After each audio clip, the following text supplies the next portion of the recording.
Supply chain leaders don't just manage logistics, they solve global problems and drive innovation. At WGU, earn your bachelor's in 18 of his last 20. And of course, he has not thrown an interception yet all season. Despite being efficient, though, Daniels has made a lot of big-time throws down the field, averaging over 12 yards per attempt in this game, much of which has been because of what Lawrence Arnold has done after the catch. West Virginia starts the ball here in the third quarter. They still have a really good chance to win this game. They're only down by 7. They start with possession, and they ran it well. Jaheim White gets the first down to around midfield. They run the ball significantly better than Kansas has, and their pass game hasn't been too bad. White up the middle with another big run. He's got 10 catches for 105 yards. Devin Neal on 10 carries has 39 yards, and 15 of those come from a garbage time play at the end of the first half. Certainly not what I would have expected coming into this game, as it's an RPO caught by Hudson Clement. He breaks a tackle and brings it to around the 10-yard line for West Virginia. 4 catches for 95 and a score for Clement. As here's White, powers his way into the end zone for a touchdown, and this game is tied at 21. Jaheim White does the pose, and honestly, deservedly so. He has had one hell of a game after only getting 9 carries for 24 yards last week against Pitt. He has ran all over what has been one of the better run defenses in the nation. So Kansas has it back here to tie game. Devin Neal gets by the first hit, and a big run for Neal, his longest of the game. He is smothered out of bounds, but not before gaining 24 yards. That's what we've been looking for out of the ground game.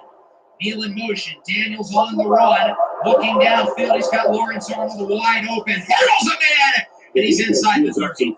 Lawrence Arnold has been unbelievable today. And through the first 3.5 games of the year, he's averaging around 20 yards per reception. His ability after the catch has been exceptional. Big run there by Daniels. That'll bring Kansas into the red zone. He hasn't been all that effective on the ground like last week, but that was a big play, keeping the chains moving. 3rd and 6, it's a run up the middle. Devin Neal doesn't get much, maybe a yard or 2. They'll bring out the field goal team. It's a chip shot from 25, and the kick is centered as well. Owen Piper Gertie's kick is up and through. So the Jayhawks regain the lead. It's now 24-21.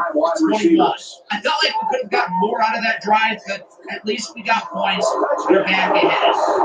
West Virginia will get the ball back here late in the third. Still anybody's game. Kansas has dominated this year in the third quarter. So far today, not so much. Coming into this game, we had only allowed 3 points in the third. So West Virginia getting that early touchdown already broke our impressive trend. On first down, it's a delayed handoff for Jaheim White, and he loses 2. Dylan Brooks, the senior edge rusher, brings him down. 2nd and 12 now, under a lot of pressure. Short throw for White, and he is smothered in the backfield, losing 5. It's the true freshman, Devontae Maxson, who brings him down. On 3rd and 17, Green goes downfield. It's caught by Jaden Gray for a first down. Another long 3rd down conversion. That's been the story of the game for the West Virginia offense. Can they get another on 3rd and 10? Green under pressure, and he is sacked again. Tykius Brinkley with his 2nd of the game.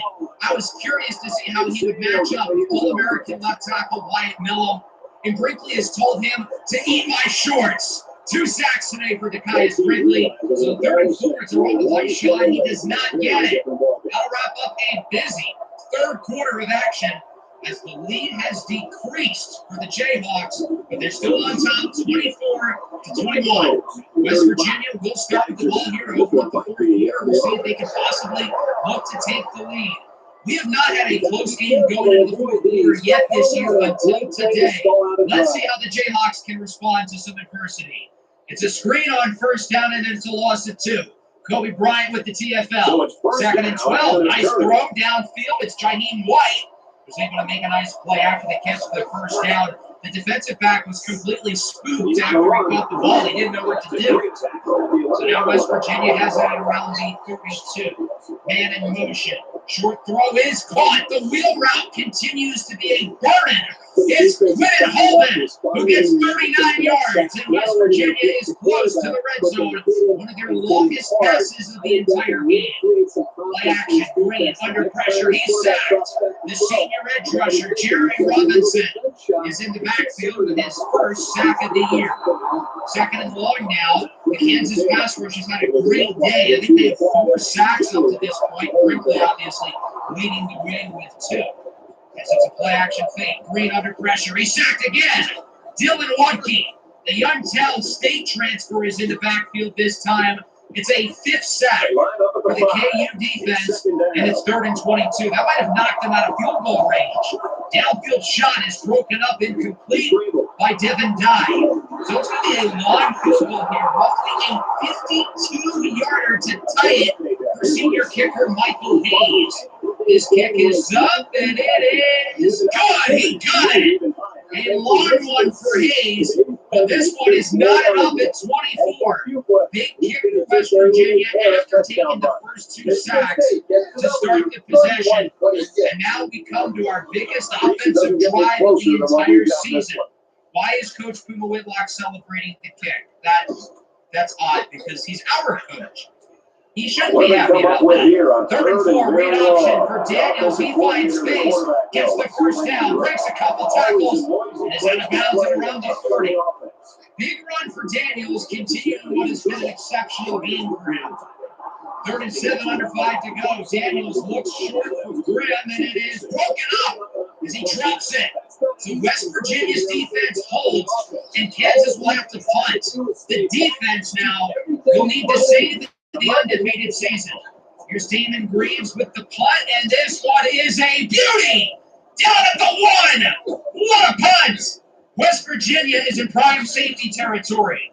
Short handoff for White, breaks a tackle, and he is wrapped up in the end zone! 2 hands for safety! The defense puts the Jayhawks ahead. We gotta look at this replay again, because in real time, that did not look like a safety at all.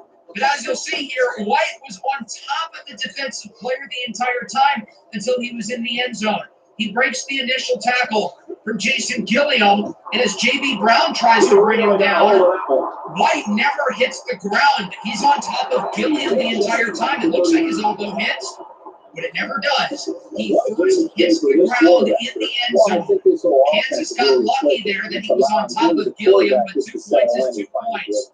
The Jayhawks with the lead as Daniels gets the first down conversion on 3rd and 8. He does go out of bounds, which isn't ideal, but still, nonetheless, huge conversion as that sends us to the 2-minute warning. The Jayhawks are looking to chew some clock, burn these timeouts, and finish this game for good. 2nd and 7. Handoff for Neal. Up the middle, doesn't get much as West Virginia burns their first of 3 timeouts. And that brings us to one of the biggest plays of the game. 3rd and 7. Can the offense convert? They'll go back to the ground. Neal finds room up the middle and gets the first. Huge run for Devin Neal. He's able to find the gap between the middle of the offensive line and convert. 3rd and 5. He does not get it this time. West Virginia's out of timeouts. They're not going to have much time. Roughly 23 seconds, but all they need is a field goal to win the game. The undefeated season on the line. Green on first down, throws it away. He knows he absolutely cannot take a sack. The Mountaineers being out of timeouts. 2nd and 10, down to 20 seconds. Green looks to throw it, can't find anybody, thinks about running with it, and he will finally throw it away. He should have gotten rid of it earlier. West Virginia's wasted half of their time on this drive, and they haven't gotten a single yard. 3rd and 10. Green looks to throw it under pressure. He's got to get rid of it quickly. It's incomplete. And now with 7 seconds to go, the game is on the line. This is it. 4th and 10. We'll see if Kansas can clutch up and win the game. Green takes his shot for the sidelines. It is caught. And this game stays alive for a little bit longer. Justin Robinson hangs on. And we've got 2 seconds left to go. So West Virginia doesn't have the opportunity for a field goal. They just have to take a shot for the end zone. And Kansas is going to call a timeout to try to get their defense situated. So this is it with 2 seconds. West Virginia has it at their own 45. They need 55 yards here on this play. We'll see if they can get it for all the marbles. Green looks downfield. He's got Clement. Makes the first guy miss. Gets by the second. And is pushed down at the 15 by O.J. Burrows. And the Jayhawks survive here in Morgantown. 20. A thrilling start to Big 12 play. We were this close to losing this game. If West Virginia had a couple extra seconds on the clock, they could have won it with a game-winning field goal. And if a few plays go differently, including the punt, followed by the safety, if Jaheim White isn't on top of our linebacker and is tackled at, say, the 2-yard line, there's a good chance this game ends up entirely different. It certainly wasn't a pretty win for Kansas, who only scored 5 points in the second half. But ultimately, good teams find ways to win challenging games. And that's exactly what we did here.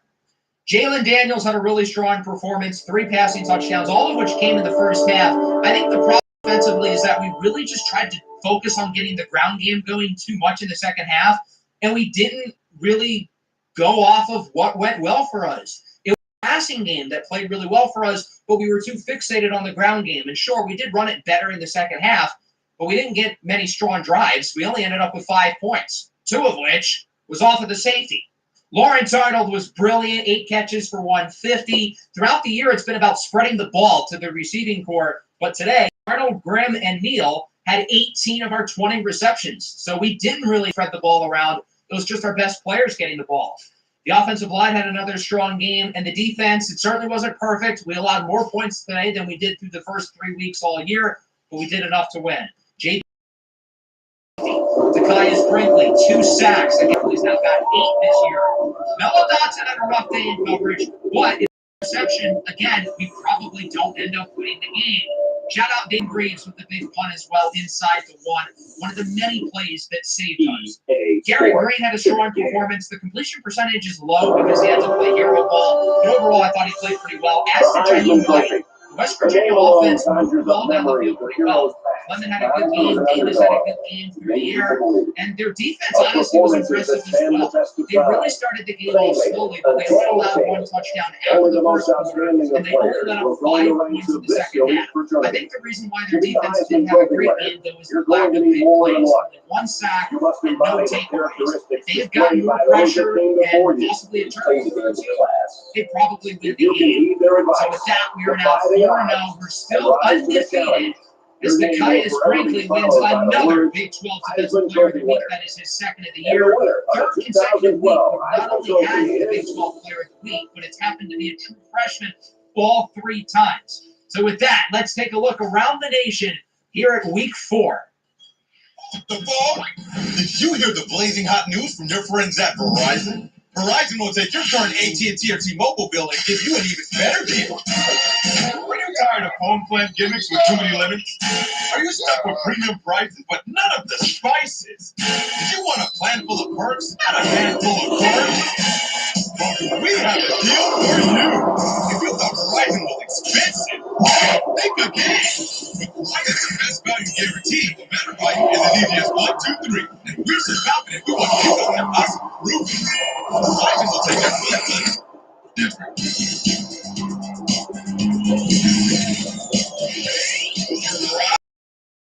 Bring your AT&T, T-Mobile bill into one of Verizon stores and sit down with our teams in no time at all. Shiny and delicious. Today. What if you're already a Verizon customer? Salads and make sure you're getting our very best deal. So don't be nervous. We've got spectacular service when it comes to speed, reliability, and quality. You better believe you don't count the fastest, the most reliable, and the best 5G network, Verizon. Stop paying for features you don't need. Stop making separate streams of and nets never text. Use the same tier plan. Alright. Mix and match to get exact. Give every family member the plans they need to succeed. And like more accessibility with your flexibility. Tuition. You can trade in tuition. Just like all the ladies get. New and existing customers get all of the same great phone deals today. And that's not all. We'll make it worth it. Discount perks. Get 40% off of your favorite streaming services. So grab your current bills, hurry on down to your local Verizon store, and head home for a deal of a deal. And some extra seconds. You get it all. America's Best Buy G-Network. Ultimate flexibility. Delayed devices. And exclusive perks. All that value that will all your favorite plan. Now the one. Activate T-Mobile for an AT&T bill ready and come into your local Verizon store to get Verizon's best value guaranteed. 1-800-366-2227. Verizon store nearest you. That's 1-800-366-2227. 1-800-366-2227. NCAA. Not a text. Found in any store. And will not require your official from America. Make it cancel.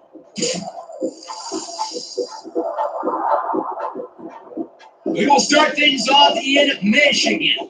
The Wolverines, coming off a 16-0 loss a couple weeks ago against Texas, look to bounce back as they start Big Ten play with USC, who's off to a good start this year. They beat LSU back in week 1. So I feel like Michigan's out for a little bit of blood after their first loss against Texas, and they certainly look the part, taking care of business here in the Big House against the Trojans, as Michigan would ultimately win this game 31-15. But it was really a blowout most of the way through, 24-0 at halftime. USC never really stood much of a chance. Despite an up and down day, he still threw for 3 touchdowns, 2 of which were caught by the Samaj Morgan, who had 104 yards, while Colston Loveland had 84 of his own. Rough day for Miller Moss, barely completed 50% of his passes while throwing interceptions, and USC didn't really run the ball well either. A team that has flown under the radar is Louisville. The Cardinals are undefeated. Of course, they made the ACC championship last year, and they've looked good this year. They've played really well this year with their upperclassmen. The Cardinals would take care of business once again, improving to 4-0 with a strong game from Tyler Shuck. He threw 3 touchdowns in a really good day, running the football, 131 yards and 2 touchdowns on the ground. Louisville, now number 9 in the rankings, against a really in-pace team who has looked incredible to begin the year. Senior receiver Christian Leary has been one of the biggest breakout players in America. 8 catches for 156 and 2 touchdowns in the loss. As I mentioned, Tyler Shuck with 3 passing touchdowns in redshirt senior. Maurice Turner, 8 yards a carry. Donald Cheney scored twice. Really good day for the ground game for the Cardinals. Let's head to South Bend. Notre Dame's looked really good this year as they face off against Miami and Ohio. A team-wide team is a big sleeper, one of the best Group 5 teams in America. The first half went as you would expect. Notre Dame was steamrolling Miami, and they held a comfortable lead going into halftime. But something snapped in this fourth quarter, and Miami and Ohio made a really nice push for a comeback. Greg Gabbert, the senior quarterback, threw for 5 touchdowns, and Miami brought the lead within 1 score. But unfortunately for them, their comeback bid fell short. After being outscored at 21-0 in the first quarter and 24-7 at halftime, they would only lose by 8, 45-37. Again, with 5 passing touchdowns from Brett Gabbert, but he did throw 3 interceptions. Tracy and Perry both with over 100 yards receiving, while Riley Leonard had a really strong day, throwing 4 touchdowns in a big game of the ground for the Irish. Let's head to Florida State. The Seminoles face off against ACC newcomer Cal.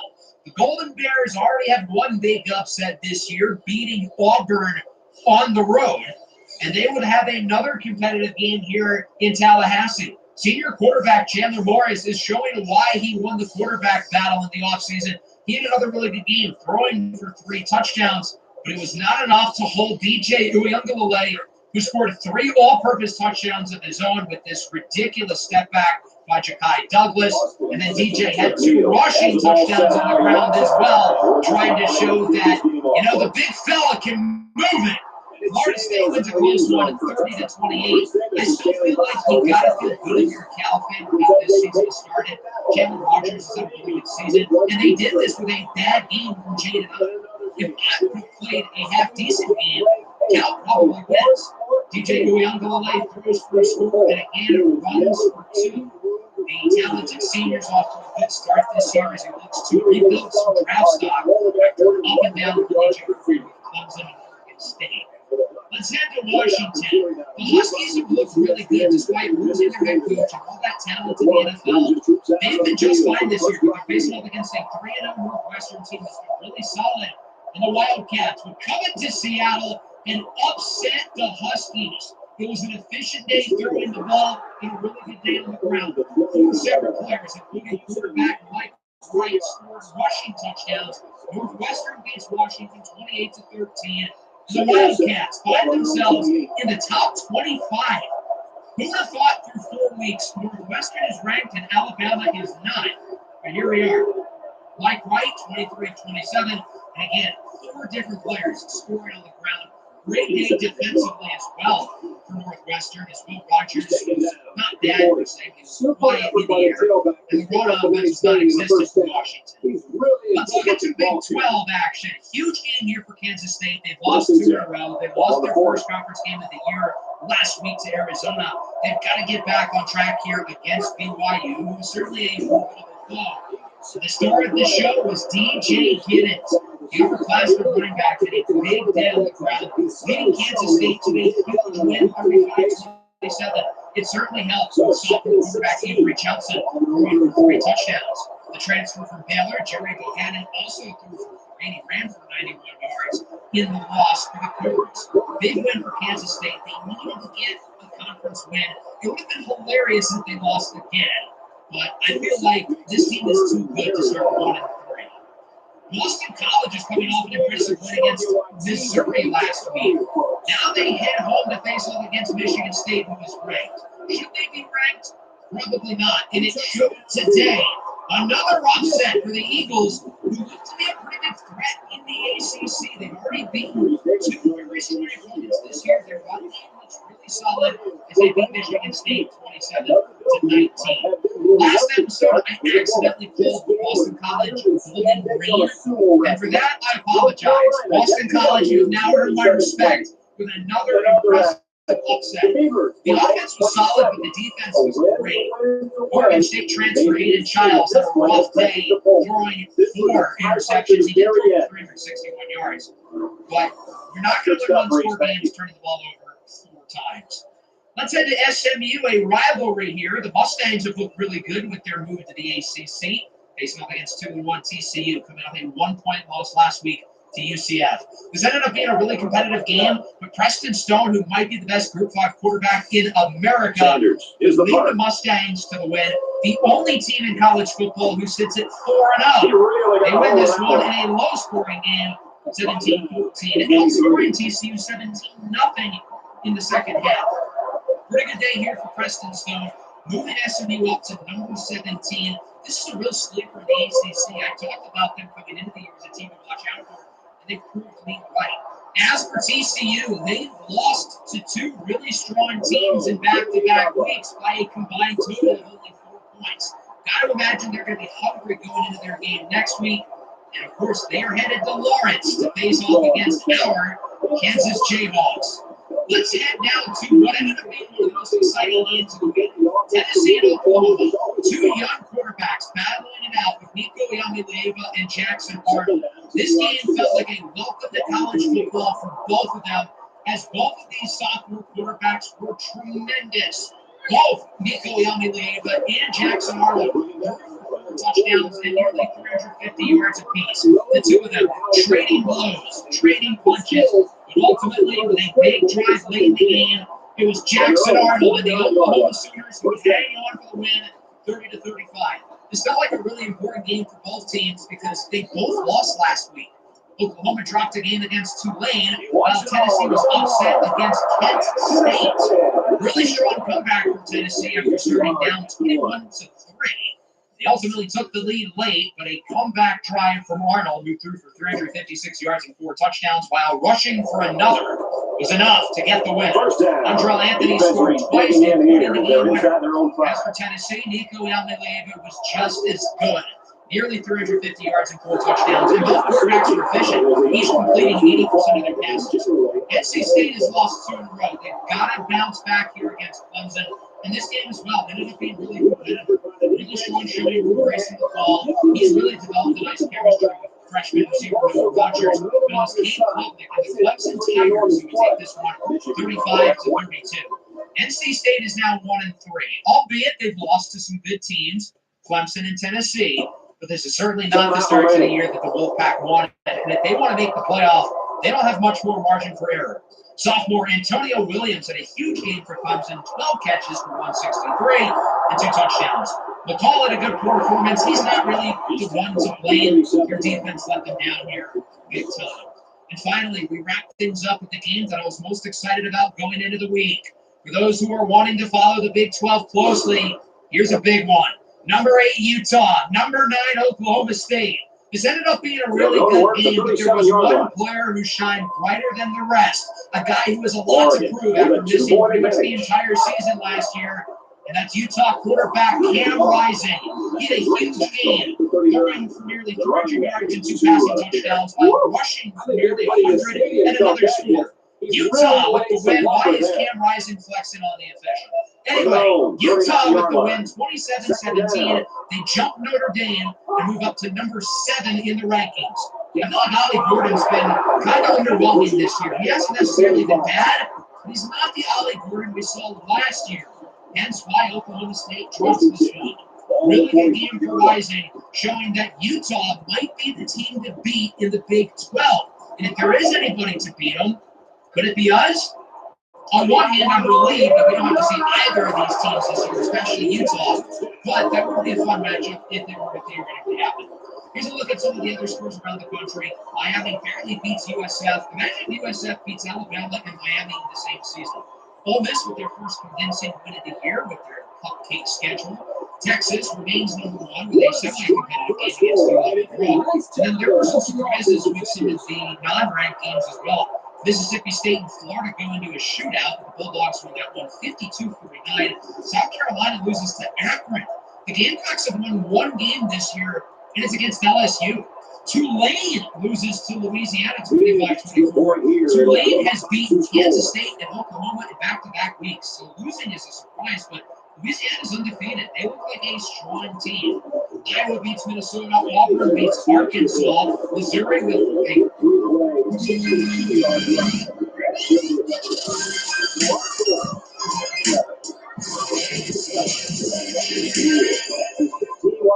he is set to kick this one off.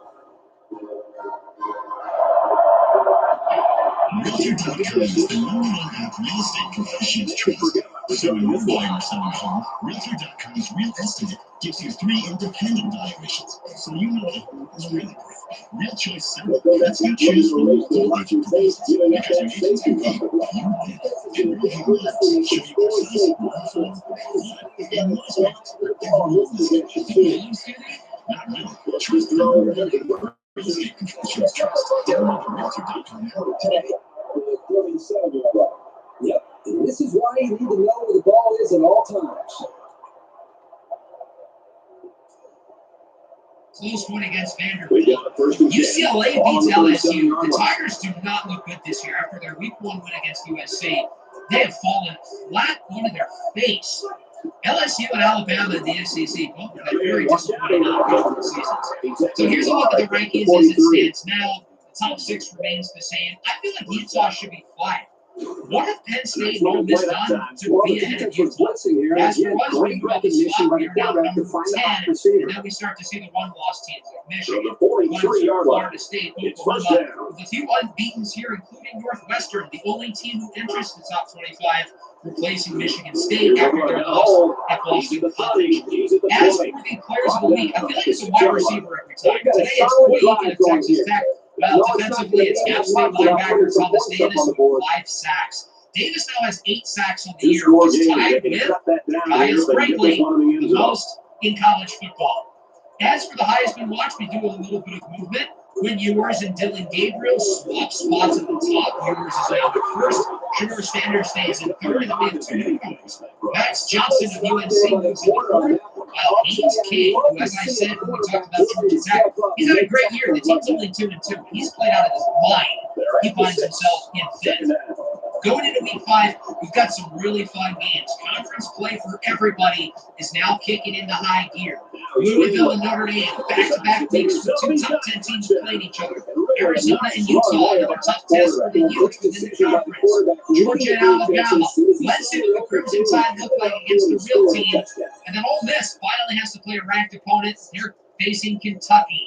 As for us, we return home. We've got a lot of prospects visiting as we face off against 2-2 TCU, who, as I said earlier, their last two games, they've lost only by 4 combined points. This is a really strong team. I think they have a chance to be one of the better teams in the conference. And it's going to be a tough battle. Hope everybody enjoyed. Certainly a fun episode and a really fun game against West Virginia. Make sure to leave a like and subscribe to the channel if you are new. Well, apparently, this return team just doesn't trust the kicker. They're in an onside kick formation.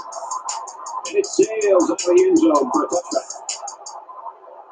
From Hallmark and the Randall Opera, you know how it's right everything down. They didn't have to create. Never sleep. Now streaming plus music, family, and romance together in a love story decades in the making. Featuring country music's biggest stars, Brad Pitt, Mickey Guyton, and Jordan Aldridge. Standing here tonight, certainly it is a dream come true. A Randall Opera Christmas Extended Cut, now streaming on Hallmark Plus on YouTube Primetime channels. Start your free trial. Second down, 10 to go. Ball on the 25.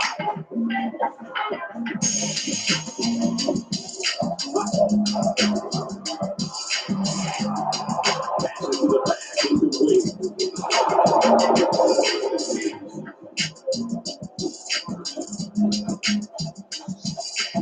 From their own 25-yard line. Third down.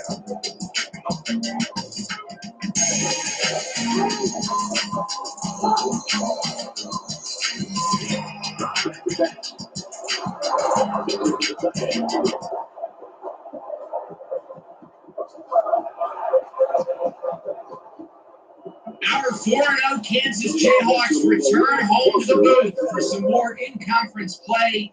As today, we'll be hosting the 2-2 TCU Horned Frogs as we look to keep our undefeated record intact.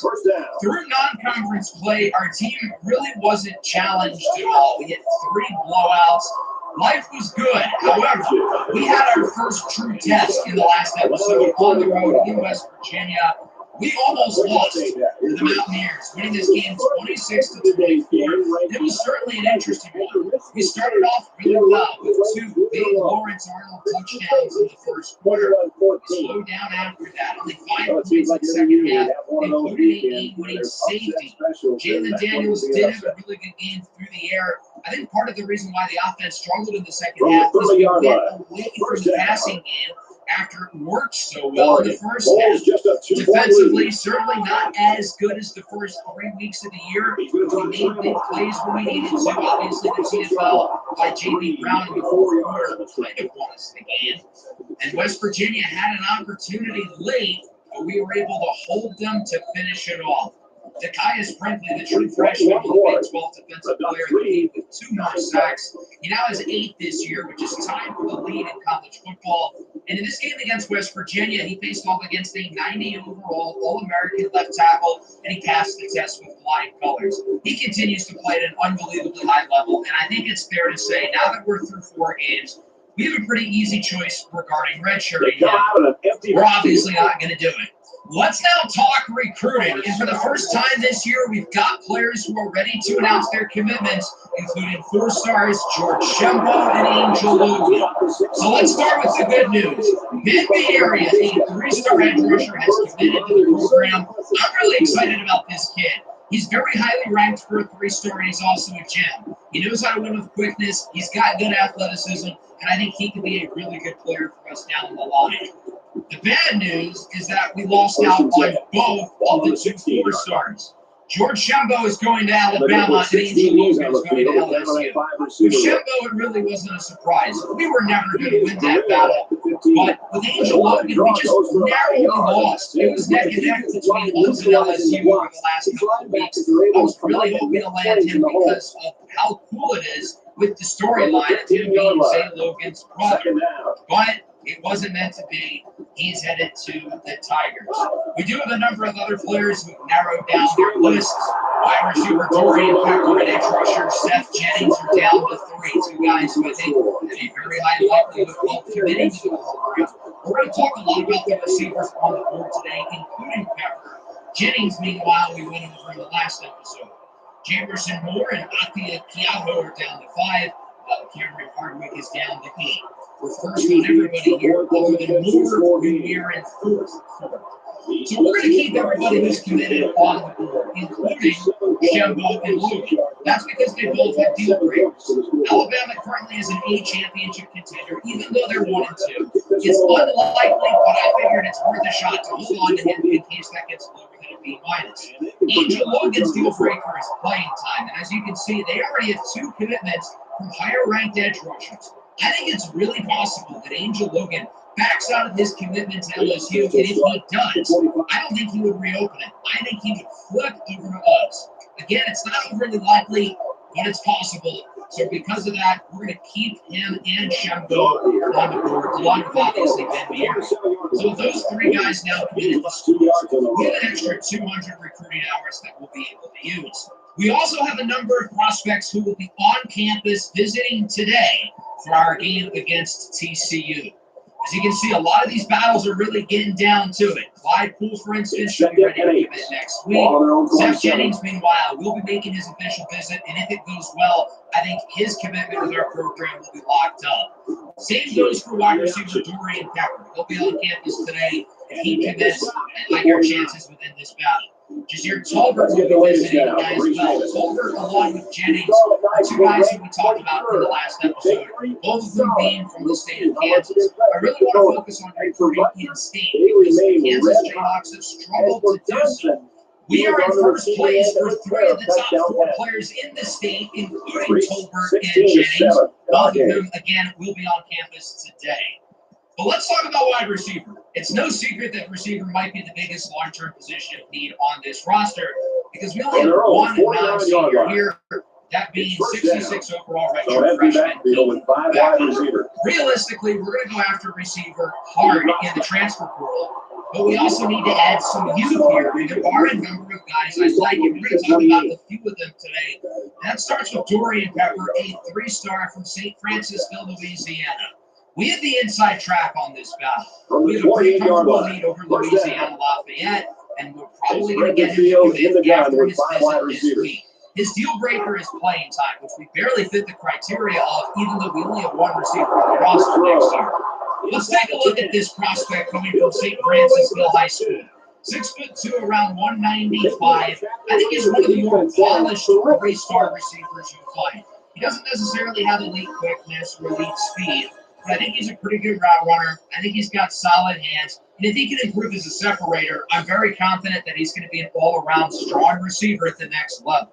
I think he's got a good chance to play early, maybe not next season, depending on how we do in the transfer portal. But as soon as his second season with us, I could see him being a full-time starter. And the same goes for Sheldon Brink, who as well is a deal breaker of playing time. Brink will also be visiting the campus this week, and as you can see, it's a competitive visit with wide receiver Dorian Pepper, and both of them lose a few points for going on the same visit, but I don't see it that way. Considering the likelihood of these 2 prospects committing, they're going to be in the same receiver room together. Because of that, I want these guys to be around each other, get to know each other, and hopefully become good buddies. As we take a look at Brink, coming from Hampton High School in Georgia, he stands at 6'3", a little bit under 200 pounds. I think he has more upside than Dorian Pepper. He's faster, he's more dynamic, he's a little bit more electric with the ball, but I think he's a little bit less polished as a receiver, and I think it's more likely Pepper makes an early impact, but I think it's more likely Brink becomes a starting player and eventually an NFL prospect if all goes well. Brink is ranked around 300 spots lower than Pepper, but he is a gem. I like his upside because he can win in a variety of different ways, with his speed, with his physicality. If he becomes a more consistent route runner and a better separator, there's no reason to think he can't be our top receiver for years to come. So I'm really high on the likelihood of getting both Pepper and Brink to commit. It's going to be a lot harder, though, with this battle for Trent Aurora, a wide receiver from Starkville, Mississippi. His deal breaker is proximity to home. And lucky for us, Ole Miss is the other team competing for him. The Rebels have the lead, but I'm still going to try to get him because I think this is a guy who has a really good chance to start day one if he commits. Aurora stands at 5'11", 180 pounds. He's certainly on the smaller side, but I think he could really fit nicely in the slot. He's fast, but he excels in terms of his short area quickness, which is an important trait for slot receivers. He's a good route runner within 15 to 20 yards. He's not as good as stretching the field vertically. So because of that, I could really see him replacing the Luke Grimm role if he were to commit. It's unlikely, but I'm still going to try. We have a couple other receivers on the board with Juco Jr., Mario Maddox, and three-star Philip Olawale. There aren't a ton of other teams in the running, so we'll talk about these guys in future episode. Maddox in particular is a player I'm really excited about. So let's figure out how we're going to use these extra 200 points. And that starts with scheduling visits. We've got a few players who are ready to come to campus. We'll start with defensive tackle Afia Kiamo.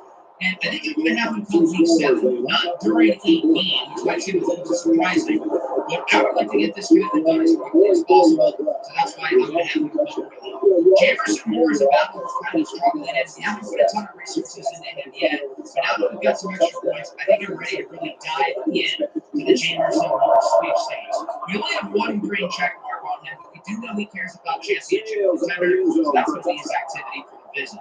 As for Trent Aurora, I'm really not sure what I want to do here because I think there's a good chance he commits before week 7. Do I want to take the chance and have him visit week 8, hope we win, and get some extra points? I don't think it's worth it because I don't think he's going to be available in week 8. I think he's already going to make his decision. The quicker we can get him to campus, the better. That's the only way we're going to land him, I think, is if we have him visit as soon as possible. So now that we've scheduled 3 visits, we've got 80 points, 80 recruiting hours left to spend. So for Jazeer Tolbert, we now have his 3 green check marks, and we're going to hard sell. Kansas State made up a little bit of ground on him last week. I certainly don't want that to be a trend. As for Trent Aurora, we're now going to hard sell with him as well. And I'm going to put 50 recruiting hours into him just because I want to give us the maximum opportunity to get him. We have 2 green check marks for Mario Maddox, and since it's a one-team race, we're going to put less hours into him. That way we can enter the battles for guys like tight end Zach Stokes and linebacker Jamerson Moore, along with safety Chip Calvin, who appears to be a gem. Doesn't have a lot of interest around the country. Same applies for corner Gio Chinasa, and then kicker Anthony Escalante. Yes, I'm putting recruiting hours into a kicker. I think he could do pretty good. And our kicker position has certainly been a question this year. So now that we have our first commitment, we have the 124th ranked recruiting class. I know it's not great, but it could be worse. Look at Kansas State in dead last. You really hate to see it. So that brings here to week 5 game against TCU. As we know, we are 1-0 within the conference, but I think very close one against West Virginia. And again, if a few plays go differently, we would not have won that game. So hopefully we will put on a better performance than here at home against a TCU team who has lost 2 in a row. But those 2 losses were to good teams only by a combined 4 points. They have beaten Stanford back in week 1. They barely lost to UCF, and they lost a close game to an SMU team that I think is really good. SMU is ranked 17. They're 4-0. I think they're really strong. So this TCU team is not to be taken lightly. They've lost back-to-back close games. Got to imagine they're going to be extra hungry and extra motivated to come to our house and the upset. Now, the Horned Frogs are not the national championship contender they were a couple years ago, but they've got some solid players with sophomore quarterback Josh Huth leading the way as he ended up winning the quarterback battle.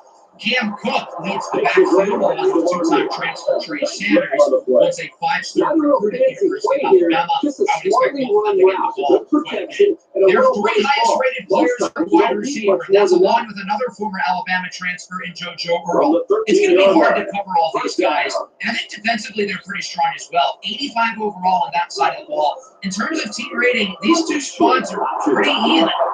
Even though we're number 10 and they're unranked, only 500, this is going to be a battle. And if the West Virginia game last week was any preview for what we're going to expect in Big 12 play, I would expect a lot of dogfights. And let's see if we have another one here at home, week 5. Looking to improve to 5-0. We'll see if Kansas can get the win against a really strong TCU squad. So the Jayhawks will open up on offense. We'll get our first look at Devin Neal, Jalen Daniels and again. We didn't run the ball well last week. We did throw the ball well, so because of that, the passing game is another strong performance. I really want to focus on that throughout this game. 3rd and 5. The curl route is hauled in by Lawrence Arnold with a season high 150 yards last week. 3rd and 3 now. Great option with Daniels to the right side. Outruns the defender. Jukes away from a couple more. And gets the first down to around the 41-yard line. Good run there for Jalen Daniels. 3rd down and 8 now. Daniels looks to throw it, sends it downfield, and it is broken up. Looking for the tight end, Jerry Casey. Kansas elects to put it away here with Damon Greaves. This one could be a beauty, and it is. What a punt! Down at the 2. Part of the reason why we won last week was because of the safety late in the game. How did we get the safety? Off of a punt down at the 1. We'll see if we're able to get another one here as it's 3rd and 10 for TCU. Some movement on the line of scrimmage, no flag. Hoover under pressure, goes short. It's caught, but only the 2. Great tackle by Devontae Maxson, the freshman. 3rd and 8, Daniels under pressure. On the run, it's broken up, incomplete. And the Jayhawks ultimately elect to put it away. TCU gets it back. Here's Trey Sanders losing yardage. Tapped up by Devontae Maxson, who makes another play. 2nd and 11.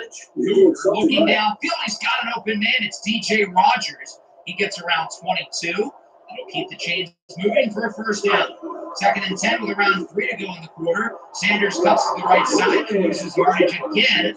Courteous of Devontae Maxson, who's been flying around the field so far. Now it's 3rd and 12. He'll go back to the ground with Sanders, and Kansas sees it coming. It's a gain of around 4 or 5 for Sanders. You can take a guess who was there with the tackle. Devontae Maxson. That, of course, is a punt, and Kansas gets it back. As Luke Grimm pulls it in up the middle. That'll go for a first down. So far, the passing game has been riot in this matchup. Unlike last week against West Virginia, as Jalen Daniels hits the 1,000 passing yards mark for the year. Devin Neal to the outside, gets by a defender. Neal with space in the open field. It's wrapped up with a 40. Big run for Devin Neal. Looks like the ground game has been a lot better than last week. 3rd and 6. It is broken up for Grimm. And Kansas will elect to ultimately kick. It's a 53-yarder. This will be the longest in the year for Owen Piper Curtis, who's gotten better as the season's gone on. To take the lead, it is no good. Just a little bit short and just a little bit to the left. Owen Piper Curtis misses his first kick since week 2. The Jayhawks are held off the board as this game remains scoreless. So TCU will get it back. We'll see if they can be the first to score some points here as we get set for the final play of the first quarter. 2nd down and 9 for the Frogs. Hoover taking his time. Hands it off for Trey Sanders to the left side. He gets by a defender and is leveled by Devin Dye. And that'll wrap up the first quarter in very uncharacteristic Big 12 fashion. This game is scoreless. It's been a defensive battle up to this point. Our offense, particularly our passing game, has not started off very well. But on the flip side, the defense has been tremendous. 2nd and 2 to start this set. What is going on there, Zach? Looking to dig themselves out of a little hole here after the sack. It's 2nd and 14. Another EA Sports disaster class, everybody. That'll be a delay of game on TCU, and they'll have to move back 5 yards. Certainly an interesting start to the second quarter. I think we'll leave it at that and try to forget that play ever happened. After making up the yardage, it's 3rd and 1, and Cam Cook does not get it. Wrapped up on the play by Dylan Brooks, and TCU on 4th and short would let to put it away. Still scoreless, 3rd and 8. Daniels under a ton of pressure, sending it downfield. It's caught. He got lucky there with 2 defenders in his face. Throws up a prayer, and it's caught by Arnold. 3rd and 9 now. Throw caught by Luke Grimm. He does not get the first down. He hit around 4. And that leads to a punt. Still no score. 3rd and 1. Cam Cook up the middle gets the first down. We'll see if this can help TCU establish the ground game. It's on 3rd and 7. Hoover is an empty. Under pressure, he is sacked by Dakias Brinkley, the freshman with his 9th sack of the year. He's got at least 1 now in all 5 of his collegiate games. This kid continues to be amazing as the Jayhawks get it back. Devin Neal up the middle, a big run. He's been really efficient today, averaging almost 8.5 yards per carry. The Jayhawks should probably give him the ball more, being that he's the only guy on offense who's sweet. It's a screen here for the senior Quentin Skinner. Breaking tackles, nobody can bring him down, and he gets it inside the 20. Huge gain there for Skinner, who's been quiet this year. We're looking to get him a bigger piece within the offense. Now a 3rd and 1. Daniels keeps it himself, and he loses yardage. What do you do here on 4th and 2?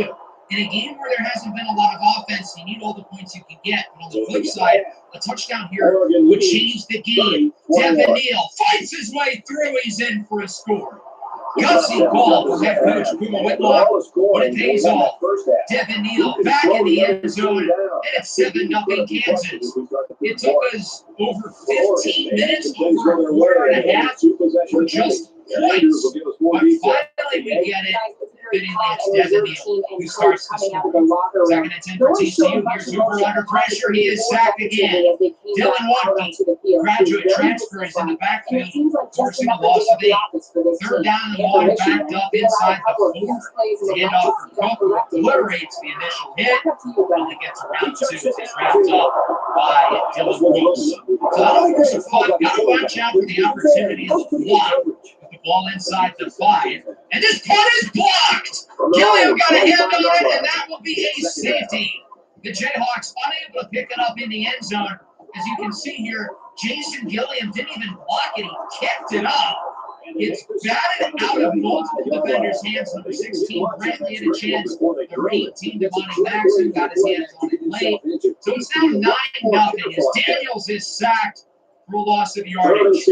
I think the safety, you can make the argument, might have been the worst thing possible. Instead of starting with great field position, Kansas starts with a worse spot because of the safety. Ultimately, the pass is incomplete there in the screen. TCU gets it back with plus field position, looking to make it a score game. Here's a screen for Phil. To the outside, he stiff arms the defender as he's going out of bounds. TCU now has it past the 50, probably for the first time all day. Looking downfield, nice throw and catch. That's Eric McAllister who gets the first down, and he's out of bounds, stopping the clock. 3rd and 5, around 30 to go in the half. Hoover has room, looking for the end zone. It's caught for a score by DJ Rogers. There is a flag, but I don't think this one's coming back. Roughing the passer against Caleb Taylor. The penalty will be declined. It's a touchdown for the Frogs, and look at the scoreboard. 6-9. Nice. Unfortunately, TCU will make the extra point. It's now 9-7. We'll see if Kansas can score here before the end of the half. Daniels on the run, gets it over to Luke Grimm, who gets a short gain. The Jayhawks will use their second timeout. They still have 1 more. Daniels looks short. He's got Grimm again. He is out of bounds for a first down as the clock stops. Kansas can really put themselves in field goal range, but they don't have much time to do it. Daniels looks downfield with a dart for Skinner. He brings it to the 25. We're now down to 9 seconds here in the first half. Kansas with 1 timeout in their back pocket. Daniels goes for the screen for Neal. He wants to get up the middle to try to center the kick. He actually gets a lot of yardage out of it. Kansas will pull the timeout. They're going to bring the field goal unit out. They decide to ultimately play courageous to add some points here before the end of the half. As the kick is good from Owen Piper Gerties. That'll wrap up what has been a competitive first half. Not a lot of scoring early. It took us until halfway through the second quarter to get some offense. But now all of a sudden, both teams are putting up points quickly. 12-7 here at the break. Certainly an unconventional first half scoring-wise, but with a touchdown, another safety for a second consecutive lead, and a field goal. The Jayhawks are up by 5. The defense has been really good, but they did slow down during that last drive. I think offensively, we need to lead on the ground game. Lead on Devin Neal, who's been really good. 7 carries, 55 yards, and a score. It's the complete opposite of last week, where the passing game was brilliant, but our run game was really shaky. Today, the passing game has been shaky. Jalen Daniels has been one of the most efficient passers in college football. Right now, he's barely completing 50% of his passes for a variety of reasons, whether it's pressure or coverage, or just missing throws. Whereas the run game has been a lot better than it was a week ago. TCU starts with the ball and an opportunity to take the lead, but Hoover is sacked for a loss of 6. Dylan Woodkey back in the backfield for a second time today. And now it is 3rd and 11. Hoover once again being empty. He will look to throw it. Under some pressure, goes up the middle. It's going for a first down. Big play there to get the conversion for running back Trey Sanders, who was lined out as a receiver. First down, they'll go back to Sanders, who breaks a tackle and is obliterated by the senior safety Marvin Grant. But TCU is moving it well here on this possession. Their offense looks like they've got new life after their slow start. Here's Hoover with it, takes a shot downfield, it is broken up. Multiple players had a chance there. Savion Williams had it in his hands. One of the defenders also could have been a play on the ball. Now second down, throw is caught by McAllister. He gets the first down at around the 30. They wrapped up by Dylan Nelson, who had his first interception of the year. From the 30, here's Hoover. Looking downfield, he's got a wide open receiver. That's a first and more. It's a gain of around 20. Very nice play for Chase Curtis, the backup tight end and a native of Kansas. So now TCU is pretty much on the goal line. First and 10, handoff for Cook, and he is going backwards. Caleb Taylor leads the way. After a solid gain on second down, it's now 3rd and 3. Hoover for the lead. He's got his man. It's J.P. Richardson for the score. And the Horned Frogs, for the first time today, are on top. 13-12. Got to imagine they're going to look to go for 2. Try to make it a clean 3-point lead. Hoover looks to throw it, and it is broken up in the secondary by Kobe Bryant. It's incomplete. The intended target looked like it was Richardson again. Kansas gets it back, 3rd and 7. Daniels looks downfield. He's got Grimm, who takes a shot, but hangs on for the first down. The Grim Reaper with a huge conversion will keep the chains moving. Now from the 42, 2nd and 4, handoff to Savion Morrison to the left side, jukes away from the defender, breaks a tackle, and there's nobody in front of him. 58-yard touchdown for Savion Morrison, and the Jayhawks are back ahead. Earlier on the possession, Devin Neal suffered an injury. It's probably not going to be serious, but he's going to deal with wear and tear for the rest of the game and maybe beyond that. So because of that, Savion Morrison is going to get some extra snaps. And clearly, he's looking to make the most of them with the longest offensive play of the afternoon. And Kansas is right back ahead. TCU's lead appears to be pretty short-lived. And now Kansas will look to go for 2 to make it a 7-point lead. It looks like Daniel Highshaw's back in the backfield this time as Daniels keeps it, looking to go to the outside, and he cannot get it. TCU with the stop. Both teams have failed 2-point conversions. It remains a 5-point game as the Frogs get it back. Under 5 to go in the 3rd. Cam Cook up the middle, gets by multiple defenders as they will get the first down. I feel like Cook has been more productive of the 2 backs as a runner, but Trey Sanders has made more of an impact as a receiver. Now it is a first down from the 35. Play action. Hoover looks to throw it. Under pressure, he is sacked, and he is hurt. Possibly a major injury for TCU. It was Braden Grimes and Jeremy Robinson in the backfield who had the sack each. And again, the quarterback was the redshirt junior. Ken Seals looks to keep this game slow. 2nd and 19. Seals has an open man on the wheel route. It's Cam Cook. He gets around 18, and that'll make it a 3rd and 1. Big opportunity for TCU to get some momentum back in the game. Seals, it's going to be a great option as he gets by Jeremy Robinson. Has the first and more. Stiff arms Grant, and is finally wrapped up by Bryant. Not many guys can get by Marvin Grant, so to stiff arm like that is really impressive. Now from around the 35, Richardson in motion. He gets the pitch, gets some blocks and space to the right side. Inside the 10, wrapped up at around the 9 by Devin Dye. 3rd and goal now. Here is Seals looking to throw it under pressure, and he will throw it away in the back of the end zone. He had open rushing room. Even if he wasn't going to get the touchdown, they could have made it a 4th and manageable. But instead, here is the kicking team. It's a chip shot to 25, and it's no good! Wide left. The field goal is off from senior Ryan Starling, who's one of the better kickers in the conference, but he misses an easy one. Daniels on 3rd and 2 loses yards on the run. TCU is able to get the quick stop.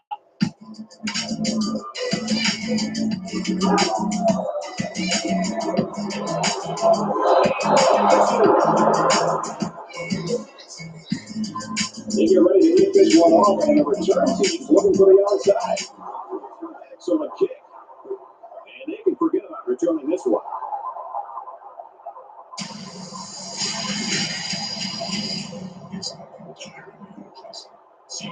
The 25-yard line. The line was crossed. Sometimes peace needs to be broken. Chaos must reign. Those raised. Bringing us to the 46 retribution.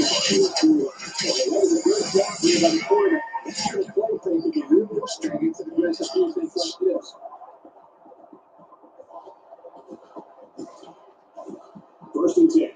Ball on the 46-yard For line. Nnamdi Obiazor with the TFL.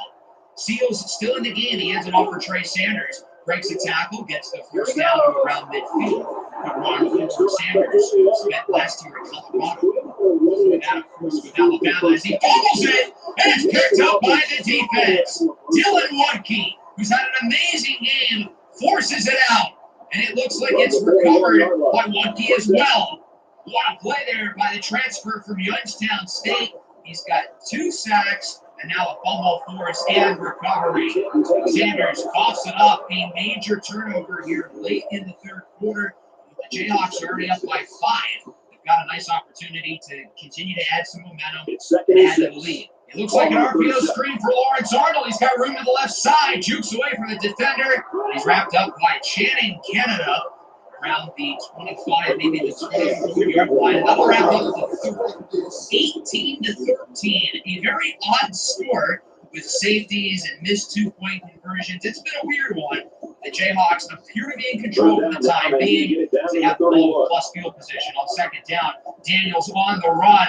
He gains around 5 before taking a big hit. And Daniels appeared to hurt his chest. He's going to stay in the game. Wear and tear. That's going to possibly linger for the rest of the ball game. As Lamarion James is there with the TFL on Neal. It's a loss of like 7. Here's his field goal try from Owen Piper Gerties. That one is good. He's now 2 for 3 today. The lead sits at 8. I feel like the Jayhawks could have gotten more out of that drive, but the Jalen Daniels injury really costed us some momentum. But nonetheless, we added 3. It's still a 1-score game, though, 21-13. And now TCU will have the opportunity to tie the game up. Josh Hoover back under center, returning to quarterback. This is a handoff to Sanders, and he will not break away from Marvin Grant. It's a loss of 2. A couple other defenders were there as well, but it was really Grant who led the way.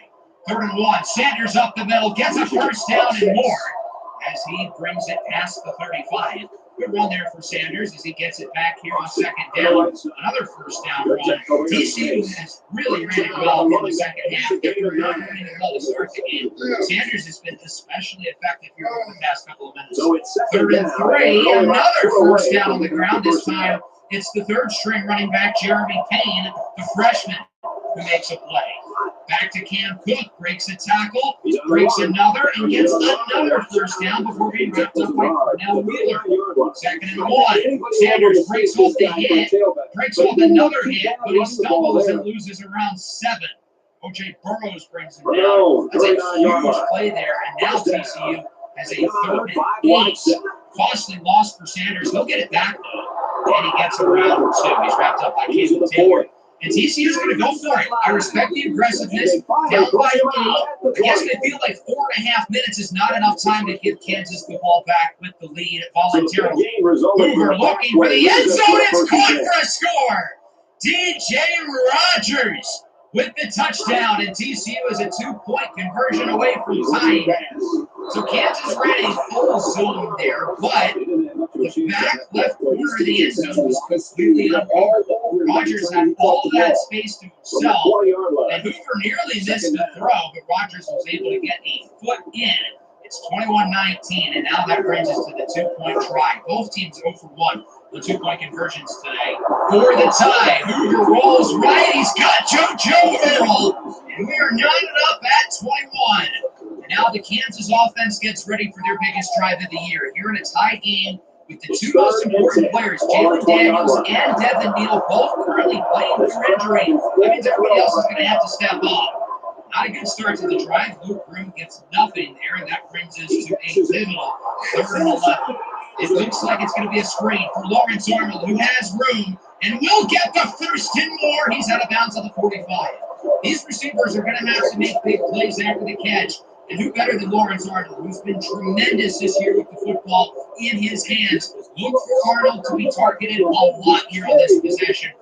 The Jayhawks are going to need him to make some big plays. 2nd and 7, short throw here for Devin Neal, and he just feels so much slower. He gets nothing there, wrapped up by Brock, and that brings us to a pivotal 3rd and 7. Daniels up the middle. He's got Trevor Wilson, who does not get the first down. The defense gets the stop. There's Daniels' severe risk of injury, by the way.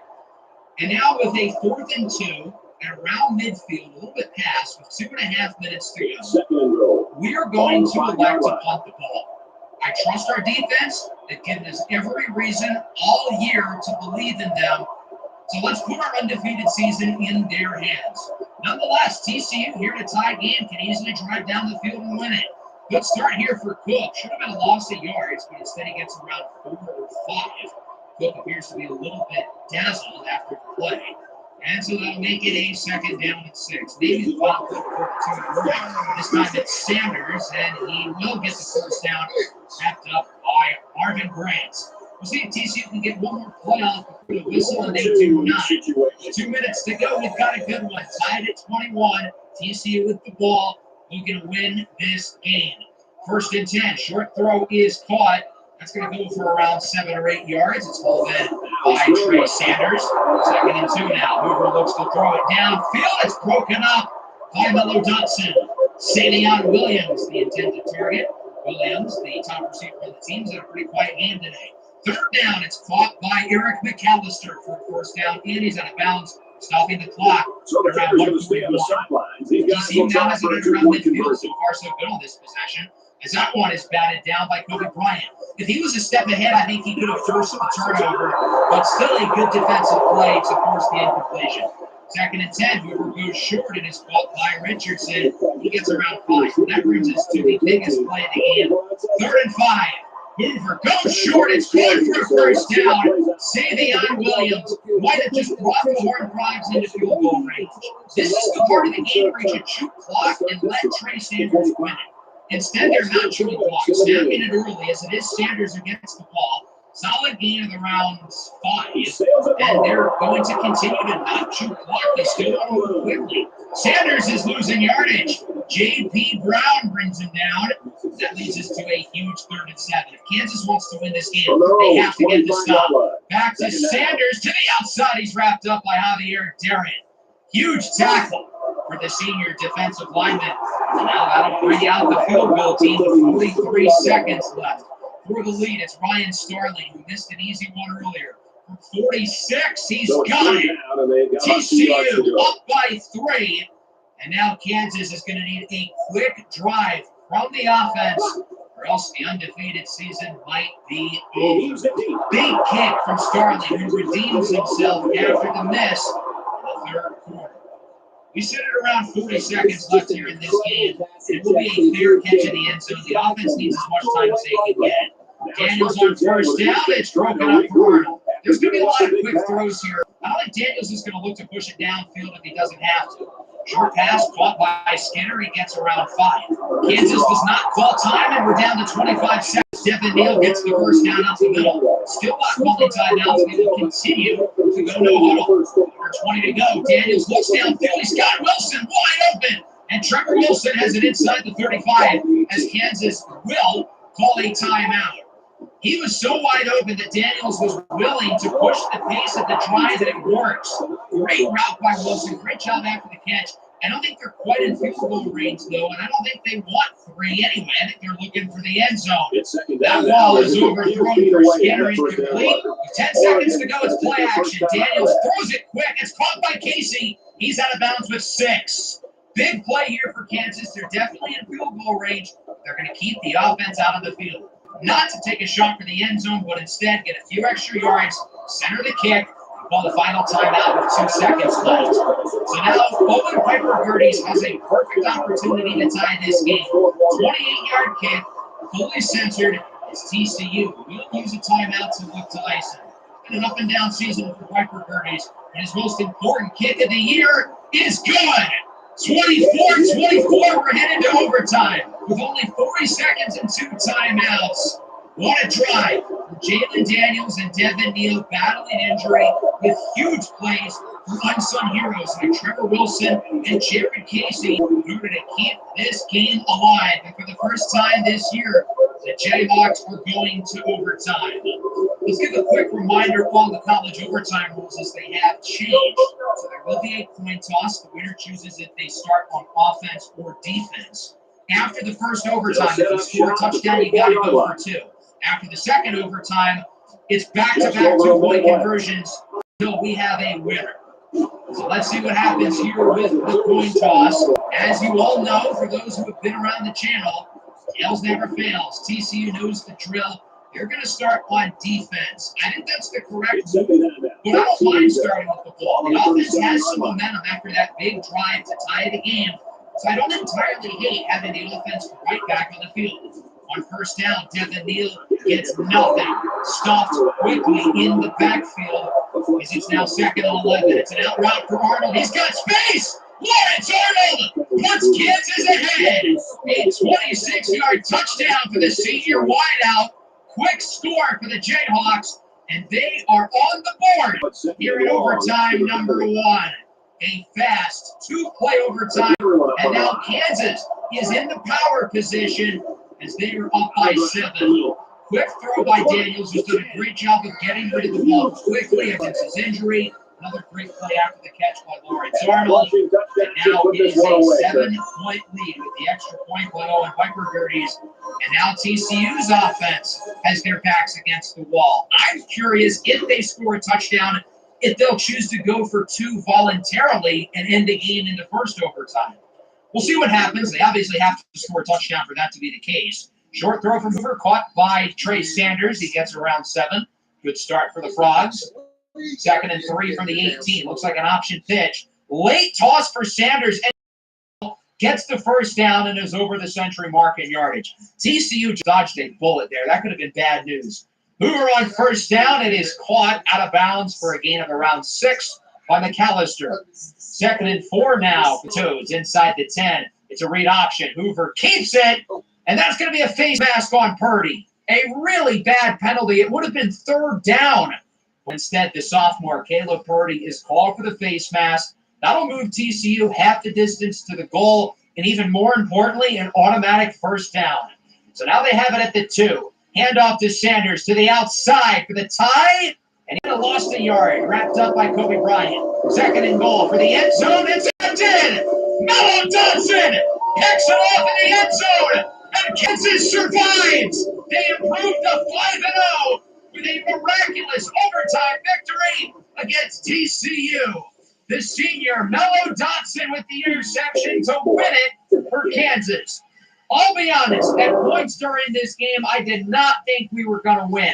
After TCU kicked the field goal to take the lead with 40 seconds left, I was very mortified for what could have happened offensively. With Jalen Daniels and Devin Neal both injured, I felt like we were in a lot of trouble, but Daniels made some huge throws. We got the field goal. We got the early touchdown in overtime.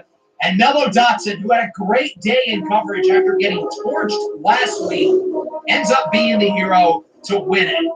I know it says 24-29. I guess it's not counting our safety, which is odd, but obviously we won 31-24. I got to give Jalen Daniels, he did not have his best game, but even battling through injury, he was resilient and gritty down the stretch in pain. Hopefully, those chest issues will not be an underlying issue. Devin Neal had a solid game. Jalen Daniels huge run. A number of receivers stepped up here. Lawrence Arnold was tremendous again, with huge receptions on that final drive. The offensive line was, again, like last week, wasn't perfect, but they got stops when they needed to. 2 sacks for what he won when they fumbled force and fumble recovery. And, of course, Mello Dodson with the game winner. I guess it's not crediting our safety, but we'll credit Gillian with the block. Got a shout-out to Owen Viper Gerties as well. He missed a long field goal, but he went 3 of 4, including the game tire as time expired in regulation. Josh Hoover was really efficient. He had the interception at the end, but overall he was pretty good. Trey Sanders was also really impressive. I thought their run game was really solid, really efficient. Williams was pretty quiet, though. Kobe Bryant and Melo Dotson both with really good games in coverage, per usual. Defensively, I feel like they really held up against one of the most explosive offenses in the country, but they didn't get stops down the stretch when they needed to. Another reason why they lost was the lack of big plays on the defensive side of the ball. They didn't force any turnovers. They only had 1 sack, whereas our defense forced 2 turnovers and 5 sacks. I think that was a big difference. So as I simulate, Dylan Woodkey ends up being the Big 12 Defensive Player of the Week, and he also wins the National Defensive Player of the Week. This is the second time in this series we've had the National Player of the Week on the defensive side of the ball. I get that he had a really 2 sacks, fumble force, fumble recovery, but seriously, there's 130 teams that play each week. How are they not finding performances better than 2 sacks and a turnover to win Player of the Week? I'm surprised there isn't one, but hey, I'm not complaining. So with that, let's go around the nation and take a look at our highlights for Week 5. We'll start things off in Miami. It's all Hurricanes look to add their win streak to 4 as they face off against Virginia Tech. This ended up being a really good game, but a fourth-quarter comeback by Miami would propel them to the win. Ever since they were down 27-0 at halftime in Week 1, Miami's been one of the best teams in the country since that disastrous first half. Ford another really solid showing, 273 yards and 3 touchdowns, helping improve Miami to a 4-1 record, moving up in the polls. Damian Martinez and Jacoby George, the senior wideout, scored to help Miami get the win over one of their rivals, Virginia Tech, who did play a really competitive game. Their offensive playmakers performed at a high level, too. Quarterback only completed 9 passes, but he averaged over 20 yards per completion. And by Yashul Tootin, the running back, averaged nearly 10 yards a pop. Let's now head down to Texas. The top-ranked Longhorns face off against Mississippi State.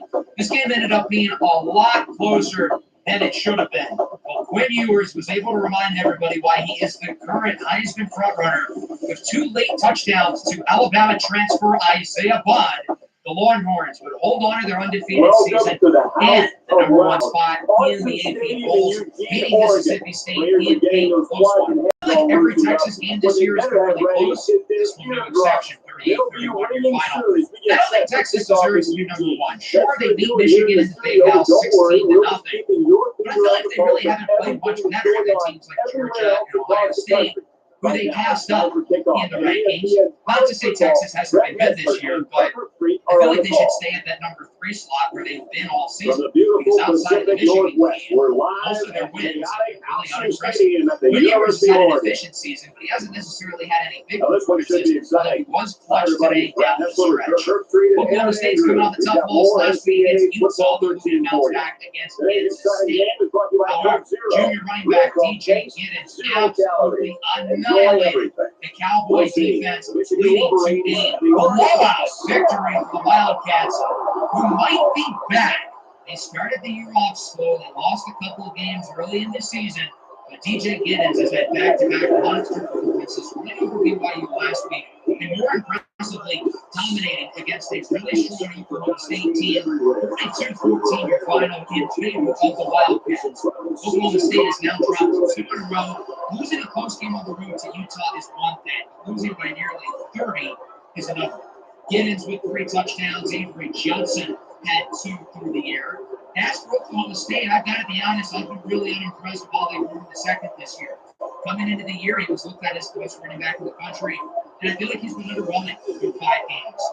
Let's take a look at our top 10 matchup this week. Number 9, Louisville against number 8, Notre Dame. I was really curious to see how this game goes, especially for Louisville team one quite high on, but they struggled.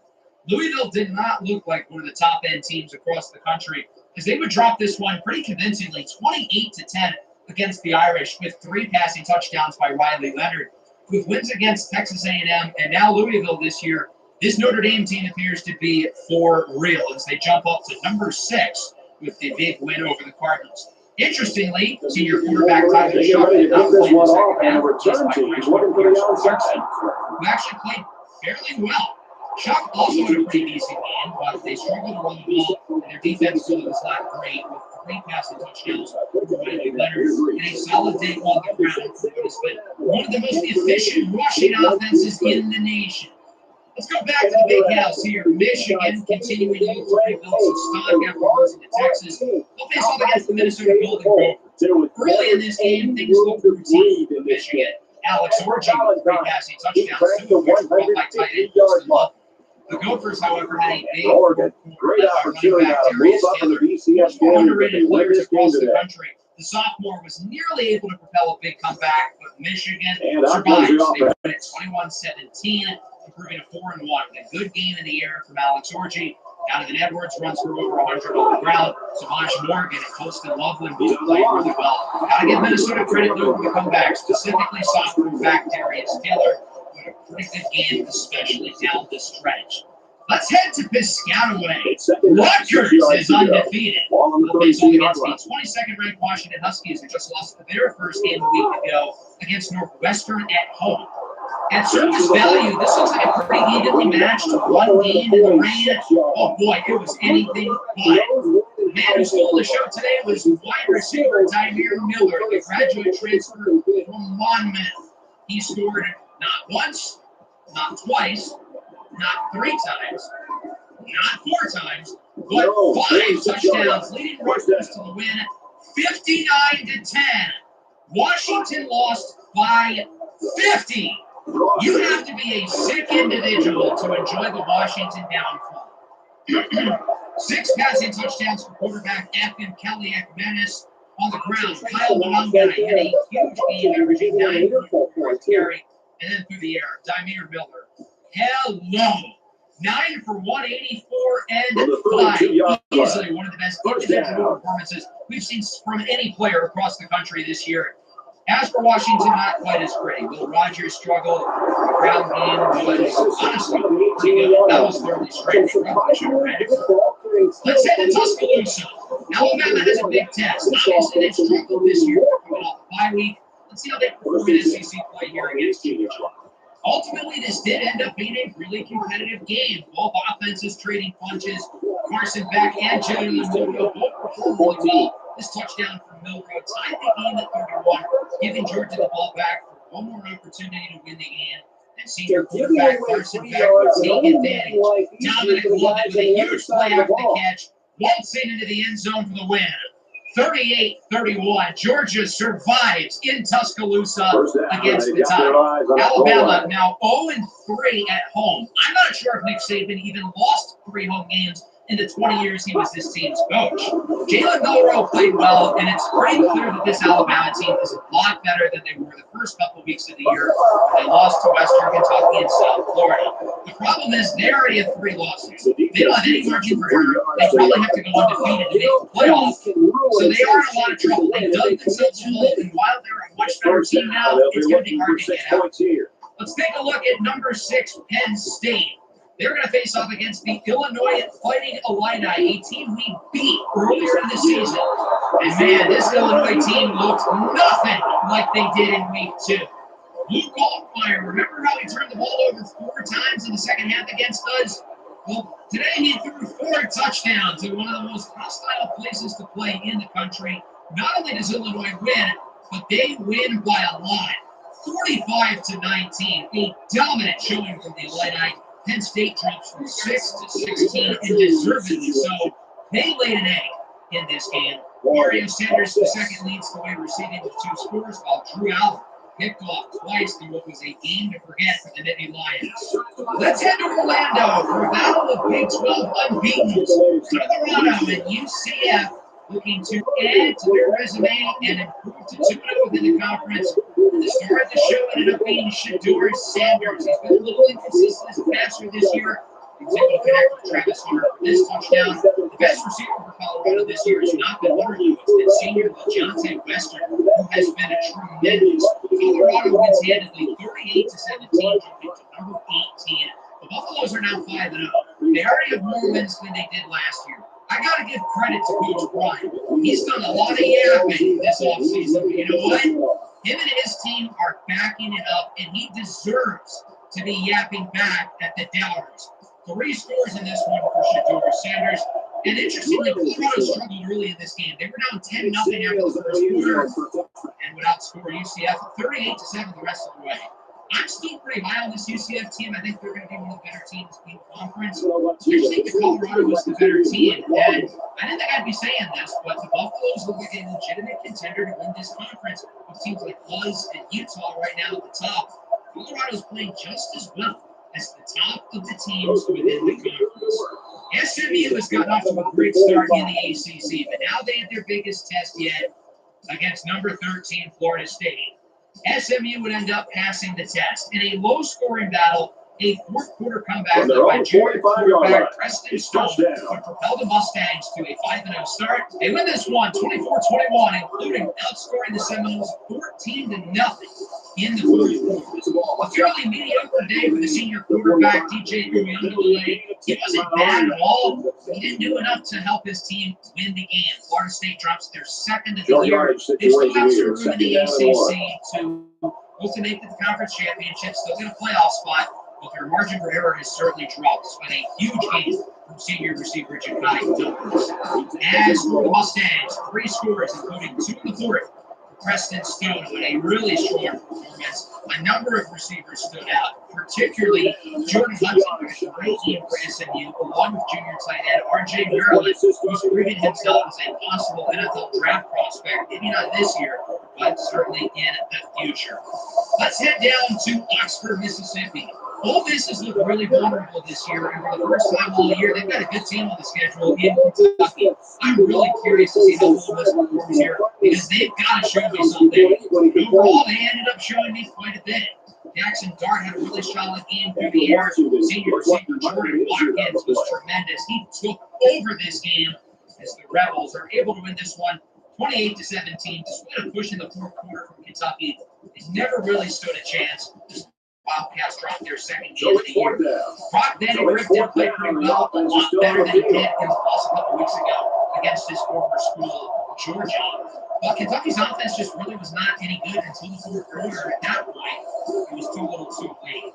Josh Caddis, the tight end, and Dane Key both performed well. Key scores twice down the stretch. And it's not enough for great performance from Jackson Dart. He only threw 3 incompletions. Quiet down the ground. Ulysses Bentley was inefficient.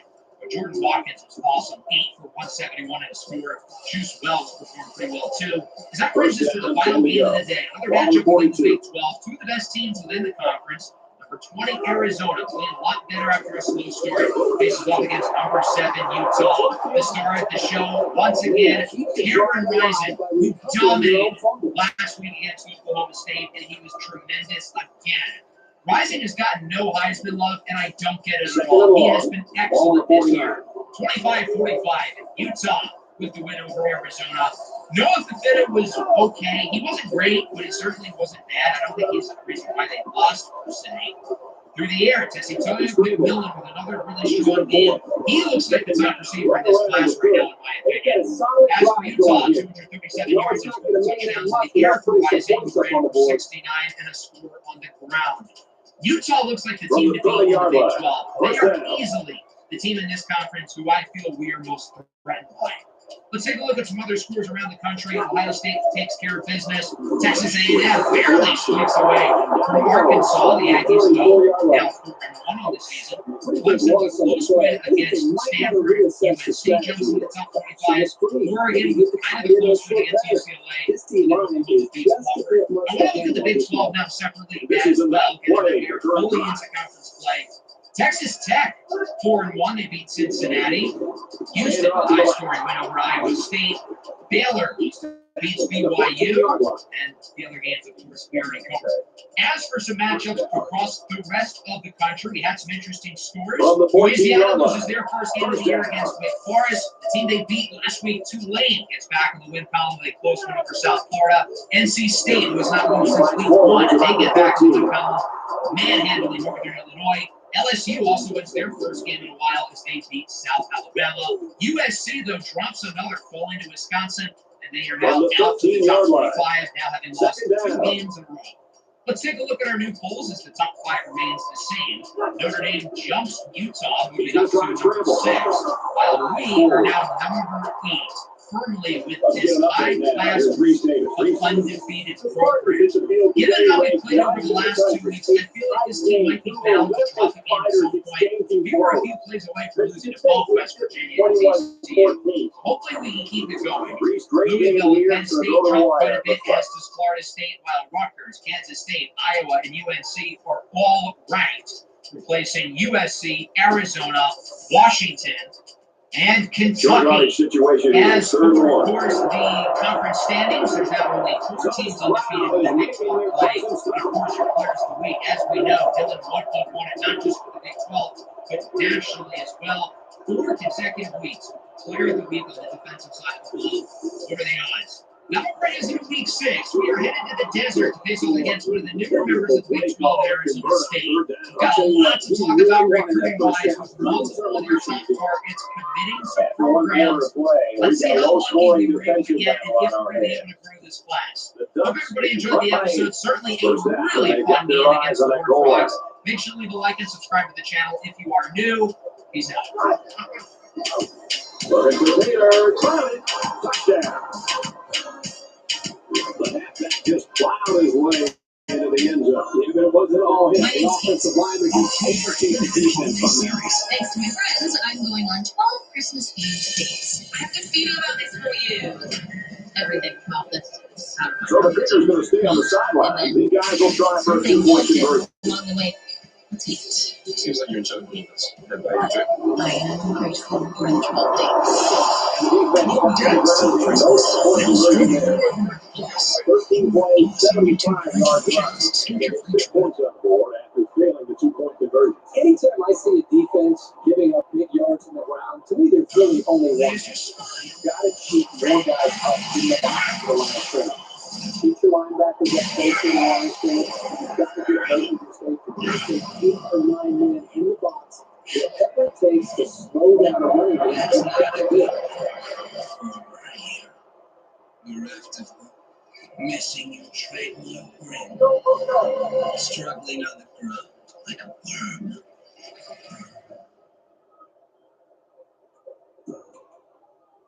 They'll start at the 22. Our Kansas Jayhawks look to continue their undefeated season, as tonight we are headed to the desert. Face off against Arizona State, one of the new teams in the Big 12. So it'll be fun facing off against a newcomer within the conference. Last episode, we had our second in-conference game of the season against TCU. It was wild. Down the wire, a game that we absolutely could have lost, but we somehow were able to pull away with a game-tying field goal at the end of regulation after a huge drive from Jalen Daniels and the gang, bringing it into overtime, in which we scored a quick touchdown from Lawrence Arnold. We got a Mello Dotson interception to win it. Senior signal caller Jalen Daniels certainly did not have a perfect game, but he had a really gritty performance. He got banged up in the second half, battling through injury, making some big-time throws at the end of the fourth quarter and overtime to help us win the game. On the ground, Devin Neal also banged up for much of the second half, and that wear and tear will affect both players in this week's game against Arizona State. So with our 2 best players injured down the stretch, we had to rely on other guys to step up for us. We had a number of guys make some big plays here towards the end of this game. Lawrence Arnold with another phenomenal performance. He scored the touchdown in overtime to win it. Guys like Jared Casey and Trevor Wilson made huge catches on that final drive in the fourth quarter. And then defensively, it wasn't perfect, but we got stops when we needed to. The true freshman, Dekias Brinkley, now has 9 sacks on the year, while Dylan Woodkey had 2 in this game, along with a fumble, force, and recovery in round 2, winning the National Defensive Player of the Week. And of course, we can't forget about Mello Dotson with the interception in the end zone to win it. And that brings us here in week 6, headed to Arizona State, facing off against the Sun Devils. But before that, let's talk recruiting. We've got a number of players ready to commit. We had a few guys join our program. That starts with 3-star quarterback Clyde Poole, an in-state kid from Hays, Kansas. Poole is an interesting player because he's got the physical gifts. 96 feet, 92 throw power. It's just a matter of if he can develop as a passer in the pocket. I think this kid has a chance to be a long-term starter at quarterback. He's definitely got some work to do, but I think he's got the upside. And he's going to have a new weapon as wide receiver Dorian Pepper. St. Francisco, Louisiana will be joining the program as well. So now we have two receivers on the roster next year. Pepper is a guy we went in depth about in the last episode, 6'2", 195, really talented player. And then four-star edge rusher Seth Jennings, another local kid from Shawnee, Kansas. This is a tremendous player who I think has the inside track to start as a true freshman, a top arguably 200 player in the nation. Along with those three commitments, a number of guys have narrowed their lists down to three, and we're in first place for most of them, including Jazeer Tolbert. This is kind of a surprising call right here by the coach. This is an obvious we're going to go in depth over it today. Trent Aurora, we are in second place for. Ole Miss appears to have run away with that battle. Unfortunately, we're going to continue to put points into Aurora, but it's not looking good. Other guys have narrowed their lists down to either 5 or 8. And these are the recruiting battles that are now going to heat up after the early season recruiting battles are starting to wrap up. So with that, we now have 4 players who are committed to the program. The recruiting ranking has gone way up. I think we were 124 last week. Now we're 55, which kind of goes to show you that these recruiting rankings don't really matter until the end of the year. But it's cool to see us going up. And now with those 3 guys signing to the team, we've got a lot of extra recruiting hours at our disposal, 240 to be exact. We're going to have even more flexibility after next week with the recruiting battles of Jazeer Tolbert and Sheldon Brink likely coming to an end, with both of them expected to commit to our program. Trent Aurora will likely announce his commitment as well. I don't like our chances there, unfortunately. And along with quarterback Viliami Marcona, that's 4 guys who we're putting a lot of resources into, who are probably going to have their commitments announced going into next week. Of the 4 guys I mentioned, we've gone in depth on 3 of them. But there's still one more who we have to go over, a guy who I think is likely to commit to our team this upcoming week, although it's not a lock. Quarterback Viliami Marcona of Lubbock, Texas, which of course is where Texas Tech plays. They are the other team in the running. It would be a cool storyline for him to go to his hometown school. After a good visit in Week 5 against TCU, we appear to have taken the upper hand in this race. Marcona is a 3-star corner, but he is a gem. After spending 3 years at a hometown high school, he transferred to powerhouse Duncanville in Dallas. Duncanville has used him in a variety of different ways on the defense. They've played him in the slot, where he's been impactful. He can make plays around the line of scrimmage. Obviously, he's a consistent cover guy. Put him in the box occasionally. Obviously, he can play outside as well. 6'1", 203 pounds. He's got solid athleticism. I think his cover ratings are a little bit low, but he's got plenty of time to improve upon those. We don't need him to start right away, but I think in a year or 2, this is somebody who can make a big impact for us defensively. Let's figure out how we're going to spend these 240 hours, and that starts with offering visits to wide receiver Mario Maddox. He's going to come Week 8 during our matchup against Houston. It's a one-horse race with Maddox. I think we're likely to land him. He's a player I'm really excited to go over in a future episode. Sam applies for tight end Isaiah Lure. Nobody really wants him, and I don't know why. He will also visit in Week 8. So now we have 160 hours left to spend, and I think this gives us a really good opportunity to jump into some of these recruiting battles that we have not been in prior. Philip Olawale is going to get points. Pierre Johnson will, as will everybody else on the board. Offensive guard Kion Sample. Running back Dexter Boyman. Defensive tackle Alex Lipscomb. Linebacker Mark Zavilas. Defensive back Mona Honeycutt. We still have 90 hours left to go through this, so I'm going to continue to really put ourselves into some new recruiting battles, including running back Kane McKeithen. SMU had the early edge on him, but we are now full battle. Not along with offensive tackle Nicholas Perkins and linebacker Jamerson Moore. There's a lot of teams in the running, so this is going to be a challenging one, but we're going to try. I'm also going to put a few extra points in Marcona just to make sure he chooses those over Texas Tech. Javier Ayan Badejo will get his last set of 25 points. But I do want to add one more player to the board. Offensive tackle Alon Dunham. He's a JUCO guy, and I want to put a lot of points into him right away. So we're going to take some points off of the guys here towards the bottom of the list, offer a scholarship, and send the house. He's ready to announce his top 8 schools pretty soon, but he doesn't have a lot of interest. So I'm hoping maybe this scholarship and this early influence can possibly put us in the top 8. I think if we reach that threshold, we've got a really good shot to land him.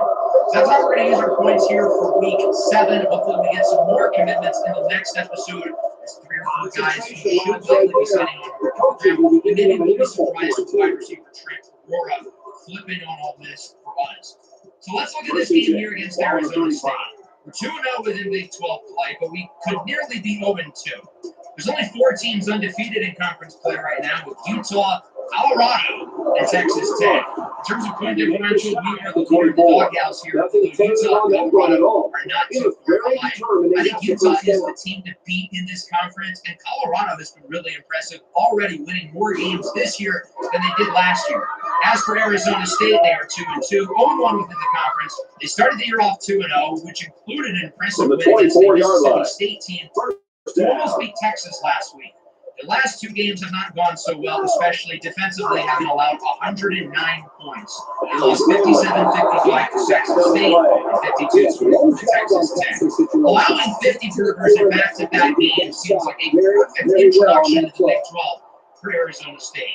Their quarterback room is really interesting, with junior Taylor McDougal as the starter. I would expect next year they pivot to Sam Leavitt, a redshirt freshman. So that means McDougal very well could answer. I happen to know a school in Lawrence, Kansas, who will be hunting for quarterbacks. So I think there's a real shot McDougal could be on our radar this offseason, and because of that, he's a guy who I want to watch really closely. He's had a good year so far. We'll see if he keeps it up.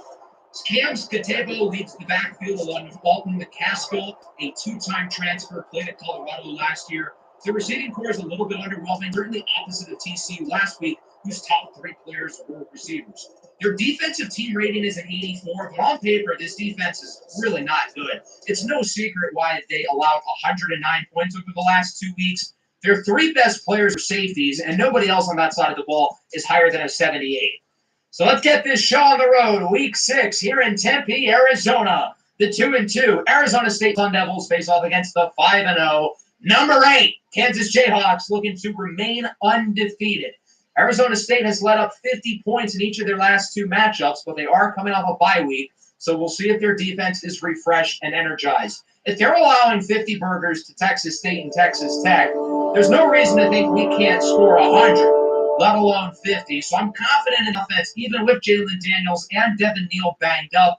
I think it's going to be a matter of if we get a good performance defensively on that side of the ball. We've been a little shaky in recent weeks, as the Jayhawks will start off with the football. I'm fascinated to see how Jalen Daniels and Devin Neal look. They were able to help us battle back last week, but both of them are still banged up, reeling from injuries. Neal gets the handoff here on first down with room to the right side, and he gains around 21 yards. I don't think 10 times, so we want to use him strategically. Read option here.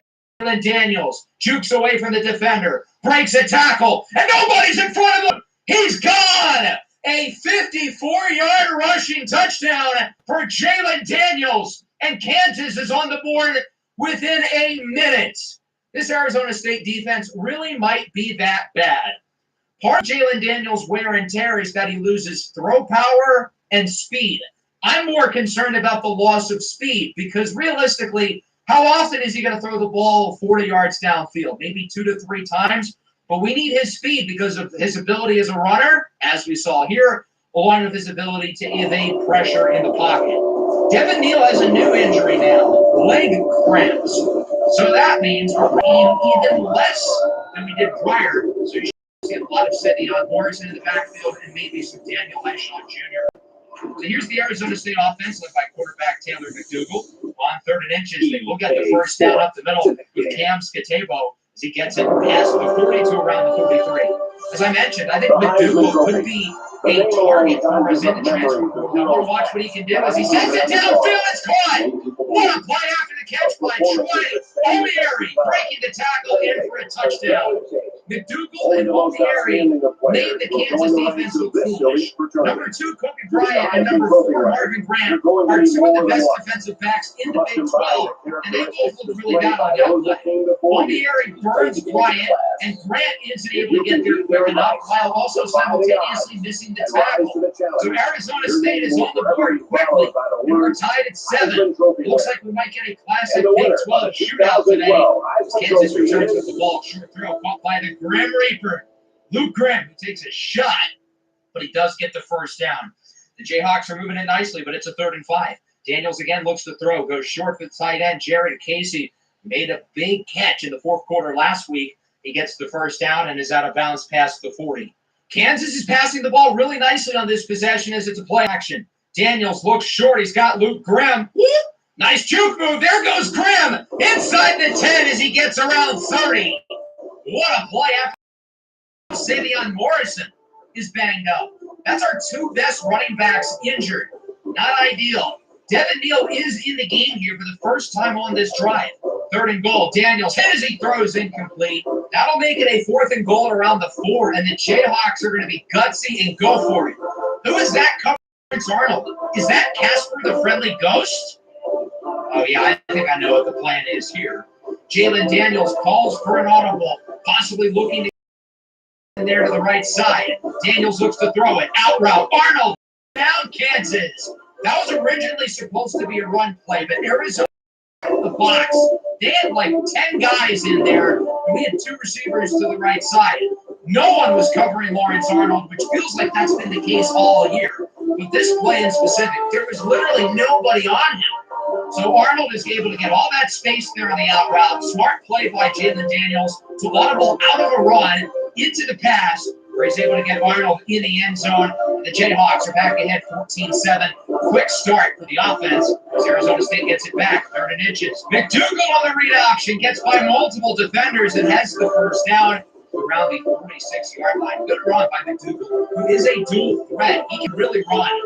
3rd and inches now from around the 35. It's a read option again. McDougal finds space, gets another first down, and safety Devin Dye. And that'll wrap up what has been a fun first quarter. This is pure Big 12 football, folks.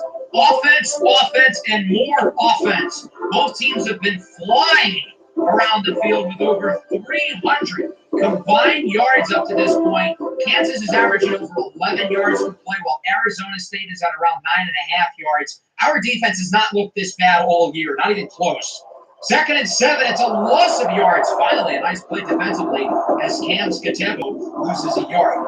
It'll make it a 3rd and 8. McDougal looks to throw it under pressure. Up the middle, it's broken up. Good play there in the secondary. I think that was Kobe Bryant with the deflection. And the Sun Devils will have to kick this one. It's Baker Tucker, 37-yarder. Certainly not a gimme. Looking to cut the lead to 4. This one is good. So Arizona State makes it 14-10. The first 3rd down stop from the Kansas defense today. Arizona State was on 3rd down prior to that play. And so with that, the Jayhawks will get the ball back up by 4. We'll see if the offense is able to add to the lead. So we'll start with a 3rd down and 7 here for Kansas. Highshaw, the running back in the backfield with Daniels. He goes short, caught by Trevor Wilson, who does not get the first down. ASU with the stop, and that'll lead to the first punt from either team today. And Arizona's got it back at the 38 here, the first down, looking to take the lead as it's an RPO, caught by Omieri. Breaks the tackle for Marvin Grant, and nobody's in front of him. A 62-yard touchdown for Troy Omieri. And Arizona State takes the lead. I thought on paper this would be an easier game than the matchups against West Virginia and TCU. But boy, did the Sun Devils play. Troy Omieri with 2 touchdowns here in the first half. He is balling right now. So look at the replay here in the RPO. Kobe goes for the ball rather than playing for the receiver. And then Marvin Grant completely misses the tackle. Bryant and Grant, again, 2 of our best defensive players, but both of them have been horrible so far in this game. Each of them directly responsible for the 2 Arizona State touchdowns by Omieri, 17-14. Here's a nice run, though, from Devin Neal, his 2nd touch today. He gets the first down. Again, we're not using him a lot, but we're using him sparingly. RPO, Quentin Skinner, who breaks the tackle. Nice play after the catch there by Skinner. He's able to get the first down. The Jayhawks moving it nicely past the 40. It's another RPO. This time Daniel Highshaw keeps it. Highshaw's got blocks to the left side and is out of bounds around the 20. This is a really good response from the Kansas offense after taking their first deficit of the game. Here's Jalen Daniels up the middle. He's got Arnold, who brings it to around the 4. Now 2nd and goal. RPO over to Jared Casey. Does not get anything. But we've got a flag. That's going to be a face mask on Arizona State, and it'll move Kansas half the distance to the goal line. More importantly, it's an automatic first down. Mason Williams is called for the flag And now Kansas has it around the 1 yard line as Daniels keeps it on the option, breaks the tackle, and he is in for a rushing score. The deficit does not stay for long. Kansas back ahead. It's a hat trick for Jalen Daniels. His third all-purpose touchdown of the first half, and the King gives himself the crown. 21-17 in favor of Kansas. As Arizona State gets it back. Here in the 2-minute warning, 2nd and 2, direct snap to Scatebo, and he gets the first down himself. A little trickery from the Sun Devils, but they'll keep the chains moving. Here after the 2-minute warning, it's first down. McDougal up the middle, he's picked off. Damani Maxson, the true freshman, with his second interception of the year. The Jayhawks force the game's first turnover, get the ball back with plus field position. It's been an impressive freshman season for Damani Maxson, who came to campus as a safety and has been largely used as a box linebacker. He does a great job of lurking there in the middle of the defense. This one's moving before we make a trade second. This one. The upset is complete. And for boys, he hit the century mark. More than 100 yards pass. This can't be his fault. Another game. The Gamecocks I was respect to Castros and I'm moving Colorado. I told how him high can they stay in the bowl? There was never any room to breathe in this game. And for Valentine, he caught one for a touchdown. In 2 singles flats. And for the Ducks, wow, what an opportunity now to move up in the BCS standings, but they've got to win this football game. So here comes the offense taking the field for the first time today. Man, these teams still learning on volume. Price picks can make any game exciting. Now, all I have to do complicate. I don't have time like that. All you do is go more or less on your favorite players. You just walk in your lineups in a second. You see scrambles, but he didn't get much. When you run this defense, wrong again. Price picks are available in most states. It is the number one pick sports app out there. Download Price Picks. Wait, can we want picks? 2nd and 7. Ball on the 20-yard line.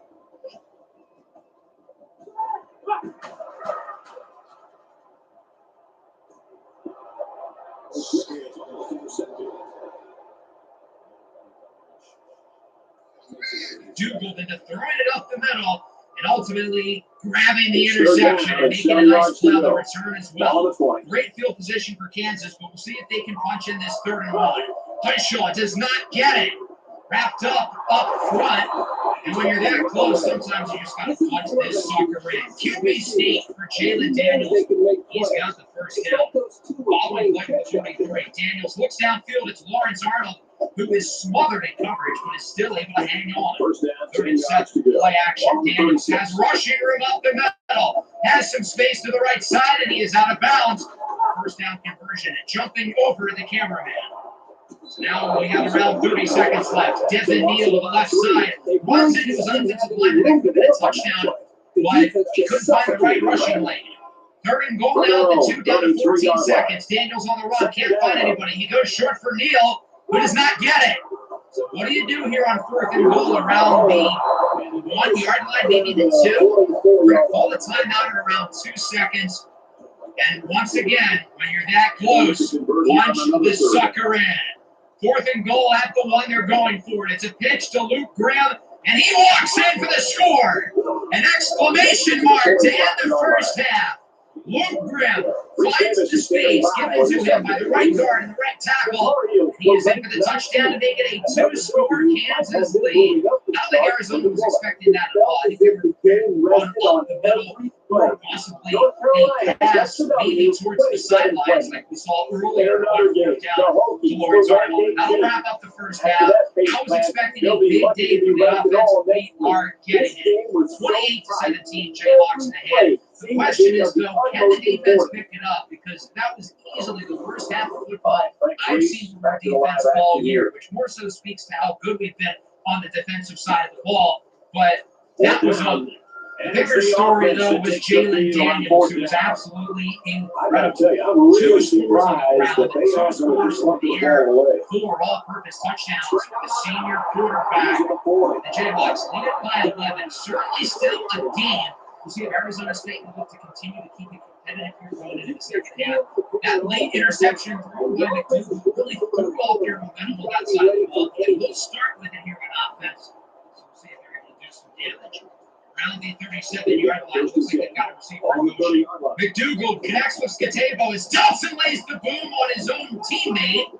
And Scatebo is wrapped up by Taiwan Berryhill and Louis Bryant. But let's look at the replay here. What was Mello Dotson doing? He's trying to go for the big hit. He completely misses, and then instead extends on Devin Dye. Not ideal. 3rd and 2 now from around the 14-yard line for Arizona State. We'll see if they can look to convert here and put themselves in position to get back to the end zone. Here's Pacheco on the run. He does not get it. Taiwan Berryhill Jr. brings him down. The Sun Devils will have to send out the field goal unit. It's Baker Tucker going to bring this game within 8. 31-yard try is up and good. So it is a one-score game, 28-20. Given out Kansas offense played in the first half, 5 possessions, 4 touchdowns. Arizona State's going to need to do better than that. They've got to keep up with our offense because it really looks like the only way they're going to win this game is if it's a track meet.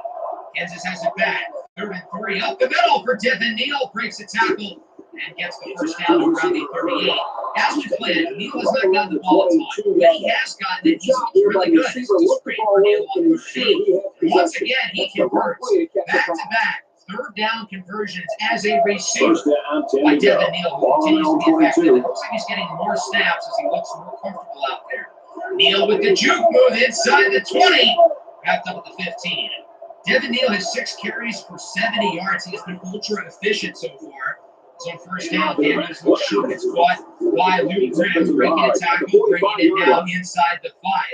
Quick drive here for the KU offense. We'll see if they can add to the lead. Short throw here for Devin Neal, and he is going backwards. Lost the ball for round 2. Not sure what he was trying to do there. Right now it is a 2nd and goal. Daniels looks to throw it under pressure, trying to find space to throw it away, but he cannot. Sacked for a loss of 23 by Clayton Smith and Trevor Medlock. A boneheaded play there, and because of that, we're just going to run a screen here on 3rd and goal. But there's a flag. Wow, we just dodged a bullet. That was a horrible play on 2nd and goal, and now Arizona State has given us a get-out-of-jail-free card. Zach Swanson with the roughing the passer. It's an automatic first down. What a boneheaded play for the Sun Devils. And ultimately, the Jayhawks capitalize as Jalen Daniels connects with Trevor Wilson for the touchdown. And Kansas adds to the lead. It's 35-20. Jalen Daniels has been responsible for all 5 touchdowns tonight. 3 through the air, 2 through the ground. And again, we never should have gotten that opportunity. After Daniels took that horrible sack, that really should have been the end of the drive. That roughing the passer was just horrible. As the Sun Devils get it back on 3rd down, Scatego does not get it. Javier Derrick with the tackle for loss. That leads to a punt. This game is spiraling out of control quickly for the Sun Devils. Daniels on the run, fires to Jared Casey, who's able to drag the toesies inbounds. The booth would review it, even though he very clearly was in real time. So because of that, I'm going to take the review as an excuse to look at this awesome throw by Daniels and this incredible toe drag swag from Jared Casey, who's had a productive day. 5 catches, 47 yards. Possibly the final play of the 3rd quarter. Devin Neal to the outside gets the first down. That'll wrap up what ended up being a really strong 3rd quarter for the Jayhawks. With the roughing the passer call and this trouble zone offense, it feels like this game is slipping away from Arizona State as Kansas leads 35-20. There's a look at your top 25 rankings. Excited to go over some of the games here around the nation later in today's episode. But first, we've got to conclude this matchup. 3rd and 10. Daniels under pressure. Hit as he throws it. Incomplete. That'll bring out the field goal unit for the first time. Owen Piper-Gerdy's kick is up and good. It is now a 3-score game. As that one will drop from 43 yards out. It's 38-20. Arizona State's offense has got to get moving quickly here. 3rd and 10. McDougal looks to throw it. Has a man open downfield. It's caught. Malik McLean hangs on to that one as it's now 3rd and inches. McDougal looks to throw it under pressure. He's sacked for the first time tonight. Jeremy Robinson in the backfield brings him down. And Arizona State feels like they've got to go for it here, down by 3 scores. McDougal looks to throw it. Short throw is caught just barely for the first down. Hauled in by Melquan Stovall. So the Sun Devils will keep the drive going. Following play, it's intercepted. Damani Maxson again, his 2nd of the game. The true freshman continues his awesome season as he's picked off McDougal twice in this game. 3rd interception on the year. That leads the team as McDougal was looking up the middle. But once again, Maxson working in the area is able to bait him into the throw. making McDougal think the receiver's got space. But not so fast, partner. Kansas gets it back, looking to choose some clock and finish out this game for good. Devin Neal up the middle, he gets the first down, juking his way past the 50. 9 carries for 106. Talk about efficiency. 2nd and 3, short throw is caught by Neal. Another first down. Nice juke move, and he brings it inside the 25. Devin Neal looks awfully healthy, I've got to say. He's been highly productive today. As the screen is caught by Arnold on 3rd and 11. He almost gets the first down. He could kick, but when you're that close, just got to punch that bait at the end. Daniel Highshot Jr. gets a couple. That is more than enough to get the conversion. Now it is a 3rd and 2. Daniels up the middle, does not get it. 4th and inches. When you're that close, punch it in. QB sneak for Jalen Daniels. He brings it to around the half-yard line. What are they going to do on 1st and goal? The exact same play. QB sneak for Daniels. He is in for a score. What a night for Jalen Daniels. 3 passing touchdowns and now 3 rushing touchdowns as he waves goodbye to the crowd. 42-20 in favor of Kansas with under a minute left to go here in the 4th. A Heisman-esque performance statistically from Jalen Daniels. As now McDougal is sacked by Dekias Brinkley. Brinkley has gotten a sack in each of the first 5 games this year, and I thought his sack streak was going to end tonight. But he gets one here late, his 10th of the year, which leads the entire country. And now we've got to watch out for the safety. It'd be the 3rd consecutive week for Kansas where they get one, but instead it's a short throw for Luis Mateo. And it looks like there will not be a safety as Kansas to take the next nice play after the catch, gaining 30. On 1st down, McDougal looks downfield under pressure. It's caught.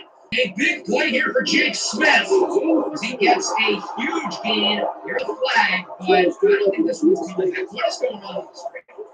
Terrific passer against Dylan Whitehead, and they will bring it to the 13-yard line, which is seconds to go. 3rd and 3, McDougal goes short. It's caught for a touchdown. Backup tight end Cameron Hartwell. For the first time here in the second half, Arizona State does punch it into the end zone. It's now 45-26.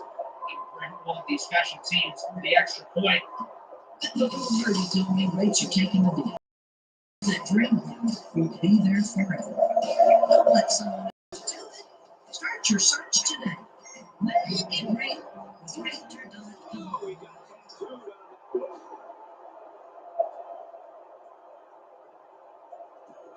Place trades with single order management tools. Access over 40 built-in indicators plus custom indicators. Get real-time updates, latest market news, and insights. Get started at ninjatrader.com.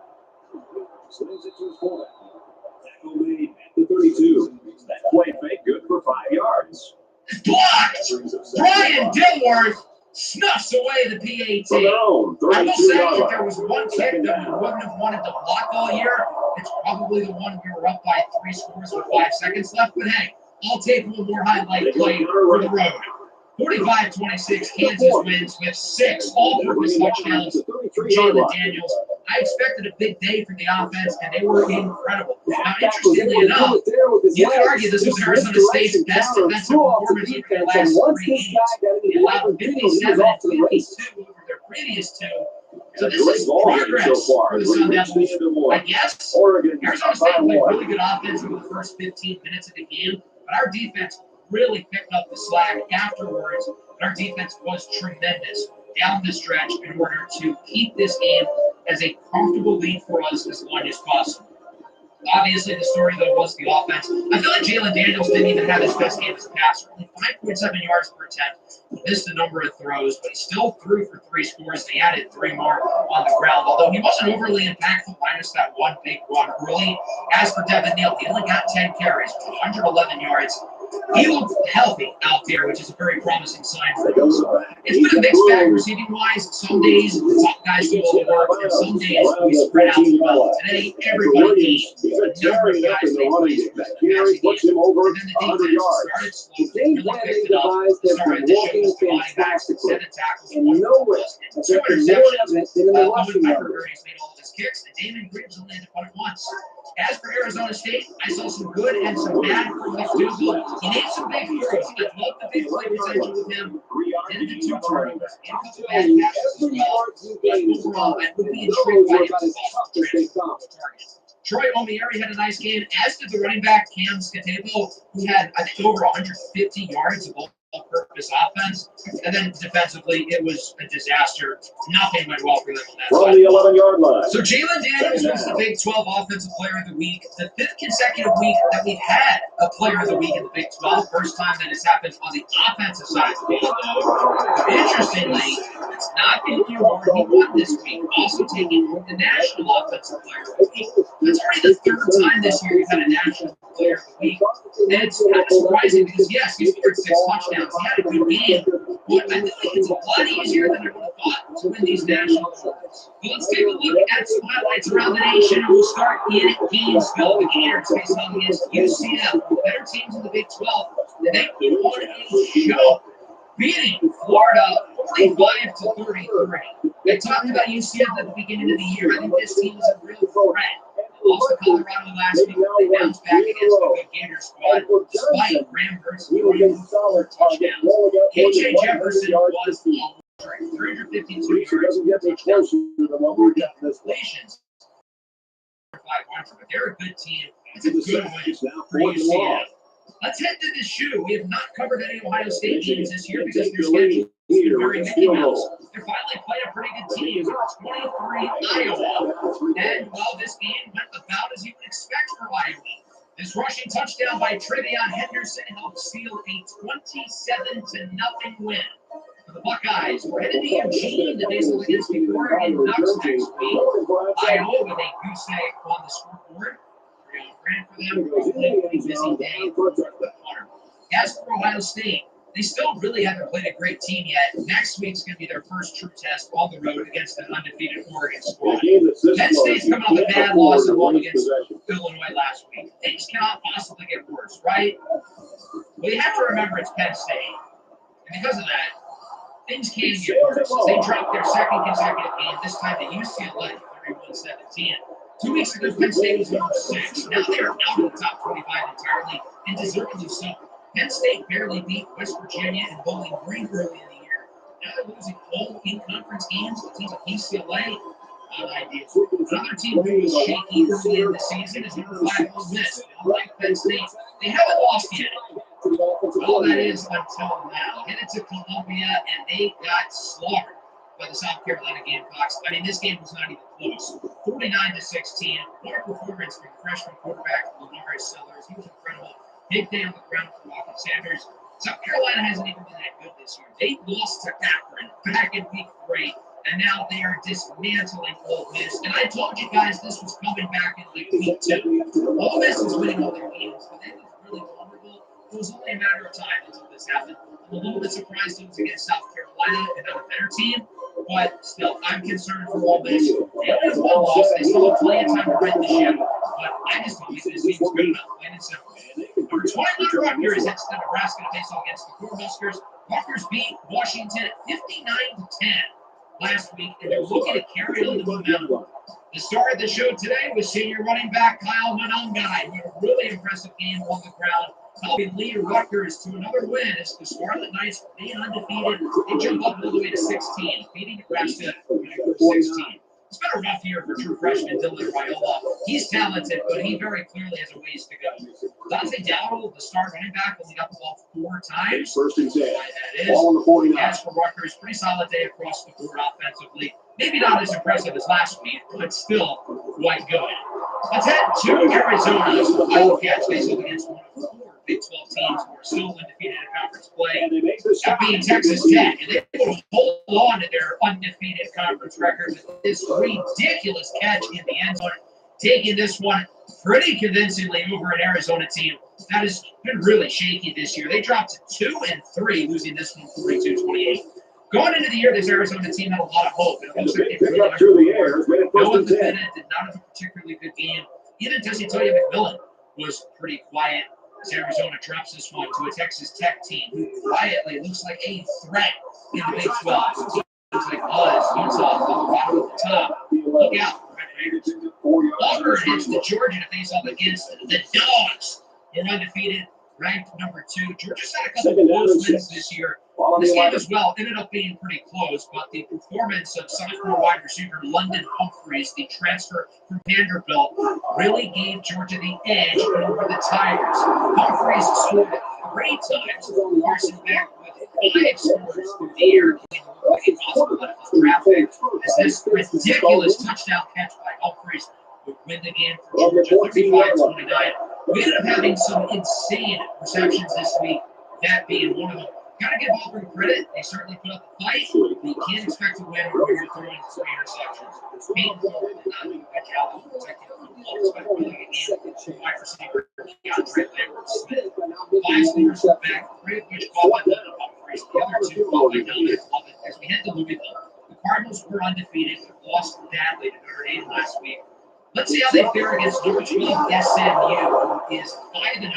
Playing really well in the ACC, and this ended up being a really exciting game.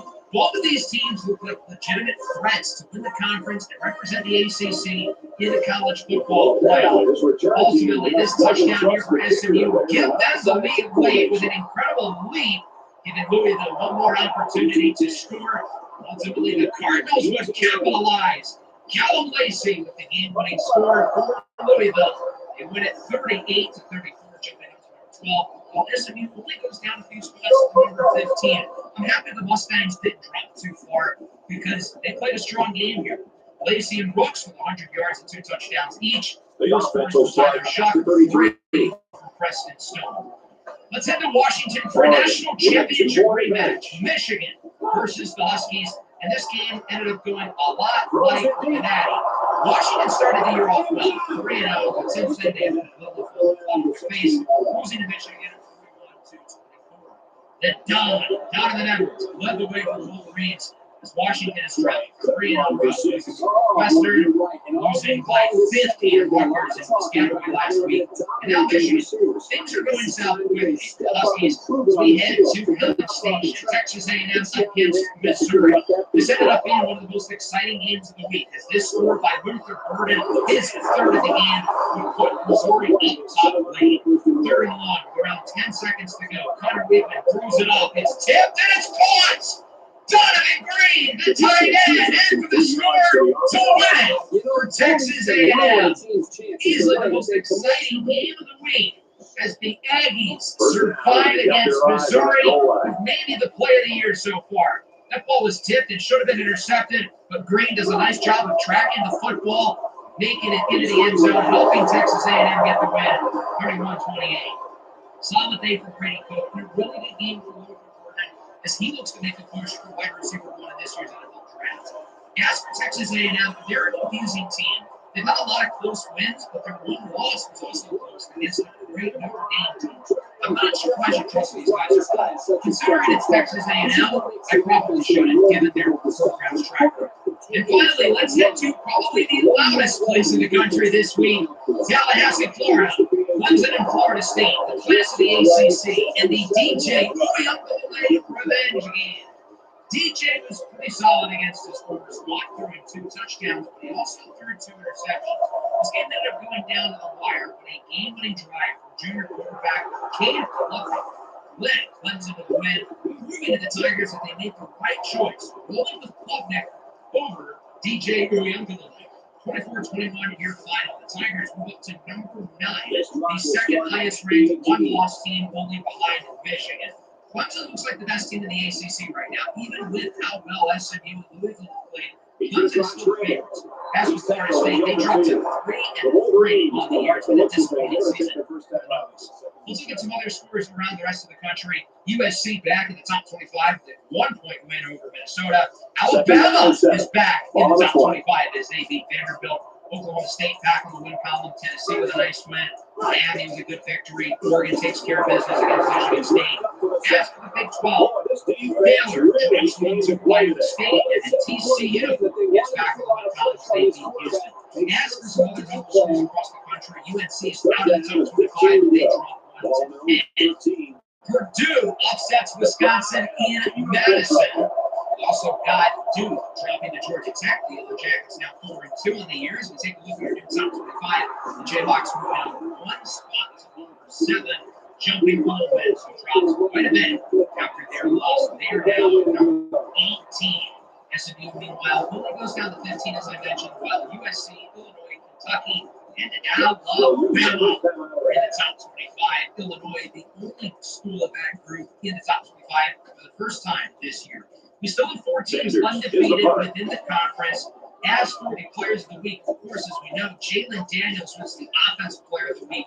He's joined by Nana Osako-Mensah of TCU, who wins the National Defensive Player of the Week. 5th consecutive time we've had a player of the week in the conference.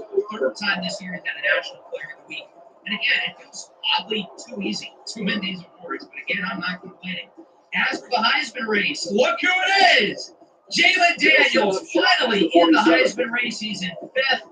Dylan Gabriel and Max Johnson moving up to the top 2. Quinn Ewers drops to 3rd of the bye week.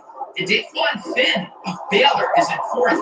Baylor's 2-4, and Finn didn't even have that good of a game in a loss to Iowa State. I'm not sure how he's in there, but okay, we'll roll with it. I'm just happy that Jalen Daniels is there. We've got some great games here in Week 7, Ohio State and Oregon.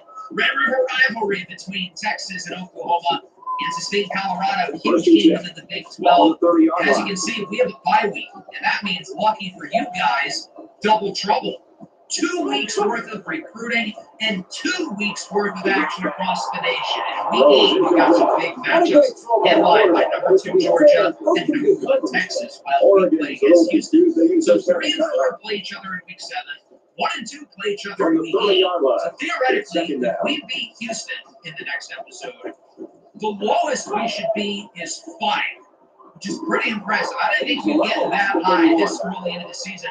We'll see if we can get the job done, and we'll see what happens in what should be a chaotic 2 weeks across college football. Hope everybody enjoyed. Make sure to like and subscribe to the channel. If you are new, peace out.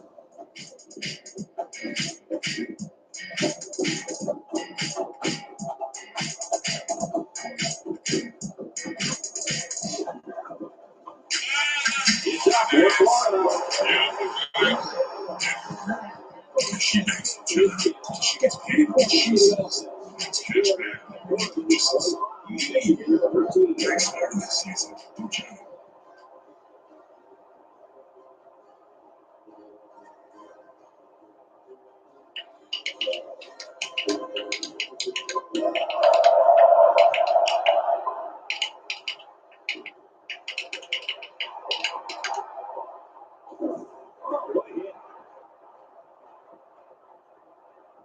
The unbeaten 6-0 Kansas Jayhawks look to keep the winning ways rolling, as today we'll be hosting the Houston Cougars here at home. This is my first game since the dynasty patch that came out a couple days ago, and within the patch, the Kansas Stadium has been updated. For those of you who don't know, Kansas has recently torn down their previous stadium with the idea of playing in Arrowhead for the 2024 season before moving to their new stadium. But as you can tell, that obviously has not happened in the game. We played at the old stadium for our first 3 home games of the year. And then I guess during the bye week, the construction team built up an entirely new stadium. To do that within the span of 2 to 3 weeks is awfully impressive, and they deserve their props. We're coming off a 45-26 win against Arizona State in the last episode. The offense was really clicking here. Jalen Daniels scored 6 all-purpose touchdowns, 3 in the air, 3 on the ground. Certainly was not a perfect game defensively, but once we got into the second half, the defense really settled in, and we were able to turn what looked like a close game into a very comfortable win. Jalen Daniels ended up winning the National Offensive Player of the Week and has put himself into Heisman candidacy. Since we are at our Week 7 bye week, lucky for you guys, you're getting double trouble. 2 weeks worth of recruiting and 2 weeks worth of action across the rest of the country. Simulating into Week 7, we get some good news. As 4-star running back Jazir Tolbert has committed to the program. From Blue Valley Northwest to Overland Park, Kansas, Tolbert is a talented athlete who plays on both sides of the ball. He's probably going to be more of an offensive player for us, sticking at running back. He's got a really good blend of power and athleticism. 3-star receiver Sheldon Britt from Hampton High School has also committed to the program. It's no secret the wide receiver is a huge need for this long term. Reek is an interesting skill set. 6'3", hair under 200 pounds. He's a hair below a 4.44 dash. So he's got the size, he's got the speed, he's got the upside. 3-star defensive back. And the Yami Muna has in it as well. Texas, and we beat Texas Tech out in order to land him.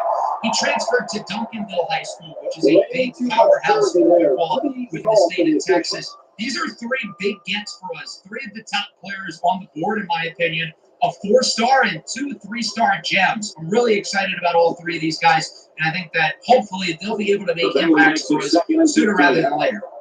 We do have some bad news, though, with some players as well. Linebacker Jamerson Moore is down to 3, and we are 4th in line. And then 4-star wide receiver Trent Aurora is committed to Ole Miss. We expected this one to happen, but it's still unfortunate. Aurora was one of my favorite players on the board. I always figured it was unlikely we would land him, but now it is official. He will be a Rebel.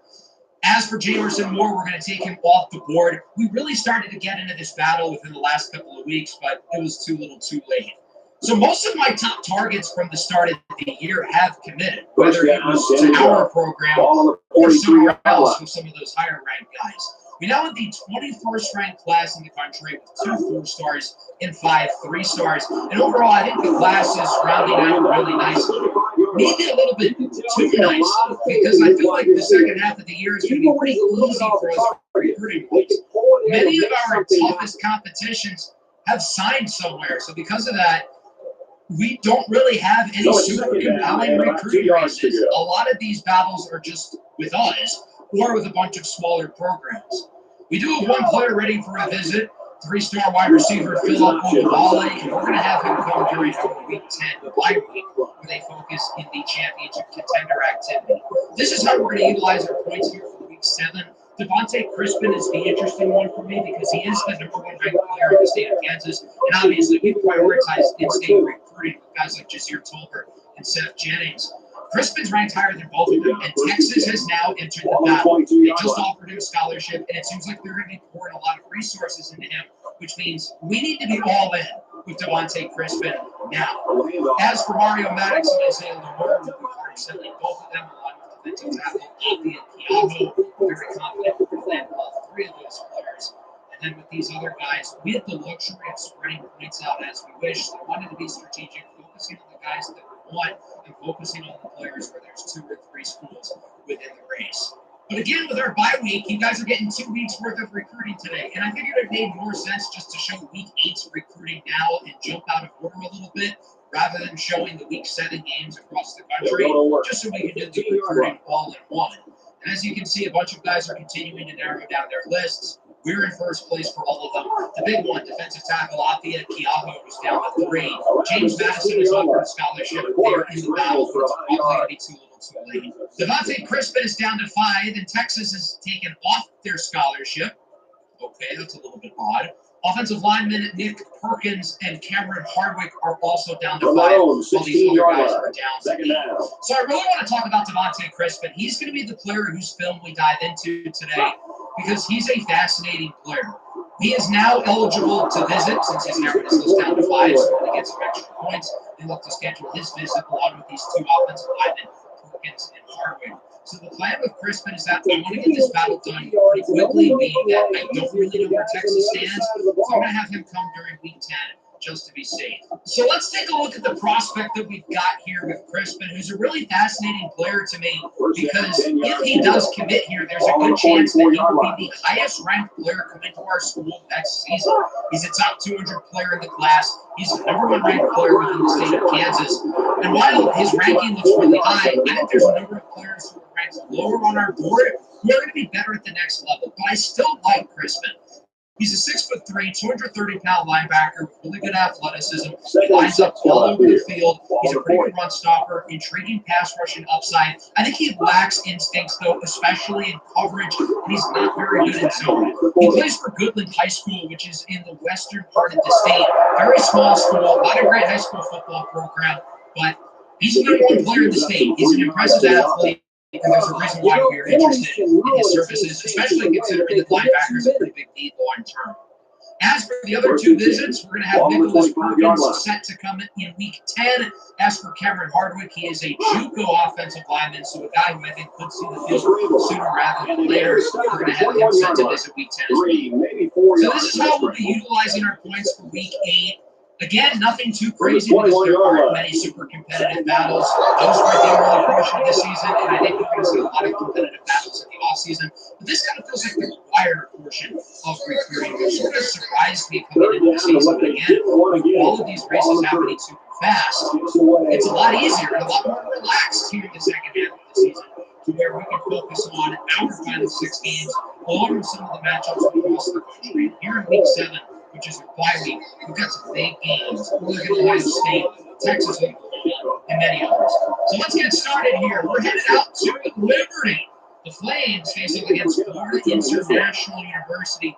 Liberty, of course, was the highest-ranked Group 5 conference champion a year ago. They would have made the college football playoff had it been a 12-team set last year, and ultimately they would win this game over FIU 24-21. I don't really want to talk about the game specifically, but more so Liberty jumping into the top 25. They're the first Group 5 team ranked all year. It's honestly a shame it's taken this long for somebody within the Group 5 to be ranked.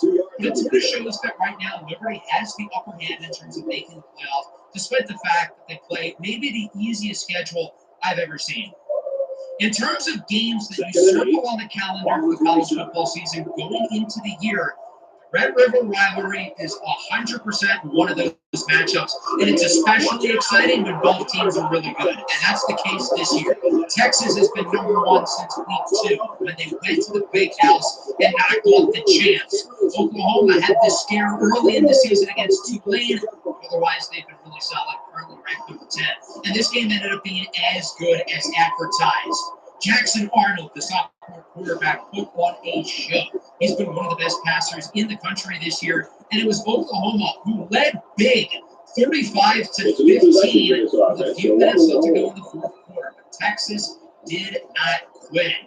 The Longhorns had some quick offensive plays, including this long touchdown from Quinn Ewers to Slade Golden, the transfer from Oregon State. And then on the following possession, Ewers would connect with Matthew Golden. But unfortunately, he was too little too late. #1 Texas knocked off by Oklahoma 35-29. Texas now #5, Oklahoma now #4. Really strong showing for Jackson Arnold, 360 yards and 4 touchdowns, really cementing his name into college football. Andrel Anthony, the former Michigan Wolverine, with a huge gain in the air with the Sooners. Quinn Ewers was pretty solid, certainly not the reason his team lost. 2 touchdowns in the air, another on the ground. Texas couldn't really run the ball, but their defense was very similar. So that leaves an open slot for #1. And you would think Georgia would be the team in position to possibly take that. They ended up with a really close game here against Mississippi State. Ultimately, the Bulldogs needed somebody to take over the offense, and that guy ended up being sophomore wide receiver London Humphreys, the transfer from Vanderbilt. What an unbelievable performance, leading the Bulldogs to the win. 31-21, and it is Georgia who reclaims the #1 spot, which honestly kind of surprised me, considering we have #3 Ohio State playing against #4. I would have thought the winner of that game would take the #1 spot, but ultimately he will go back to the Georgia Bulldogs, who remain undefeated. It's been a weird season for Carson Beck. He's thrown for a lot of yards, a lot of touchdowns, made some big-time throws, but he's also turned the ball over a lot. 7 interceptions this year, and I feel like his draft stock has gone down a little bit. He went into the year as the top projected quarterback, and while I do still see him as a top 75 pick, I feel like he's not the QB1 or even a set top 3 quarterback in this draft. Some guys playing well, in particularly this gentleman, Haynes King from Georgia Tech, who's maybe been the best passer in college football this year. I mean, my God, has this guy been incredible? And he carried on to this game today. Georgia Tech beats UNC 57-28 in a battle of 2 of the best offenses in the country. In North Carolina, their quarterback Max Johnson has also had a great season, but they could not hold Haynes King. 338 yards and 5 touchdowns, 17 yards per completion. King might be the favorite for the Heisman Trophy this year, the way he's thrown the ball. And he was great on the ground as well, 77 yards and a score. It was the senior Christian Leary who led the way, receiving wise with 158 yards and 2 touchdowns. Larry is really working out this season and has put himself on NFL radars. As for UNC, again, the offense was really good. The defense allowed damn near 60. Perfect. To the quarterback. Steve Package. I know. I'm trying to put some grass on. Really deep hard. You can easily draw the personal foul. Okay, I was thinking that. Okay, now I can focus on these other dishes. First down. Yeah, They're looking for 6 points here. They kind of doing their own thing. Don't worry about it. And the goal line defense digging in here. Pick for ticket play. Download today. Get $50 extra when you play your first game online. Guys, it's He really plowed his way into the end zone there. Great looking touchdown. Once you get inside the 10-yard line, this halfback is automatic. Let's head to South Bend. Notre Dame, undefeated, number 5 at 5-0, facing off against their rivals, Stanford, who have not had a fun time in the ACC so far, currently sitting at 1-4. They really wanted to go here into Notre Dame and prove a point. And the guy who stole the show was Caleb Manor, who had a great sophomore season last year. He's been a little bit quieter this year, but he had himself a day today. He only got the ball 10 times, but he made the most of it every time he touched it, scoring 3 times in this game, leading Stanford to the upset over the Irish, 35-17, causing Notre Dame to take a tumble within the rankings, dropping from 5 all the way to 20. A big fall for Notre Dame. This Riley Leonard was pretty mediocre, really completing 59% of his passes. As for Stanford, Ashton Daniels, same amount of passing touchdowns as completions, and then I Manor, 4 for 55 minutes on the ground, 6 for 130, and 2 scores in the air. Let's head to not just the game of the week, but maybe the game of the season so far. Number 3 Ohio State versus number 4 Oregon. The Ducks moving into the Big Ten, looking to show the college football world that they belong at the top. But they've got to run through Ohio State, who's been at the top of this conference over the last decade for the most part. I expected a dogfight in this game, and ultimately that's exactly what we got between 2 teams who have the talent and capability to make it the national title.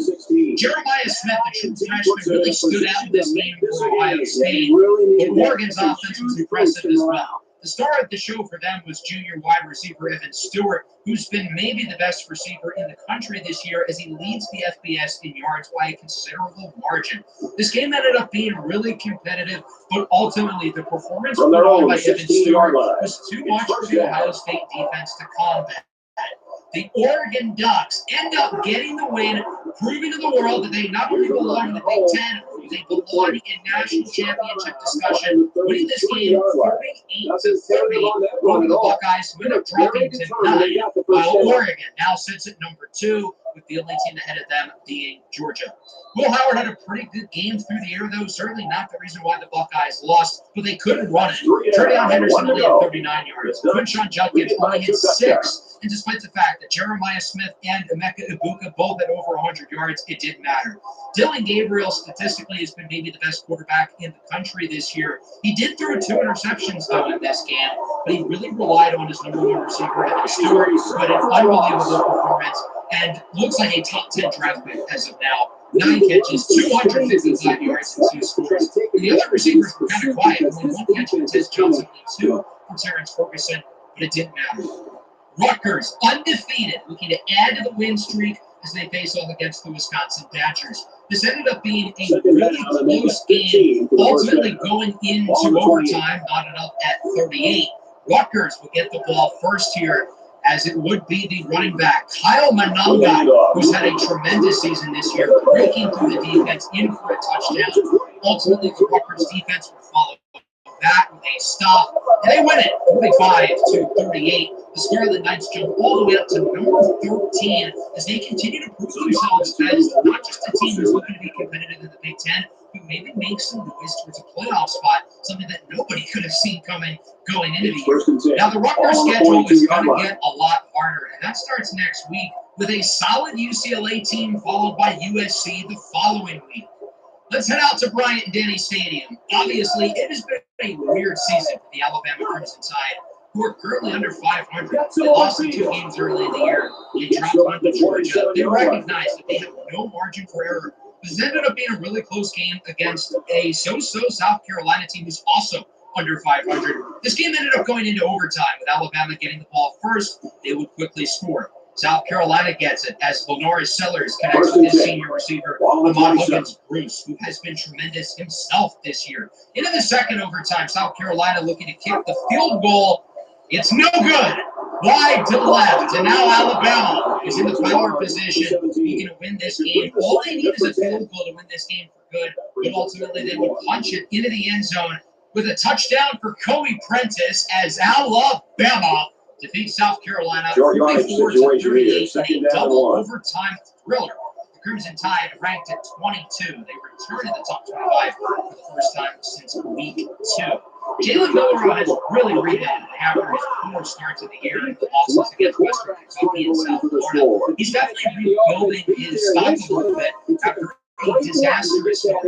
Kobe Prentice had a big game for the Tide as well, while Lenore Sellers was pretty solid.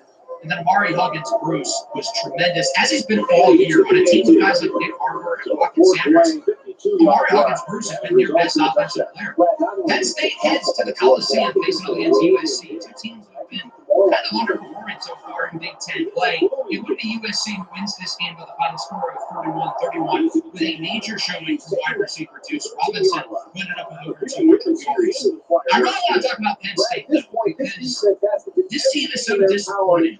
When there's a 4-team playoff, they go 10-2 and they just miss out. The 12-team playoff was tailor-made for a team like Penn State to get in. They can still lose their 2 games a year to Ohio State and Michigan and find a way to get in. But that's not the case. They're 3-3 this year. They really should be worse than that. They barely beat a 1-win West Virginia team. They barely beat Bowling Green. Penn State is a disaster this season. And I think things may get even worse for them if they don't figure some things out. Ole Miss has the Death Valley face off against another really disappointing team this year with LSU.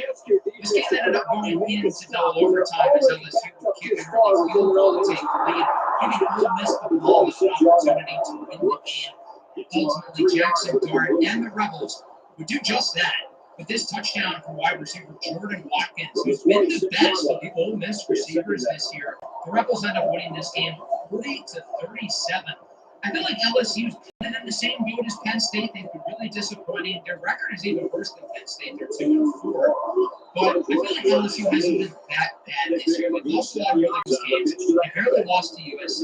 They barely lost to Ole Miss. LSU's played tough battles, and they just haven't been able to get the job done. Nonetheless, with 4 losses, I don't really see an avenue for them to make it the playoff. As for Ole Miss, good win, getting back in the win column, as that sends us out to Boulder, Colorado. The Buffaloes are one of 4 teams in the Big 12 who are currently undefeated in conference play.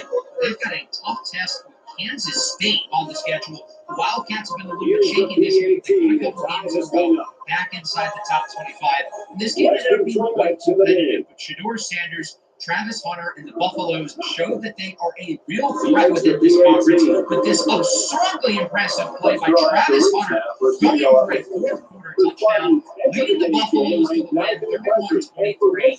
And with that, Colorado remains undefeated. They are now 6-0. Gotta give Coach Prime a ton of credit. He's talking the talk, and as you can see so far through the first half of the season, him and his team are walking the walk. They've been really good this year. And Colorado is sitting comfortably at the top of this conference with Buzz, Utah, maybe Texas Tech, maybe some other teams as legit threats in the college football playoff. I'm very excited for our matchup later in the season. I'm pretty sure week 13 for Senior Day against Colorado. It would be especially exciting if both of those teams come into that game remaining undefeated. And the weird part about Colorado's season is I feel like Shedeur Sanders hasn't been that impressive. He did have one of his best games of the year throwing the ball today, but I feel like he's been a little bit inconsistent with his efficiency as a passer, which was the big thing with him last year. Even though sometimes the big throws weren't there, and obviously he had trouble under pressure, he was always super efficient. He didn't turn the ball over. He completed passes at a high level. But I feel like he's been more aggressive this year. And even though his efficiency has gone down, he's been able to make more big plays. And obviously that's helped Colorado win playing games. Let's take a look at some other results around the rest of the country. Louisville's able to beat Virginia. Clemson stomps Wake Forest 42-0. And Wake Forest is a very formidable opponent. These guys beat Ole Miss earlier in the year. UCF beat Cincinnati 19-8, one of the scores of all time. And then Utah moves up to number 3, defeating Arizona State. As for some other Big 12 contests, Iowa State crushes West Virginia. How did we almost lose to the Mountaineers? They are bad. And speaking of bad, Arizona's 2-4 as they drop one to BYU. I'm not even going to waste my time with Arizona anymore. That team is really disappointing. Noah Fafetta has taken a massive step back this year. Looking at some other scores across the country, Memphis beats USF. The Tigers are 5-1. North Texas 6-0. Both of them look like really strong Group 5 teams. Northwestern's lost a couple. They dropped one barely. Illinois out of the top 25. They lose to Purdue. Washington's lost 4 in a row. They dropped one to Iowa. NC State offers Syracuse. Toledo 6-0. Another undefeated Group 5 school.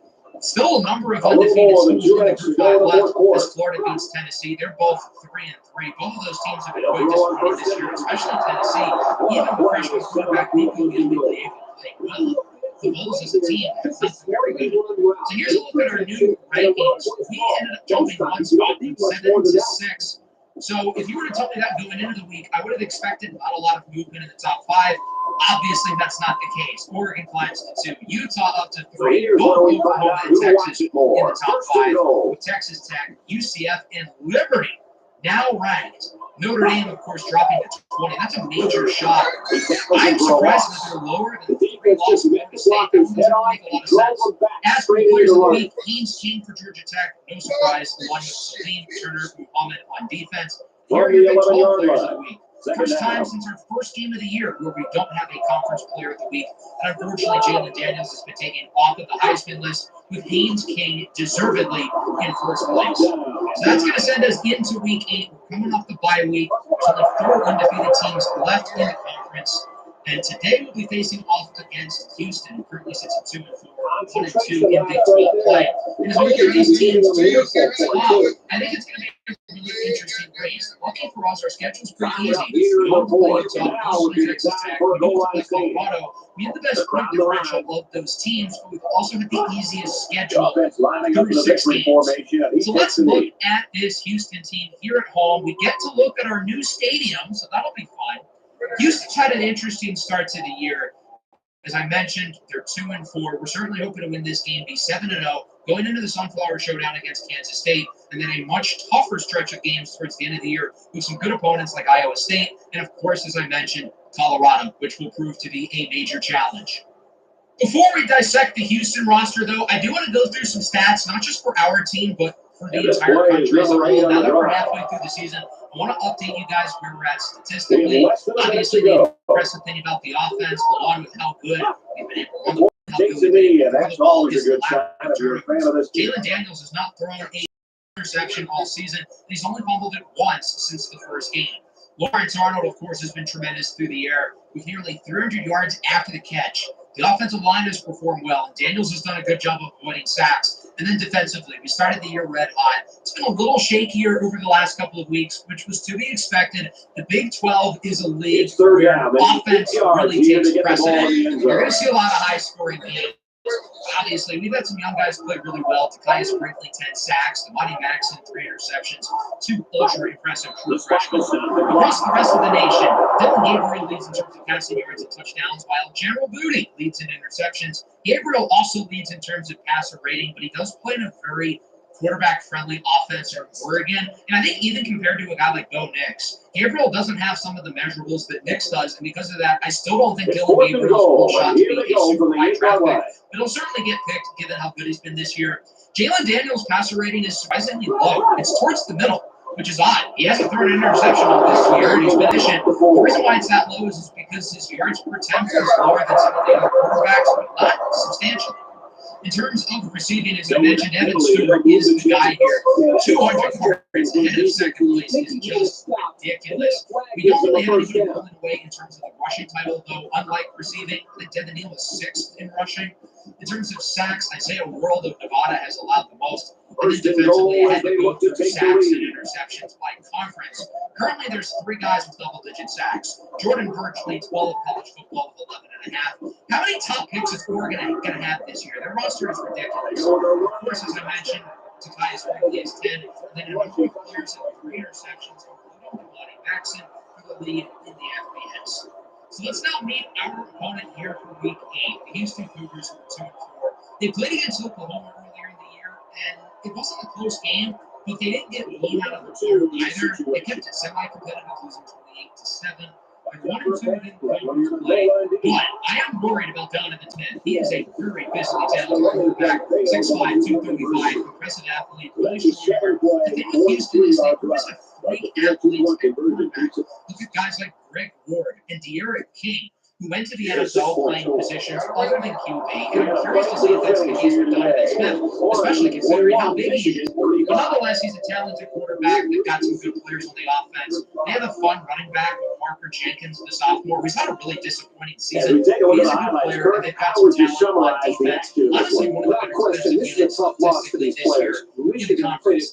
Let's get this show underway here at David Booth Memorial Stadium. Looks a little bit different in comparison to the last time we played here, an overtime Week 5 win against TCU. So I hope you guys enjoy the new look stadium. I'm happy that they updated it to what the stadium is going to look like in the future in real life.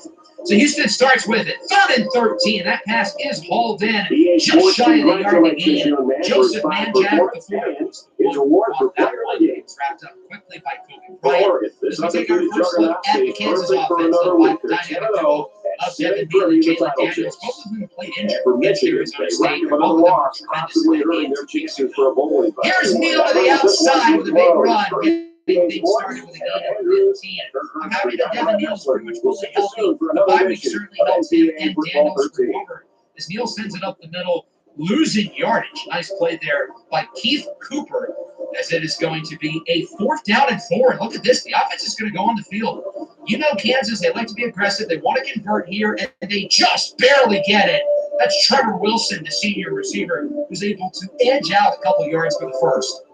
Following play, Daniel sends it downfield for the tight end, Jared Casey, who has it inside the 15. Certainly hasn't been a perfect drive, but the Jayhawks are moving it pretty nicely. They've now got it at around the 10. Daniels on the option is going backwards. Nadame Tucker brings him down, and it's 3rd and 9.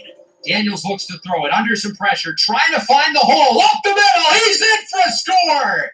Jalen Daniels with a rushing touchdown, and Kansas takes the early lead as Daniels waves to the crowd. What a play there by Jalen Daniels. He couldn't find anybody open, so he's able to step up in the pocket, find the gap, and rush for the score. It's 7-0. Houston with it. Handoff up the middle. This is Parker Jenkins, the sophomore, breaking a tackle, and he is eventually leveled by the senior safety, Marvin Grant, but not for the first down. Here's Donovan Smith on the very next play. Keeps it himself on the option. Down the field, inside the 20. Pushed out of bounds by Mello Dotson. Big run for Smith, and he can also run with the best of them. Smith has space to the left side. He's in for a score. We're tied at 7. Both quarterbacks with rushing touchdowns here in the first quarter. Two of the most athletic QBs within the conference showing off their rushing ability early as we're knotted up. Kansas back with it. It's a screen for Arnold, who loses yardage, and that'll make it a 3rd and 12. The Houston defense reads that play immediately. Daniels looks to throw it under some pressure, sends it downfield. It is hauled in. Nice grab there by Jared Casey for the first down, keeping the chains moving. Now here towards the end of the quarter, 2nd down and 5. Nearing midfield, and Kansas is not going to snap the ball in time. Through one, we've got a good one. 7-7 up to this point. The offense is playing well. The defense...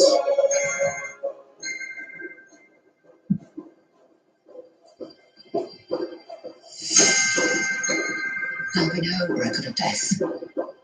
Richard Roper will remain a missing person. And you, Joseph Byrne, will be no more. I spent years creating your hero. It's time to get back in the field. Take your sound to Talent small brains into community. Also solve Richard Roper's troubles. Like British intelligence is helping him. That's your chance to be a snake in their garden. Welcome to go in. You're not told first, or shall I? I love you. Yeah, but I hope so. I get you what you want. I was never here.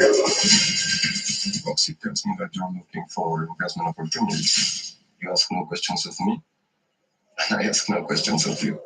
Everything's stressed.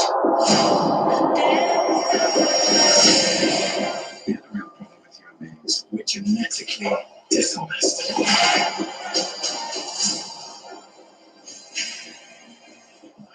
We had no choice. I saw a chance to nail down the instance the politicians have rotten bullshit.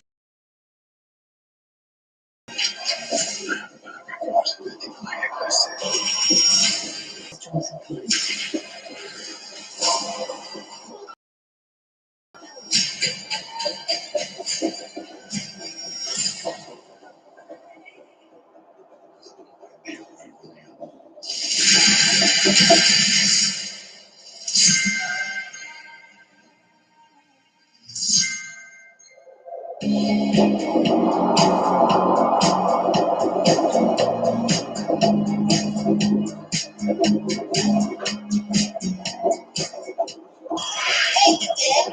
Did you hear the blazing hot news from your friends at Verizon? Verizon will take your current AT&T or T-Mobile bill and give you an even better deal. Are you tired of phone plan gimmicks with too many limits? Are you stuck with premium prices but not the spices? You want a plan full of perks, not a handful of perks? We have a deal for you. If you thought Verizon was expensive, think again. With Verizon's best value guarantee, a better value is as easy as 1, 2, 3. And we're so confident we want you to let us prove it. Verizon will take different.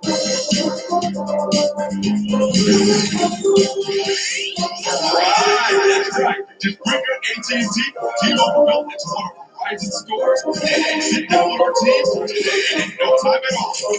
Today, you will walk out with something fresh, shiny, and delicious. Today, we're already a Verizon customer. We'll measure it against yourselves and make sure you're getting our very best deal. So don't be nervous. We got spectacular service when it comes to speed, reliability, and quality. You better believe you can count on the most reliable and the best 5G network, Verizon. Stop paying for features you don't need. Stop making Sarah screams a lot and Nancy never texts use the same terrible plan. Don't compromise. Mix and match to get exactly. Give every family member the plans they need to succeed. And like little flexibility with your flexibility, with our 3-year price, you can count on it. And when you phone your mission, you can trade your mission. Just like magic, you'll get all the latest gadgets. New and existing customers get all the same great phone deals today. And that's not all. We'll make it work with discount perks.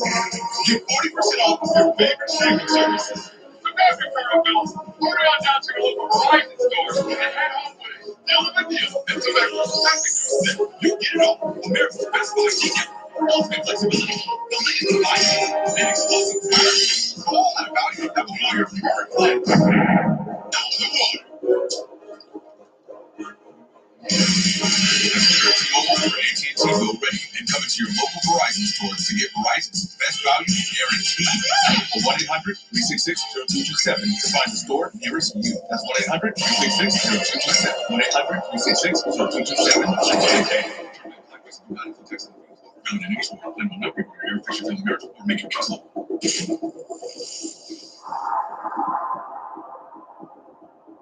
Yeah, a little shaky. We haven't really stopped the run at all. A couple of big plays on the ground for Houston. So that's certainly going to need to be fixed.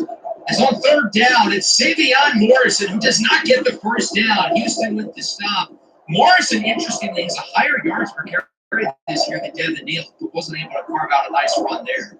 Here's Jenkins to the outside for the Cougars. Brings another tackle. Parker Jenkins gets by Devin Dye and is pushed out of bounds at the 20 by Mello Dotson. Houston's had to rely on these long plays, but it's working. Short pass caught by Stephon Johnson for the touchdown, and the Cougars take the lead. It's 14-7. If you thought this game was going to be a walk in the park, Houston clearly has other plans. Kansas back with it, now trailing as it's play action. Daniels under pressure, hit as he throws on third down. It's incomplete.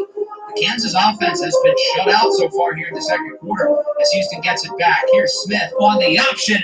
He gets around one, but that's going to be a flag. Face mask there on the safety, Devin Dye.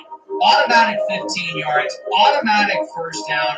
The last thing we need to do is continue to move them closer to the end zone and put the Cougars in position to add to their lead, because right now they have all the momentum.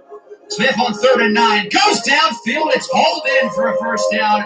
Marquise Shoulders is the one who makes the play there for Houston, and now they have it near the end zone. 2nd and 5, it's a short pitch. Jonah Wilson, the freshman, has space, he locks it in. 21 consecutive points for Houston. It's a 2-possession deficit, the most amount of points that we have been down the entire season so far.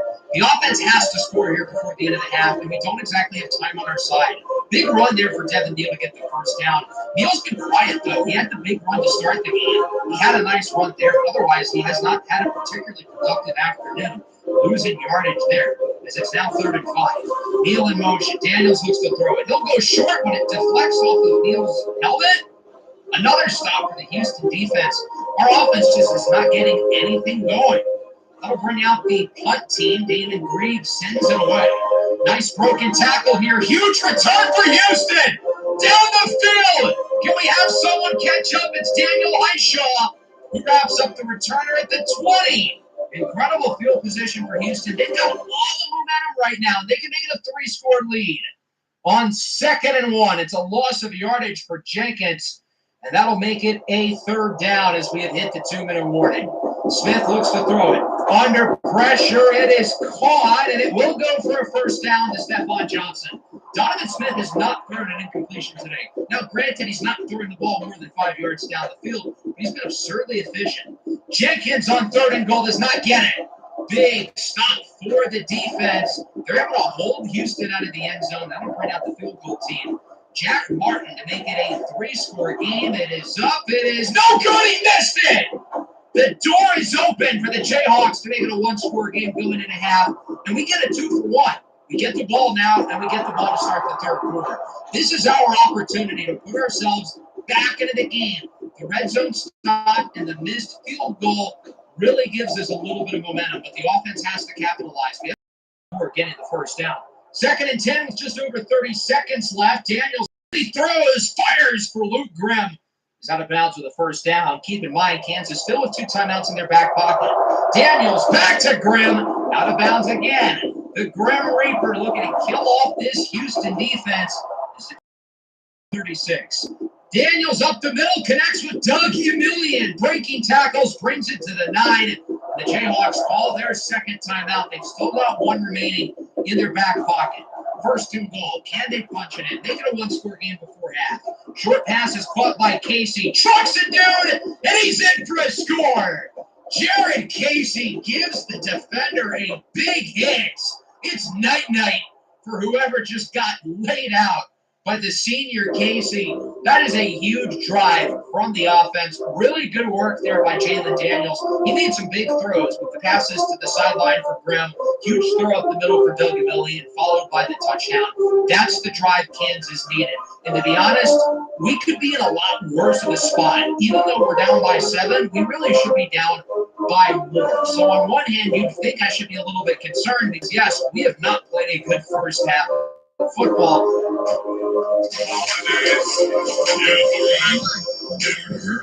Because she makes the job, so she gets paid because she says it's cash back on everyday purchases. Drink smarter this season. Do John.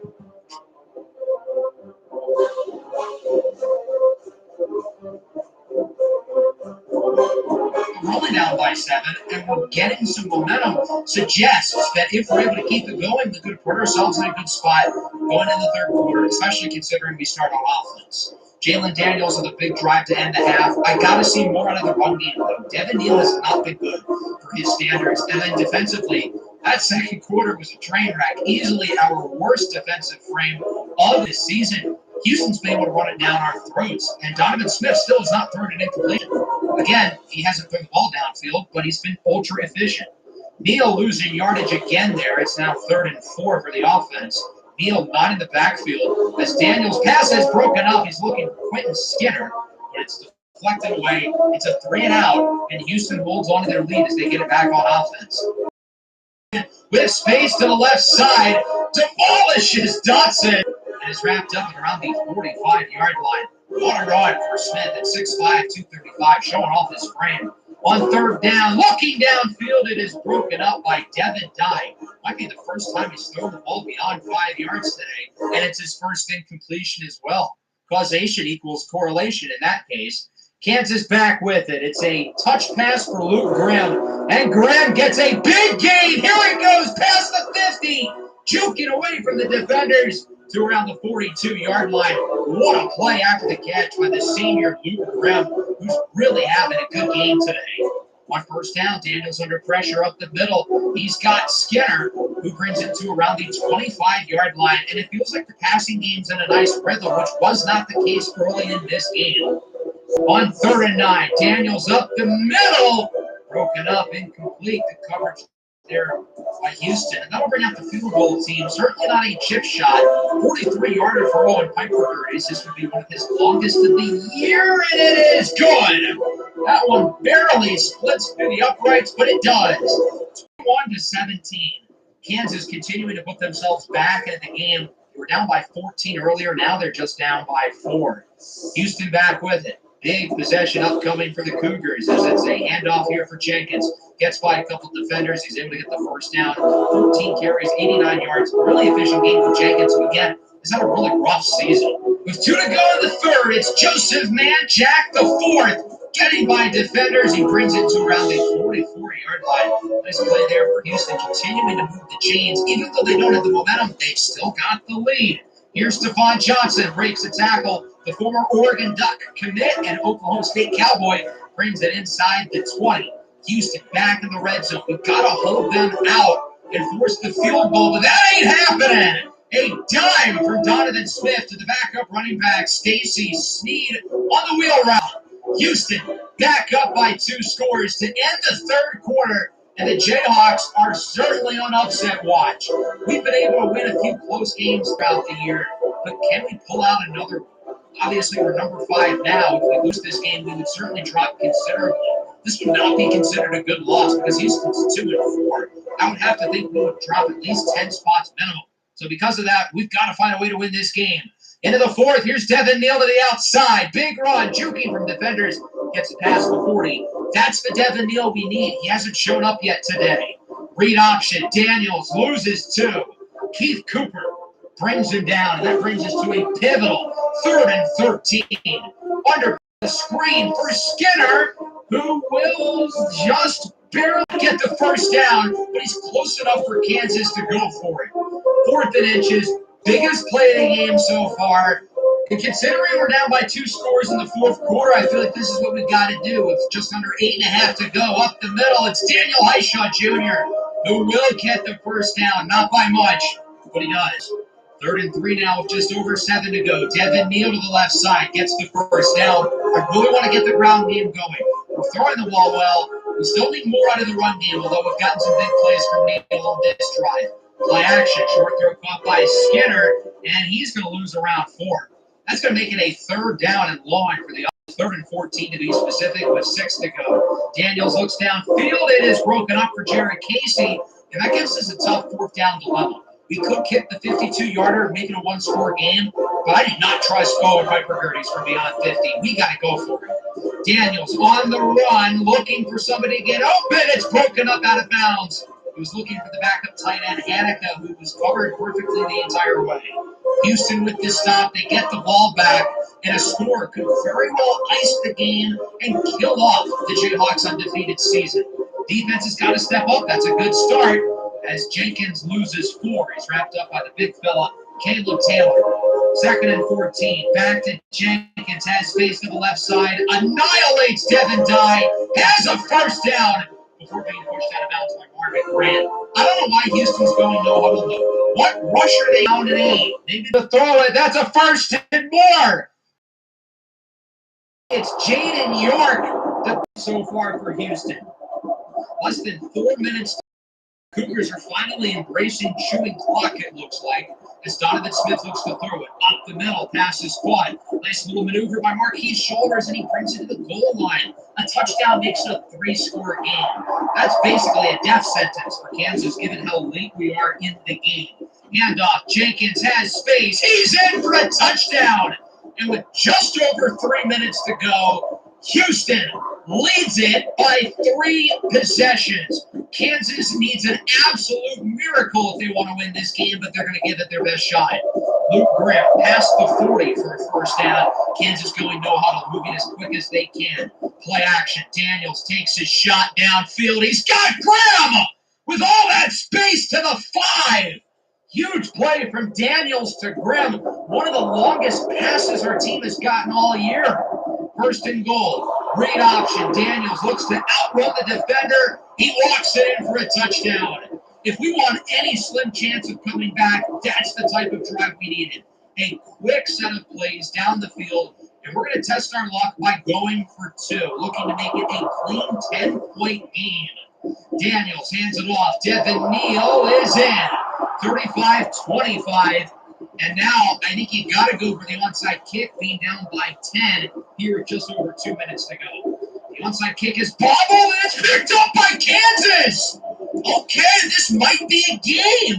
So it's bobbled here by the receiver and recovered by O.J. Burrows, who does a great job of recognizing the ball's on the ground. And since the receiver touched it, it's fair game.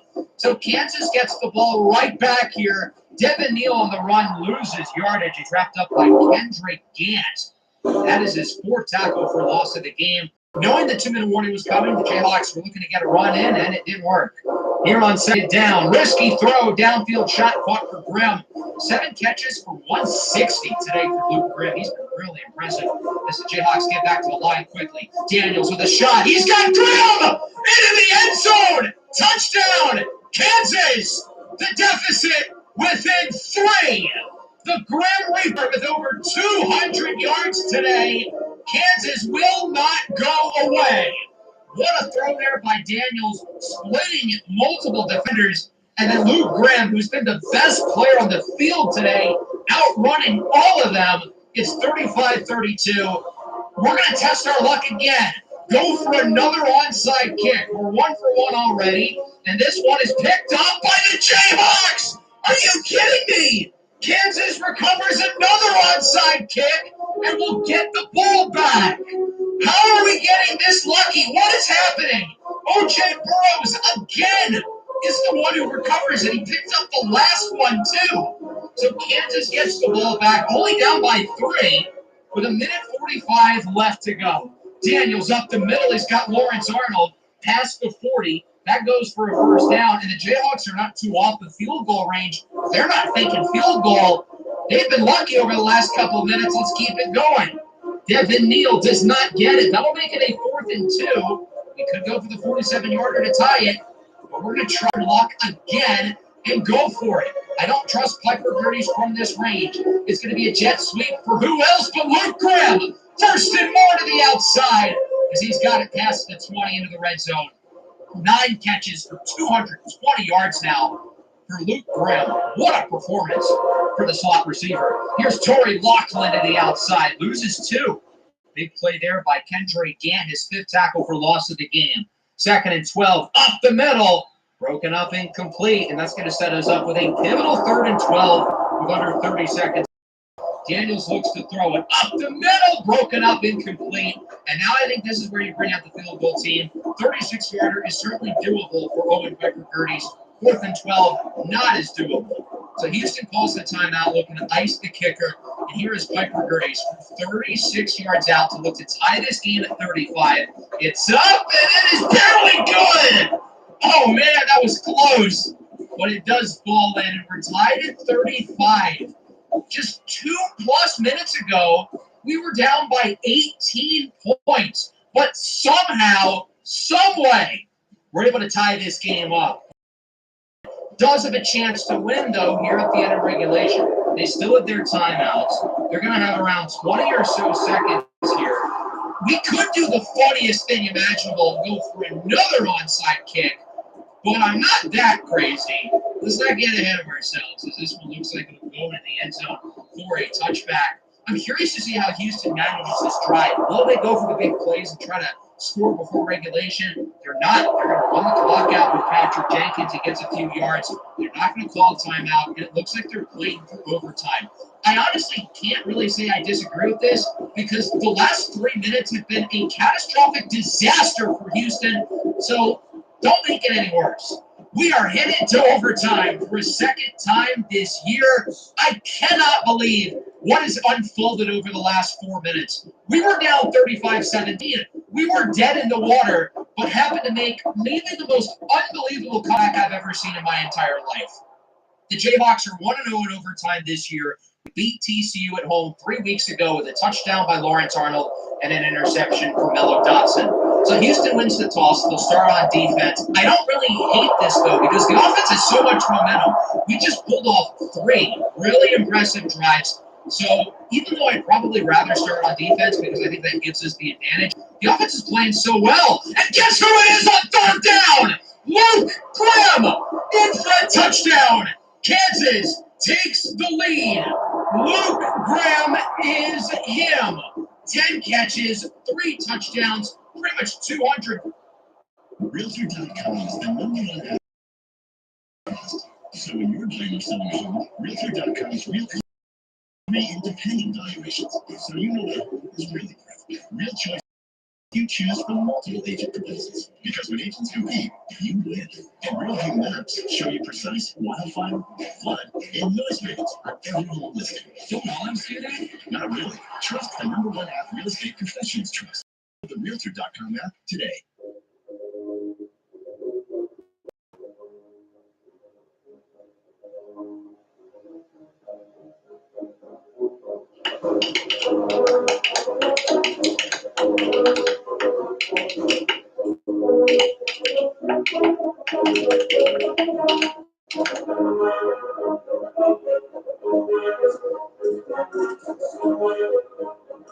So offense, what a showing for the Grim Reaper. And now Houston has their backs against the wall down by 7. First play of overtime. Smith connects with Joseph Manjack, and it looks like this game will be tied, or Houston could go for 2. So that's certainly not what we wanted to see from the defense. And now Houston has a decision to make. If I was them, I would go for 2. Kansas has all the momentum. Don't let the Jayhawk offense get the ball back. And I feel like given how Houston's played today, they'd be tailor-made to punch in a 2-point conversion. We have not tackled them behind the line of scrimmage on the ground game, and their quarterback has been super efficient in the passing game. I trust them to get a couple yards, and I think not going for it there is a mistake, especially considering they don't convert that third down. They're going to look to kick here on 4th and 1. This one is from around 32 yards out, and it is no good! He missed it! And Kansas now can win the game. All they need is a field goal, but we're still looking for 7.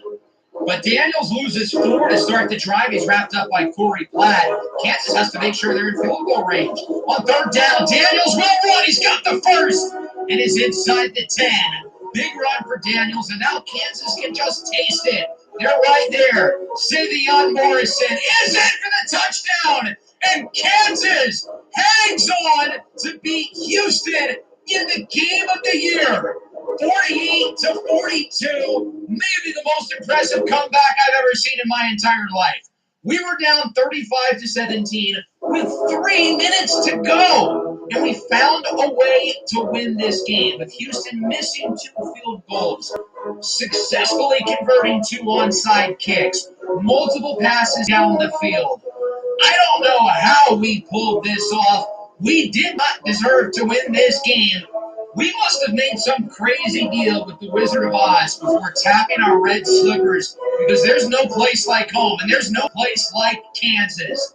7-0 for the Jayhawks in miraculous fashion. Again, we had no business winning this game. We did not deserve to win the game, but we found a way. Jalen Daniels was not the most efficient. He only completed 56% of his passes, but he had to play hero ball down the stretch, and he made some really impressive throws late in this game. Give him credit because he's a big reason why we won. Now, we did not run the ball particularly well. Devin Neal got a lot of volume. I think this might be his most carries this year. but he only averaged around 4 yards a pop. The star of the show, though, was Luke Grimm. 10 for 243 and a pair of scores. My God, was he unbelievably impressive in this game. And without him, the comeback obviously does not happen. Nobody else was really all that impressive through the air. They were able to game plan around Lawrence Arnold, but we were really able to get Grimm involved. He now passes Arnold in terms of yards on the year. Defensively, certainly wasn't perfect, and to be honest, the defense really isn't to give credit to because, well, it was 35-17, and then by the time the defense was on the field next, the game was tied. So I don't think the defense really deserves a lot of credit, but I guess shout out to them for getting a stop in the second overtime. Donovan was unreal. He threw one incompletion and had 4 touchdowns. And sure, again, he didn't necessarily push the ball down because he didn't do so in the second half. They ran the ball well, the receivers were good. And again, Houston's offense is not at fault. They made it a 3-score lead with 3 minutes to go in the game, and the defense and special teams completely blew it. The defense had a good game for the most part. They lived in the backfield, but then completely fell apart when they had a chance to get this program's biggest upset in quite some time. Apparently, Jalen Daniels has made it all the way to the one Heisman list, even though he wasn't on that screen. He is here, which I guess makes sense. He did just score 5 touchdowns and perform the comeback of his life. So let's simulate the week. If this game is any indication, we're going to have quite the exciting week 8 as Daniels does win the Big 12 Offensive Player of the Week. So let's start this off in Piscataway. Rutgers, 6-0, looking to add to the win streak, and this game ended up going into overtime. Very common theme here in week 8 as this kick went off the crossbar good. So it's a 3-point lead for the Scarlet Knights. UCLA now has a chance to score and win the game, and they would do exactly that. Unbeaten Rutgers is knocked off by the Bruins, 41-38. So even though we were not knocked off, a different unbeaten team was. 2 touchdowns for Athan Kalakmanis. And then on the ground, Monongai had a huge game. It was Lawn who scored 2 touchdowns through the air. But they didn't do enough to stop Ethan Garbers and the Bruins. Huge game for the senior Titus Mokioel Atimalawa, who ended up with a big game on the ground and the game-winning touchdown through the air. Let's head to Death Valley. Clemson's had a really good season this year. Dabo Sweeney proving the haters wrong. But Clemson was called on a bad day by Virginia. And the Cavaliers come into Clemson and upset the Tigers 35-27. Clemson drops all the way to 22. I get that Virginia's not so great. That still feels pretty disrespectful to Clemson. Was had a really good season this year. Their one loss was against Georgia. That could be one. This does feel a little bit harsh, but still, gotta give credit here to Virginia. They're now 3-4. They've been pretty average this year. But Anthony Colandrea ended up throwing 5 touchdowns, leading the Cavaliers to win here over Clemson. Let's head out to Austin. The Longhorns, coming off a loss last week against Oklahoma, they certainly don't want to lose 2 in a row. The problem is they're going up against number 1 Georgia, and this game ended up being as good as advertised. Both offenses put on a show. Carson Beck and Quinn Ewers, 2 guys who have an opportunity to be pretty high draft picks in the NFL next year. This game ended up going into overtime. Georgia looking for the field goal here, trying to make it a 3-point game, and it slips through. Texas now with an opportunity to win and bring it all the way to the goal line.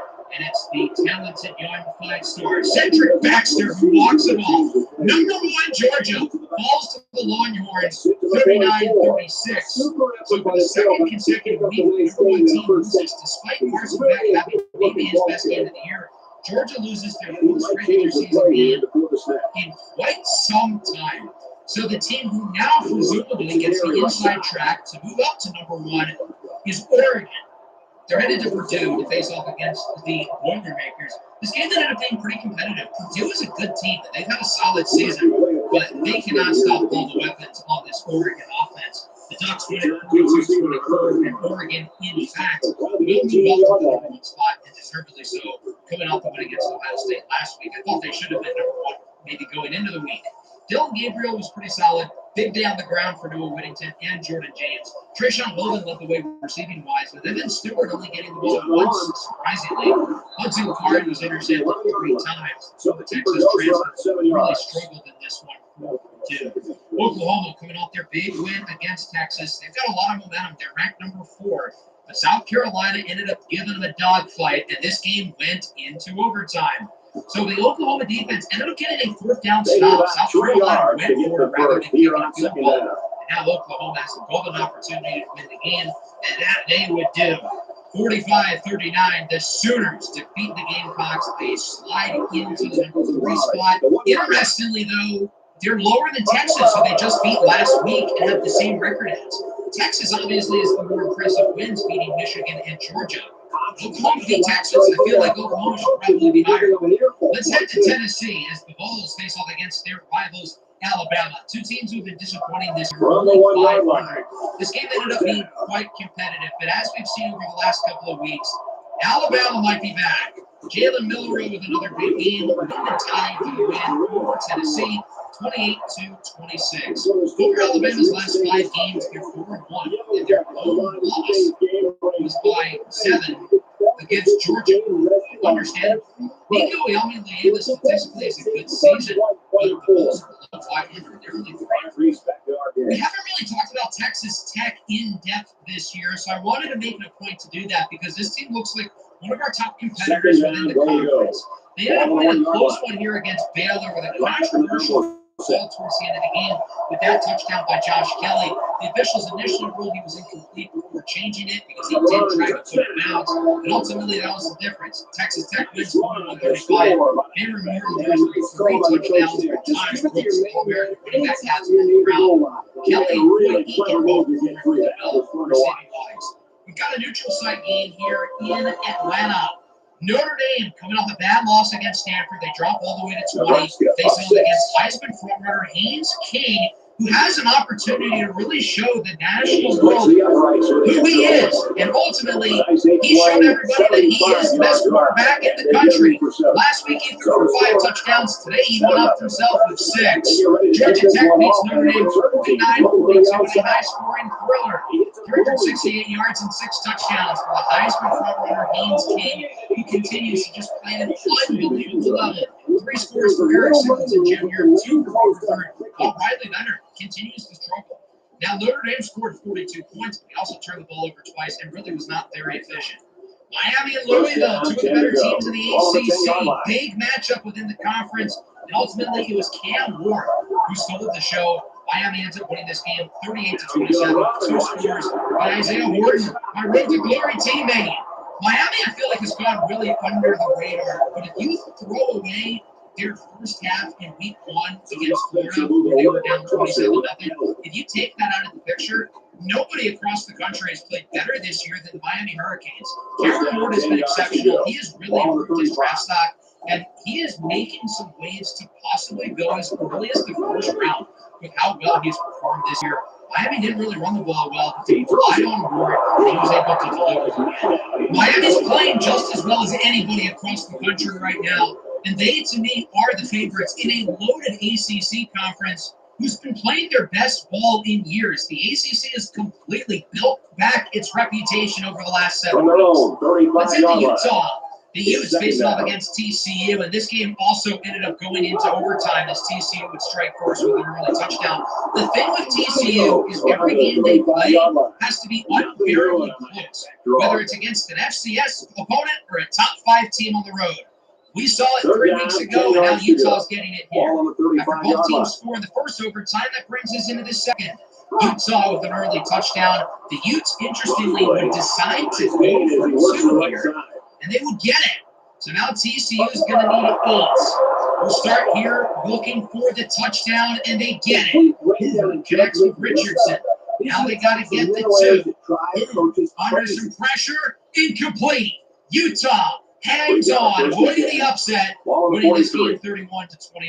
They do drop a spot from number 3 to number 4. That's what this TCU team is. They're the Seattle Seahawks of college football in the sense that if you're a fan of them, the game itself is torture because you're getting a heart attack every 15 minutes. And ultimately, TCU is unable to complete. Let's wrap up today in Tucson. I know I said I wasn't going to talk about Arizona, but this game against Colorado ended up being really competitive. The Buffs are 6-0. They look like one of the best teams in the conference, but they have not had to play against a guy like Toya McMillan. This game ended up going into overtime again, and both teams scored quickly with McMillan and Travis Hunter finding the end zone, bringing us into a second overtime. Keep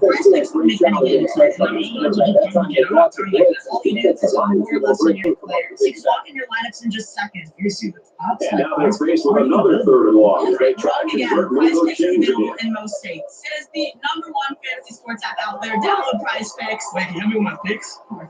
He goes downtown. And he hauls it in. He scores. What a play.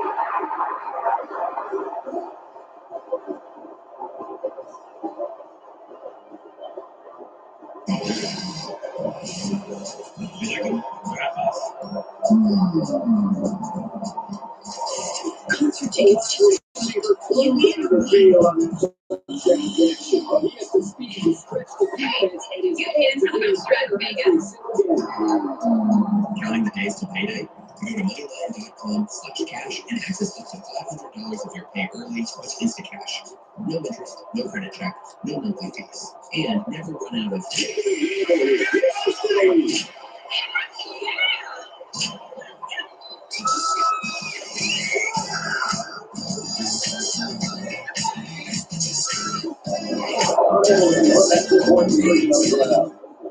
A nice 5-play, 73-yard drive, but the failed 2-point conversion keeps it a 6-point score. Looking for a field goal, and this kick is way off.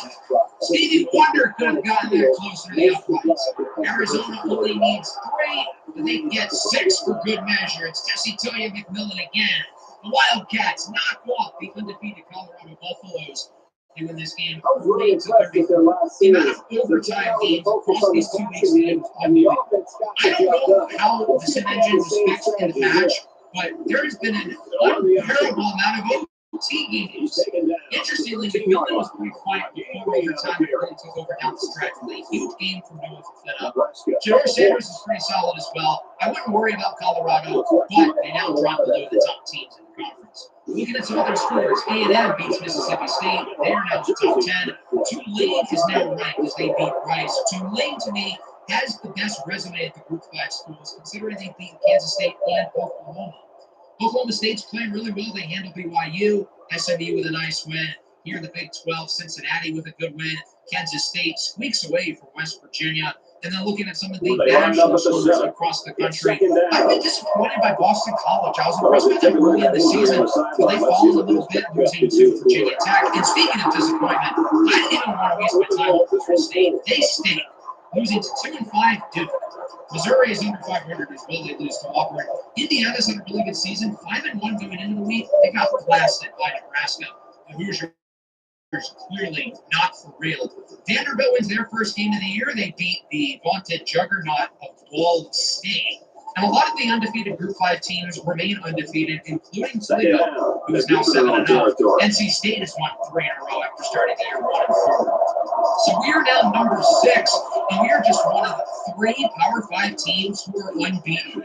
Oregon, Utah, and us are the last 3 unbeaten Power programs. There are a number of Group 5 schools who haven't lost yet, and a number of one-loss teams right on our tail. We haven't lost a game yet at 7-0. Have we played against many good teams? No, not really. Should we be 7-0?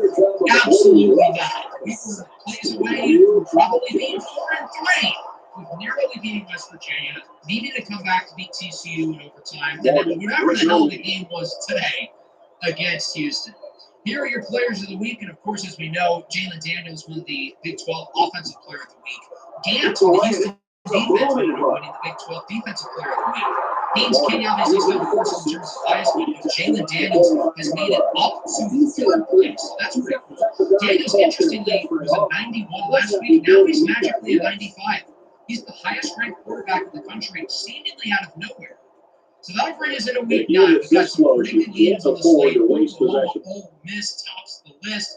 As for us, we're headed to Manhattan, Kansas, the Sunflower Showdown against our arch rival, the 4-3 Kansas State Wildcats. We've been a little disappointed this year, but we know they are not going to take this game lightly. This is easily our hardest game of the year thus far, and if we can barely beat Houston, this might be trouble. Hope everybody enjoyed. Make sure you leave a like and subscribe if you're new. I know it was a long episode, but we got a lot of stuff to get through. Easily the most fun episode of the series so far. Peace out.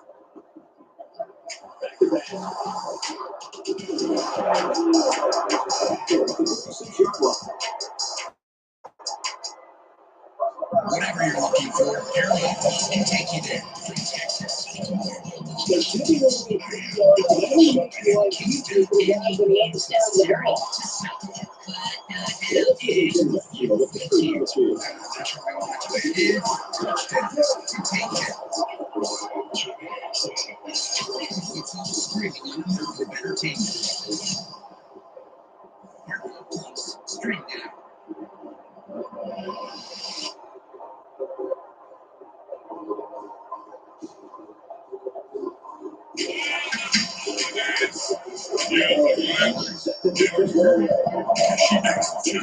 She gets paid what she says. That's cash back. Thanks for this season. Good job. They'll take over at the 25-yard line. The Sunflower Showdown is a college football rivalry that features two teams who do not like each other at all. In the 122nd meeting between these two schools, our Kansas Jayhawks are headed to Manhattan, one of the most populated and booming places in the world. Oh wait, that's the wrong Manhattan. We're going to Manhattan, Kansas, to face off against our rivals, the Kansas State Wildcats, here in the Sunflower Showdown. Last episode, we hosted Houston, and that game certainly had one of the endings of all time. Let's recap for those who need a refresher. Handoff, Jenkins has space. He's in for a touchdown. It was just over 3 minutes to go. Houston leads it by 3 possessions. Best as our team has gotten all year. First and goal. Great option. Daniels looks to outrun the defender. He walked here with just over 2 minutes to go. The onside kick is bobbled and it's picked up by Kansas. As the Jayhawks get back to the line quickly. Daniels with a shot. He's got room into the end zone for another onside kick. We're 1 for 1 already, and this one is picked up by the Jayhawks. Piper Gerdes 36 yards out to look to tie this game at 35. It's up, and it is barely good. I'd rather start on defense because I think that gives us the advantage. The offense is playing so well, and guess who it is on 3rd down? Luke Grimm for the Grim Reaper. And now Houston has their backs against the wall down by 7. First play of overtime. Smith connects with Joseph and Jack. 4th and 1. This one is from around 32 yards out, and it is no good. They're right there. Sivion Morrison is in for the touchdown, and Kansas hangs on to beat Houston. Yeah, I've got to be honest. I have no clue how we won that game. We were down by 18 points with 3 minutes to go and needed an absolute miracle from God himself. And somehow, someway, we won this game against Houston to keep our undefeated season alive as we're now ranked number 6 with a record of 7-0. Our defense certainly struggled. I mean, Donovan Smith threw 1 incompletion, but we had a big stretch at the end of this game from Jalen Daniels, who wasn't overly efficient, but he made big throws when he needed to. Devin Neal as well did not have his best day, but Luke Grimm, out of the slot, was the best player on the field. 10 catches, 243 yards, and 2 touchdowns, basically doubled his receiving yards all this season. And again, defensively, the defense is not the reason why we came back. When Houston scored late in the 4th to take an 18-point lead, they didn't get the ball back until the game was tied. Something else I want to point out is that Jalen Daniels is now a 96 overall. I guess he got an upgrade somewhere. It's kind of unfortunate that all the upgrades are done by the CPU. But now he is the highest rated quarterback in all of college football. And given how well he's played this season, I feel like his draft stock has really risen, and he certainly could be in the conversation to go in the first round of this year's draft, maybe even end up as the top quarterback off the board, which of course is relevant considering all of these college players, their careers will be moved into the NFL with the Denver Broncos franchise that I started a couple days ago on Madden 25. Anyway, let's talk about Week 9 and our matchup here in Manhattan against Kansas State as we look to keep our undefeated season alive. There's only 3 unbeaten power schools left, with Oregon and our new in-conference rival Utah. And obviously the schedule is a lot harder here in the second half of the season because this game is easily our toughest of the year. We've got more good opponents on the way, such as Iowa State and Colorado. But really, this is the matchup that we've been scheduled since episode 1. Before we take a look at Kansas State, though, I do want to talk about our recruiting for the week. And as I've mentioned, we're in a really good spot recruiting-wise, with a lot of our top targets having committed against our school or somewhere else. We currently have the 39th ranked recruiting class in the country, although I really feel like these recruiting rankings don't matter until the offseason and the transfer. So I'm really not worried about where our recruiting standing currently is. Let's take a look at what happened prior to when I simulated the week. We have no new commitments, but a lot of guys are narrowing their list of schools, including 4-star Isaiah Moore, who is down to 3, but in reality, it's really a one-team race with him. This is how we have our points currently allocated. And let's take a look at some film for a couple guys who I think had a chance to commit to our program before the week is up. And as I mentioned, tight end Isaiah Moore is certainly a name to keep an eye on. We're the only scholarship for him, and I'm really not sure why. I think he's a fantastic player. Coming from Lee's Summit, Missouri, which is in the suburbs of Kansas City, really not too far away from our campus. Even though he's from Missouri, he's probably a little bit closer to our school than the University of Missouri. He plays for Lee's Summit High School, a football program who's produced some pretty good players, including former Kansas State edge rusher Felix Anguilla. Looking at Lamar, I think he's the total package at tight end, 6'6", 235 pounds, really impressive athlete. He's got hands that stick to the football, and he is dynamic after the catch. I'd love to see him improve a little bit as a blocker. I think his ability as a vertical threat, along with his size in the red zone, he is a true asset in the receiving game. And if everybody on our recruiting board, I feel the most confident that Isaiah Moore will be a day 1 starter. Given where our tight end room is, and given how good he is, he's a 4-star, but he's also a gem.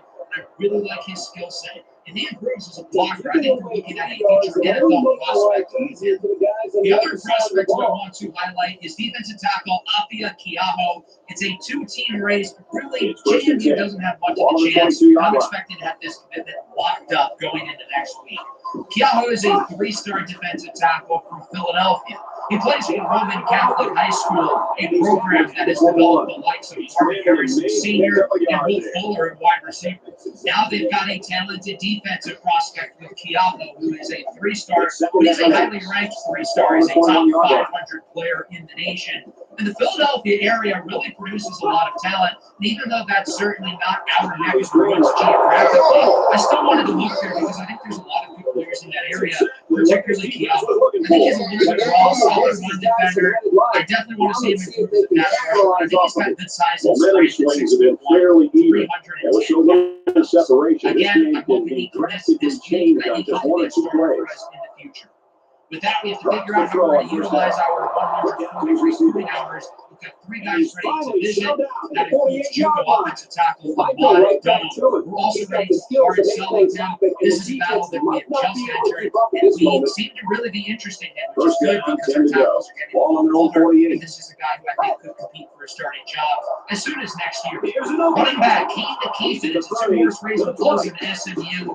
Both Pleasant Mustangs obviously overperformed this year, when we both have really good pitches for a guy like McKeithen, who is a Texas native. We are going to have to visit Week 11 against Iowa State as well. Safety, Javier Ayambadejo. Another close race. I think Fresno State's pretty interested in him, maybe Wyoming as well. So we're going to have him come Week 11 as well. 2 weeks from now, our next home game again against Iowa State, which should prove to be a pretty fun matchup. We still have 50 hours left, so I'm going to spread those out with a couple other players. There is one battle I quickly want to talk about. Linebacker Devontae Crispin, the top-ranked player in the state of Kansas. I mentioned it in the last episode, but I think Texas is really making this for our money. But Texas took off with their scholarship, so now we're in the scholarship. I guess we're the clear front runner once again. So with that, that'll set us up for our matchup here against Kansas State. Easily the best team we've played against so far, and it's certainly not going to make matters any easier. It's a road game and a rivalry game development. We've had a pretty easy schedule up to this point, and now it's going to get a lot harder, starting with a Kansas State team who is still in the thick of things in the Big 12 race, but they've got some work to do, and they have to win this game if they want any shot to compete for the conference. It's us, Utah, and Texas Tech at the top, with teams like Colorado and UCF not too far behind. And Kansas State is chasing us. They've lost 2 games in conference this year. They've got some work to do. And this would be a massive win for their Big 12 hopes. And obviously, I'm sure they would have loved to beat their rival, who has obviously had a great season. Kansas State started off a little bit sloppy, losing to Tulane, who's proven to be a really good team. Then they lost to Arizona, who's proven to be not so good. Along with that, they had a competitive loss to Colorado, but they did blow out Oklahoma State, who's a really strong team. And their schedule the rest of the year is pretty easy. Cincinnati and Iowa State aren't going to be slouches, but I think Kansas State probably will be favored for every game the rest of the year. This is certainly a talented roster who I think will consistently be at the top of our conference for years to come. Led by sophomore quarterback Avery Johnson, the first-year starter, replacing Will Howard as the sixth fielder for Wildcats. Has had a really strong season and projects to be one of the best QBs in the country over the next 2.5 seasons. In the backfield, the tandem of DJ Giddens and Dylan Edwards is dangerous. They've got a good group at wide receiver as well. They have a strong secondary, but the question of this team is with the trenches, the offensive and defensive lines. And I think that's where we can beat them. If we're able to be more physical than them up front, then I think we have a good shot. Nonetheless, I would love the sweet taste of revenge against Kansas State in the 122nd all-time meeting of the matchup. Kansas State has beaten us 15 times in a row. Yes, you heard that right. The Jayhawks have not beaten Kansas State since 2008. We are hoping to snap the streak today, trying to prove to our rivals that the last few years have not been a fluke, and this is not an easy win on the schedule every season, as it's been for the last decade and a half. So Kansas will start this year's Sunflower Showdown with the football, looking to redeem the loss last year in a game that, of course, Jalen Daniels did not play in. So we'll see what he's able to do here on first down. It's a handoff to the left side for Devin Neal. He's got some blocks. He gets a solid game to open things up around 15 yards. Neal was inefficient last week for his standards. Got to get the ground game going early. Of course, Jalen Daniels being prominent in the pass as he connects with Daniel Highshaw Jr. off of play action. Good play after the catch. It moves for a first down. Daniels, over his last 2 games, has scored 11 all-purpose touchdowns. He hands this one off to Neal, who is going backwards for a loss of 2. Courteous at the safety, Colby McAllister, and that'll make it a 3rd and 12. Play action. Daniels under pressure. He's sacked. As B.J. Payne, the junior safety, leads the way, joined by Damian Ayala, the defensive tackle. As we take our first look at the Kansas State offense, with Avery Johnson leading the charge. Kansas defense, of course, has been inconsistent over the last couple of weeks. Really struggled a little week ago against Houston, looking to redeem themselves as it's a 3rd and 8. Johnson looks to throw it. His pass is caught short by Dante Cephas, the Penn State transfer, who does not get the first down. Kansas forces a 3 out. They'll get it here on offense. 1st and 10 around the 23. Back to Neal to the left side. He's got room. Devin Neal with a nice run as he's pushed out after gaining around 11. 2nd and 10 now for Kansas from the 34. Daniels keeps himself on the option, and he is going backwards for a loss of 2 as he's wrapped up on the play by Desmond Purnell. 11. Daniels looks to throw it. Has space. Rusher up the middle. That's a first down. But he coughs it up. And it's recovered by the defense. A rare Jalen Daniels turnover as the Wildcats get it back. It's Austin Moore who punches it out. And Justice James who recovers it. Kansas State with the turnover. They will get possession back of the football. Jalen Daniels has not turned the ball over rarely at all this season. He fumbled it twice in week 1, but since then he's only fumbled it once. Obviously, he hasn't thrown an interception for the duration of the entire season. Kansas State back with it after the rare turnover as Johnson throws it away on 3rd and 5. Dylan Brooks with the pressure, and again, he stalled possession. Kansas State as the Jayhawks get it back. Daniels off play action, has an open man. It's the tight end, Jared Casey, who's able to get the first down. and Kansas will move the chains. Following play, it's an RPO screen for Lawrence Arnold. He's got room to run. Arnold inside the 25 with a huge gain around 32 yards. Now in the red zone at around the 14, it is a 2nd and 10 with a minute and a half to go here in the first. Daniels looks to throw it. Under pressure, can't get rid of it. He is sacked. Brendan Mott brings him down, and that'll make it a 3rd down and 20. Off the fake, Daniels on the run, rolls right. Fires on the slant, it's caught by Grimm, and he gets a solid gain of around 14 yards. That's not going to be enough. Bring out the field goal team. 27-yarder for Owen Piper Gerties with 13-mile-an-hour winds to the right. It's up and it squeaks through. Kansas is on the board. They lead it 3-0. Cuando el chat de la familia quiere estar en primera fila,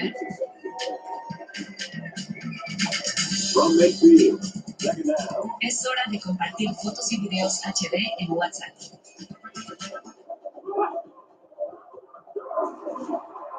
And he makes it out to about the 47-yard line. That's McDaniel. Gains around 3 yards on that draw play.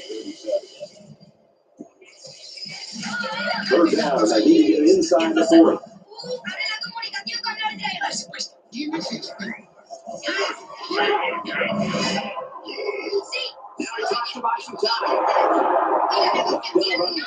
47-yard line.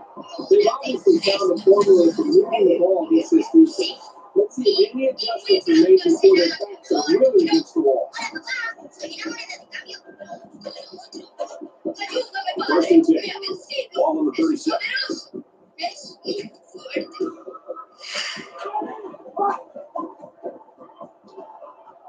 This one's going deep to the end zone.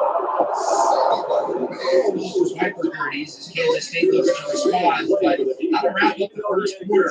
A defensive battle so far. The Jayhawk defense went off a rough game last week.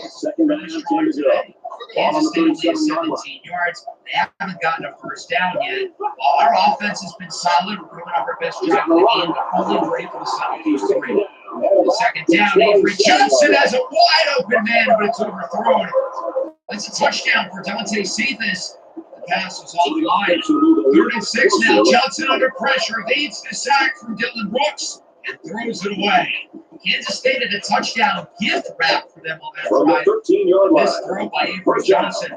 Kansas holds on to their lead. It's 3-0. Here's Jalen Daniels on the run here on 1st down. Fires it into a tight window, and it's caught by Lawrence Arnold, who brings it past the 50. 3 defenders in the area. Daniels launches a strike. 3rd and 6. He wants it all, and it's broken up. Looking for Quentin Skinner. 4th and 6. Would you look at this? They're going to go for it. Ballsy play call as Daniels keeps it. Late pitch for Devin Neal. He's got the 1st and more into the red zone. Tries to hurdle a man, and he's wrapped up at the 15. That was a gutsy play call. Head coach Brewer Whitlock. We're really in four-down territory, but they still get it. The out route, there's Arnold, who gets it to the 2-yard line. 1st and goal now. Daniels hands it off for Devin Neal, who pushes his way forward for a score. And the Jayhawks get the first touchdown of the game. It's now 10-0 Kansas.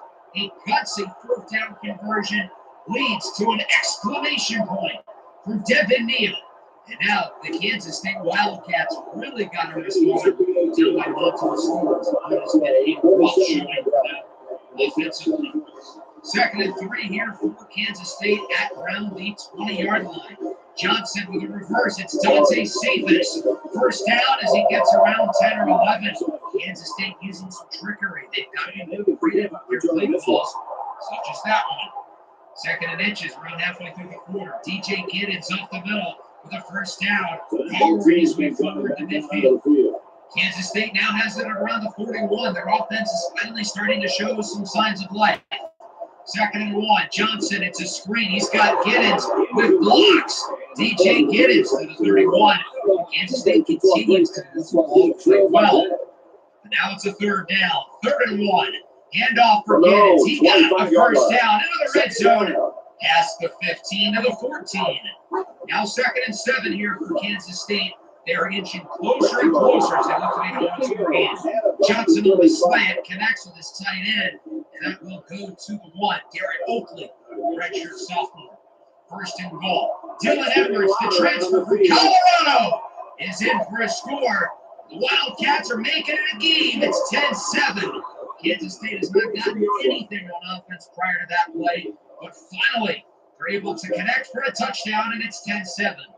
Jayhawks back with it, 3rd and 3, hoping Kansas State isn't able to get momentum off of their previous score, and the best way to do so is respond. Daniels calling for an audible here on 3rd and 3. Throw it under pressure, sails it up, it's incomplete. Lawrence Arnold was supposed to go deep. Kansas State was in cover 1, and Arnold had plenty of space to go downfield, but there was some miscommunication there, I guess, with the audible. Daniels was hitting through as well, and that'll force a punt. On 2nd and 5, DJ Giddens on the screen brings it to around the 45. Kansas State continues to go slow and steady, not relying on big plays, but solid chunks of 10 to 15 yards.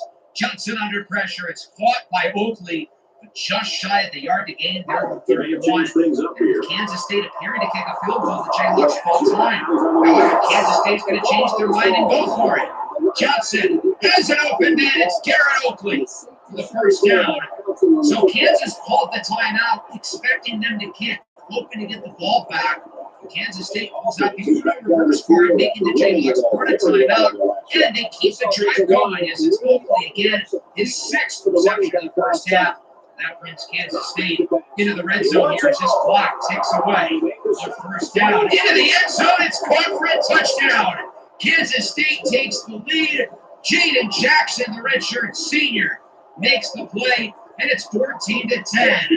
Kansas State offense had nothing going for them for the first 15 minutes of the game, but it appears they have woken up, taken the lead. Free internet forever. You got it. Referee 3-yard internet. You switch from phone lines to Spectrum. No internet bills, no internet taxes. Never again. Want it? Call this number to find out how. It's definitely the best way to find an apartment. yards to the offense.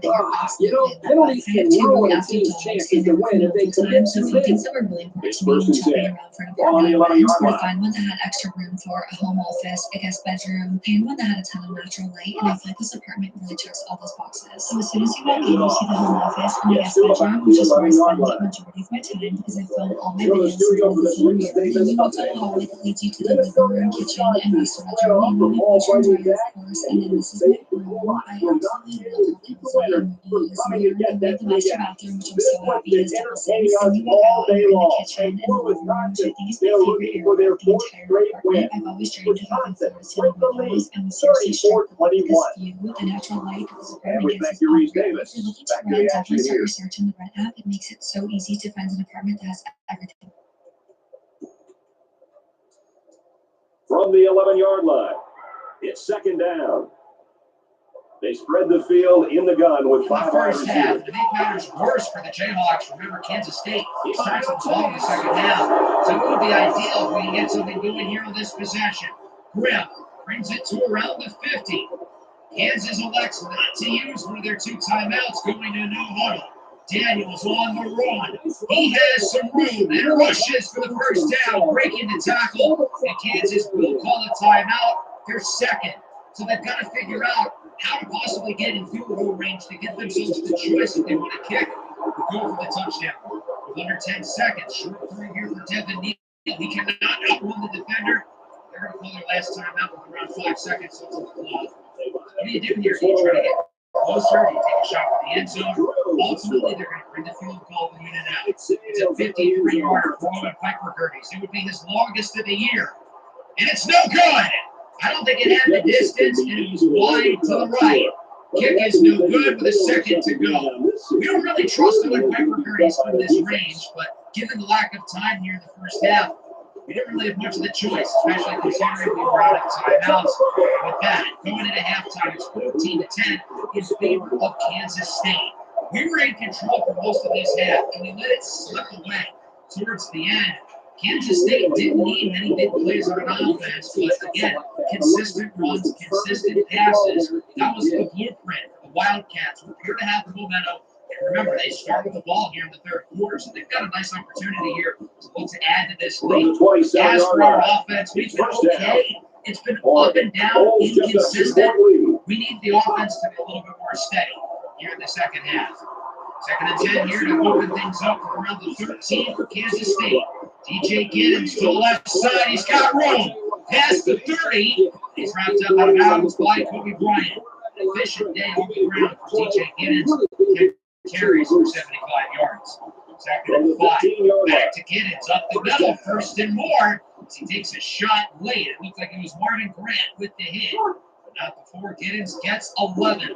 Kansas State's offense is right back to business, moving it down the field nicely. But Johnson is sacked. The true freshman, Zakias Brinkley, with his 12th sack of the year. All this kid does is get to the quarterback as he makes another play on 3rd and 14. That pass is broken up by Caleb Purdy. So the Jayhawk defense comes up with a stop. Kansas State will have to put this one away. So a big defensive possession there for Kansas as Krim is going to let this one go. And that proves to be a mistake. What a punt. Down at the 3. So Kansas is going to have some work to do. They're just going to try to run the ball, get out of safety territory. As Neal jukes away from the defender, he's got space. Nobody's in front of him. There he goes. 35, 30, 25, 20, 10, 5. Touchdown for Devin Neal. 97 yards to the house with no flags. And Kansas takes the lead. What a run for Devin Neal, the longest play of our entire season by far. We had to start with the ball at the 3-yard line. We were running it up the middle just to try to get further away from the end zone.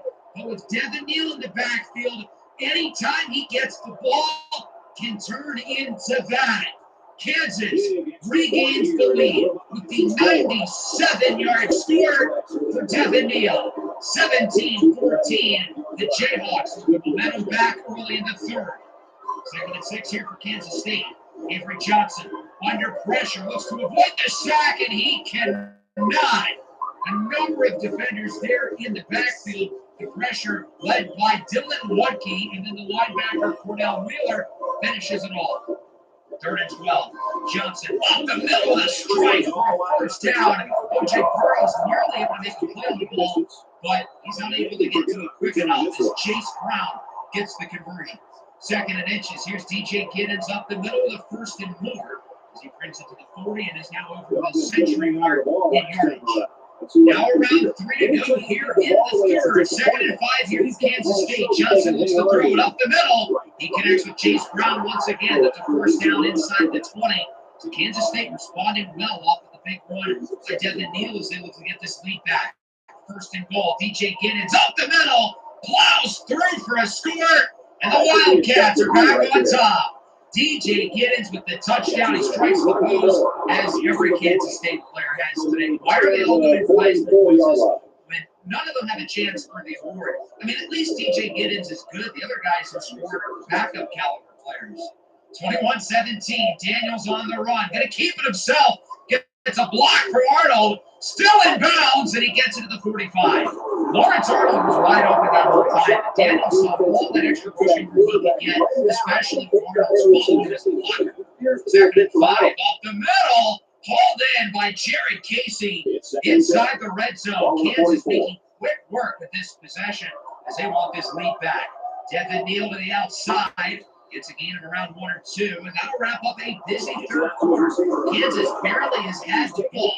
Of course, a 97-yard touchdown by Neal headlining things. The Jayhawks trail 21-17. They are marching as they look to keep their undefeated season and their top 10 ranking in place.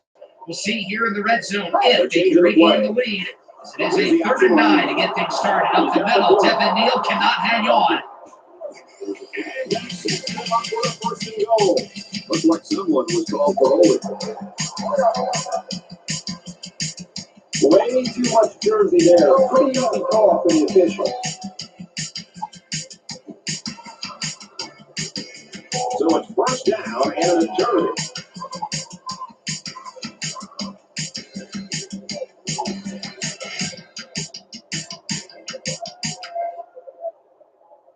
That's the end of 3 quarters to play. This one's a little tighter than the experts thought. Oregon's lead is 9.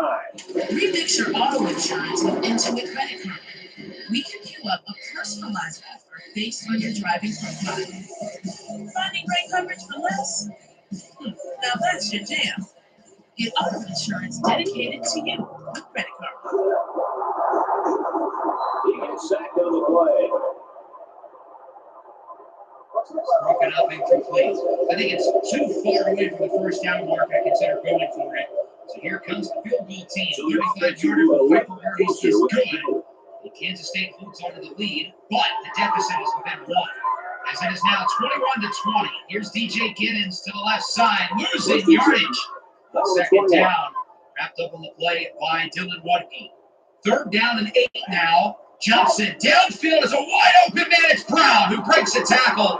It's wrapped up by Brian Dilworth in the corner, getting some snaps on the outside. Willie Johnson getting banged up in the previous possession.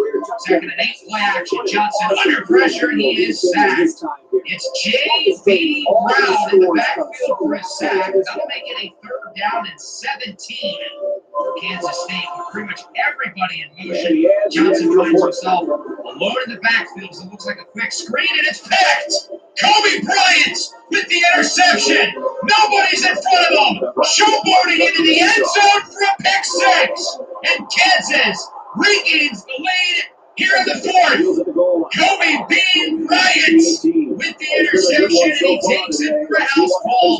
His second INT of the year. Bryant, the All-American corner, reads the play perfectly, sees the screen coming from a mile away, jumps the route, gets a little bit excited. Luckily, he's still able to take it all the way for a touchdown, and now Kansas looks to go for 2 here, trying to make it a clean 7-point game. Daniels under pressure, it's blocked by Casey, will not get it. Nice stop here for the Wildcats. The lead stays at 5. 26-21 with 6.5 to go. Second and 7. Giddens doesn't get anything. Might have lost a yard. Devin Dye brings him down. That'll lead us to a pivotal play. Third down and 9. Johnson looks to throw. Under pressure. Downfield for Jaden Jackson. Gets it past midfield. Not an easy throw to make for Johnson with the pressure in his face. He connects for a first down. Following play. Under 6 to go. Looks like it's a reverse. Chase Brown keeps it, and Brown gets a first down to around the 31-yard line for a gain of 16. Kansas State down in the red zone. Johnson goes short. It's Garrett Oakley, the tight end, and he brings it to the 5. The Wildcats are getting closer and closer as they look to get this lead back. Second and goal, under 4 to go. Johnson keeps it himself. He's in. Kansas State regains the lead with a rushing touchdown for sophomore quarterback Avery Johnson. 27-26. I would have to imagine they're going to go for 2. Say they can add to the lead. Johnson showing off his mobility there. He's able to break the edge, get the rushing score, and now we'll see if they can punch into 2 to make it a goal deficit. Johnson, short throw is caught by Jackson as it's now 29-26, and now the offense returns. Our offense has been at their best under pressure. But can they do it again? The stakes are higher. Rivalry game on the road against the best team we've seen all year. There's a good start. Trevor Wilson with the first down before taking a shot around the 42-yard line. Third and 8. Final play before the 2-minute warning. Daniels looks for the sideline. It's Wilson. Did he get a foot in bounds? The ball was got to say he got the first down. And he did. The 2-minute warning graphic was there for way too long. But Trevor Wilson was able to get a foot in. Kansas close to field goal range. All they theoretically need is 3 to tie it.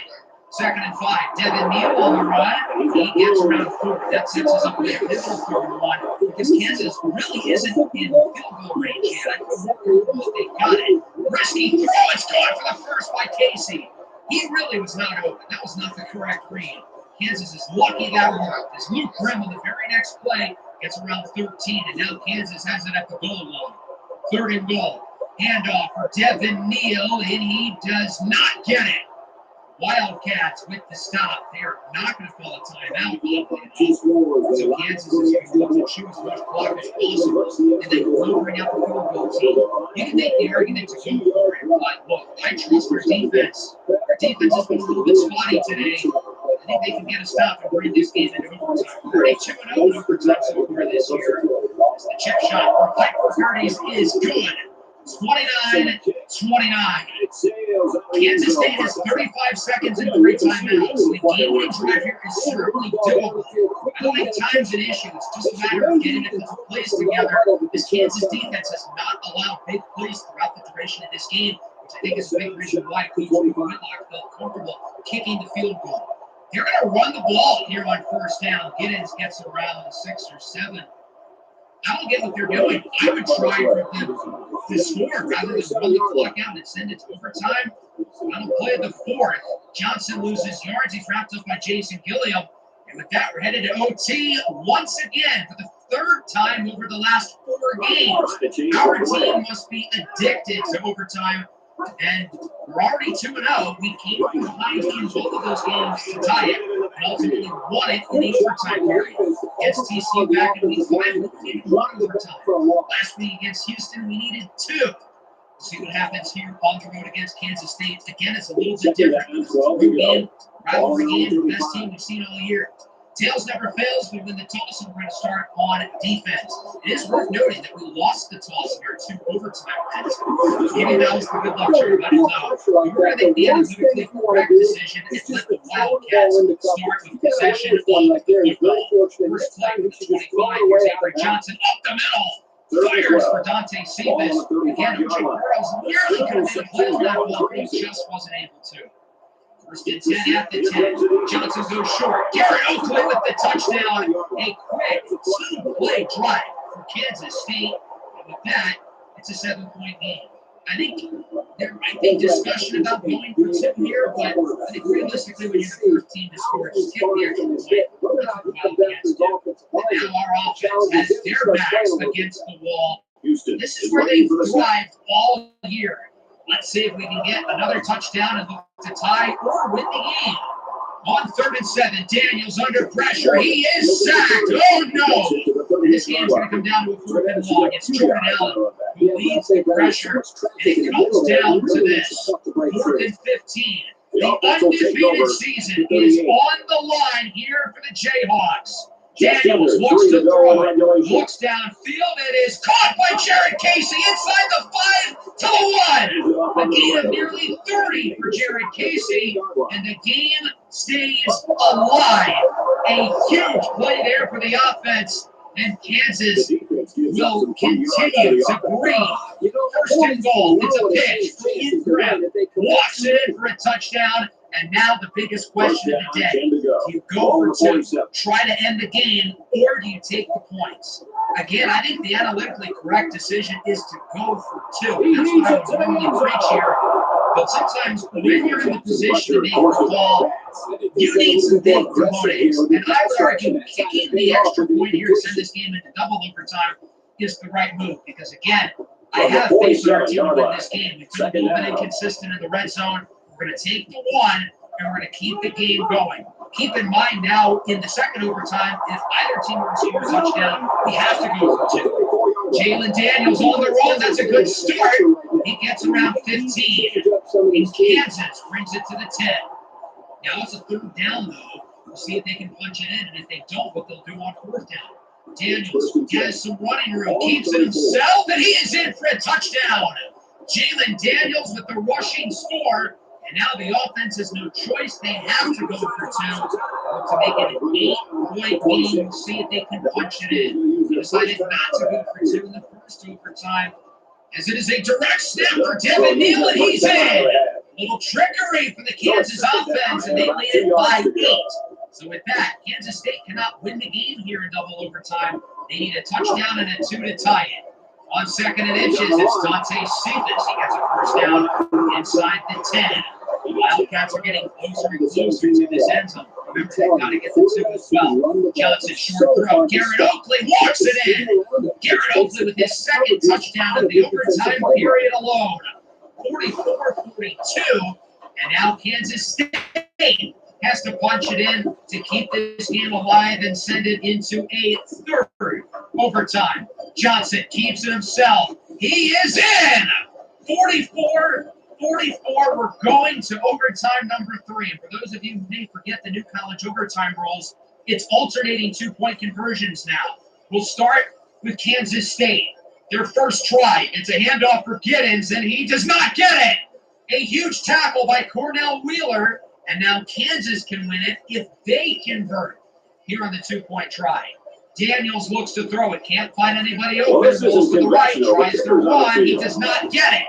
So neither team converts, and we will move to overtime number 4. Kansas now will start with the ball. Daniels hands it off for Devin Neal, and he does not get it. So now Kansas State can win it with a 2-point conversion here in the 4th overtime. With the game on the line, the defense has got to come up and get another stop.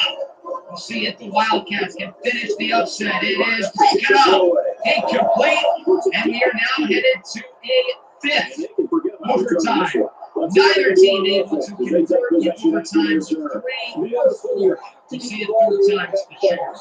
Kansas State starts with Johnson pulls for motion. Dante Cephas takes the wrong rushing lane, and he does not get it again. Now Kansas gets it back with a chance to win. Daniels looks to throw. Can't find anybody. Goes short for Morrison. He's in! And the Jayhawks win it! The 15-game Sunflower Showdown losing streak is over. 46-44 in not 1, not 2, not 3, not 4, but 5 overtimes. What a win for the Jayhawks, who are now 8-0. This team continues to find the craziest ways to win football games.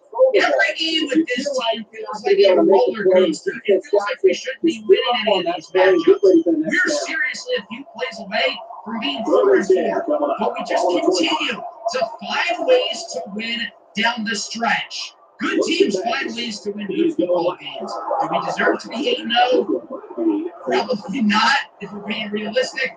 But again, good teams find a way, and we continue to find a way to win.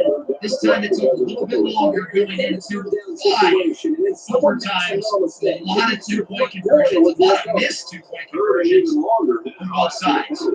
We'll start with Kansas State. I thought Avery Johnson had a really good game.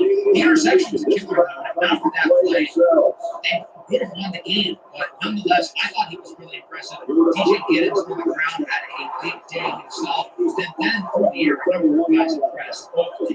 Brown, safeties, Jackson, defensively, Wildcats started off pretty well. I feel like things held off a little bit in the second half. Got some big stops late, especially with some of those 2-point conversions. Wasn't enough. Jalen Daniels was pretty solid, 19-29, 215 to score. Really not his best game, but he was still quite good. On the ground, this was the Devin Neal show. 15 for 182 and 2 scores, including a 97-yarder.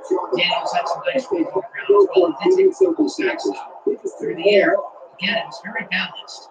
Luke Grimm led the way. Jared Casey had a big game for 5-for-75, both season highs. And then defensively, he wasn't perfect, but he got big sacks when we needed to. Got the huge pick 6 by Bryant. And when we needed stops in overtime on those 2-point conversions, we got them. Kansas State converted in the second overtime. They failed 3 2-point conversions in a row. And that ended up being the difference. Had they gotten to 2 in either the 3rd or 4th overtime, they would have won the game. So again, other than the Arizona State game, every one of our in-conference games has been wild. And we could easily lose in any of these games, but again, we continue to find ways to win. Kobe Bryant, your Big 12 Defensive Player of the Week with his pick 6. And with that, we'll take a look at our Week 9 recap across the nation. We're starting Kennesaw State. Who would have thought? As they face off against undefeated number 18 Liberty, currently the highest ranked in the 5 spot. But the Owls look to change that as they attempt to put Liberty on upset alert, and they would be successful. Be now 2-5. Kennesaw State Owls knock off Liberty 28-24. Liberty's first in-conference loss since 2022. Big game for the quarterback Davis Bryson. He only threw 1 incompletion. Hayden Salter played well for Liberty as well, but it wasn't enough. now they're going to need to be pretty much perfect if they want to be the highest ranked Group of 5 team that they can play off. It's second down and 8. Hang on, Ball on the Price 10. make any game exciting. No, all the odds are too complicated. I don't have time like that. All you do is go more or less on your favorite players. You can walk in your lineups in just seconds. You see the odds like Price Picks aren't even available anymore.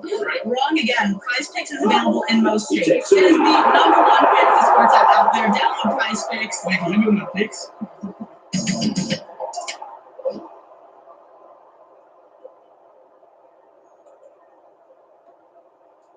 We've got 3rd and 10. Ball on the 13.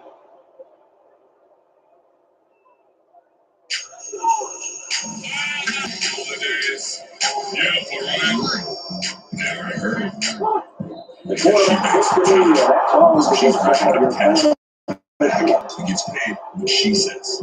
Those pesky pay fees, she wouldn't know. She begs fee-free. Can't be giving her credit for stress-free.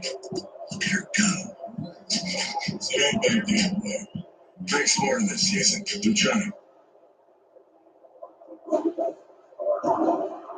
It's up. And it's good.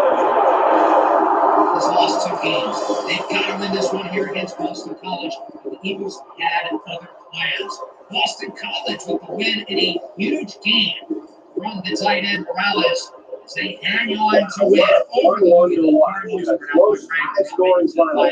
Oregon 43, Nebraska 28. Boston College has had some good wins, albeit some of those wins haven't really aged all that well with Michigan State and Missouri all under. As we wrap this game up, Good Kurt, team. what final thoughts do you want to share? Well, they fought this one hard and played with some grit. And while they might not have come away with a W, they got That no brings us to reason to hang their TCU. head. Kind of like us, Oregon every seemed TCU primed for a game blowout. And is while this basically win on is nothing track. to They're scoff facing at, off against it might undefeated be a Texas little bit Tech. of a reminder They're that gonna they've knock got off to the take Red every Raiders. team And they very would do seriously so that they as face. Texas Tech loses their first in-conference game of the season in a close one to their in-state foes, TCU 25-21. Texas Tech now 6-2 overall, 4-1 in Big 12 play. Here's a They look drop at out of the today's rankings player of with the an game. inefficient, but solid game for quarterback Josh Hoover. Aaron Morton was okay, and Taj Brooks For Oregon, they twice. keep their unbeaten Ultimately, record it was intact. not enough. And for Let's head Nebraska, to today's Virginia loss Tech. ends any Facing hope off of against bowl the game. Georgia Tech Yellow Jackets. Heisman favorite, Haynes King, who's been That's gonna wrap unbelievable things this up season. for us. And this game ended up being really exciting. We haven't really talked about the Hokies a lot this season. They are very quietly 5-2. Junior quarterback Kyron Drones had a really big day through the air, throwing for 3 scores, including this one that put Virginia Tech up 38-35 late, giving Haynes King an opportunity to lead his team down the field for a potential Heisman moment. But he's picked off in the end zone. Dorian Strong spoils the comeback for the Heisman hopeful. Virginia Tech knocks off Georgia Tech 38-35. The Hokies climb all the way up to number 18, doing what nobody else has been able to do. Stop Haynes King. He was picked off twice in the loss, while Kyron Drones was the better of the 2 quarterbacks today. Let's head out to Boulder. Colorado coming off their first loss of the year last week, looking to rebound against a underrated Cincinnati squad. This game ended up being quite competitive as Colorado has looked really vulnerable over these last couple of games. Cincinnati would continue to battle with them down the stretch, and ultimately the Bearcats would be the ones to come out on top, 31-30. A really solid game for quarterback Brendan Sorsby, and an inefficient day through the air for Colorado's Shedeur Sanders, who continues to be very inconsistent as a passer. Colorado loses 2 in a row. They are now unranked. Sorsby did throw 2 interceptions, but overall, he was efficient otherwise, making some big-time throws. Johnson and Prater were huge for Cincinnati, while Shedeur Sanders only completed half of his passes. Even though Colorado's outperformed expectations, I think Sanders has been a little bit underwhelming as a passer this year. He's been passed up by other quarterbacks in this year's draft, including Jalen Daniels. Let's head out to North Texas. This matchup against Tulane is quite literally one of the biggest games of the college football season this year.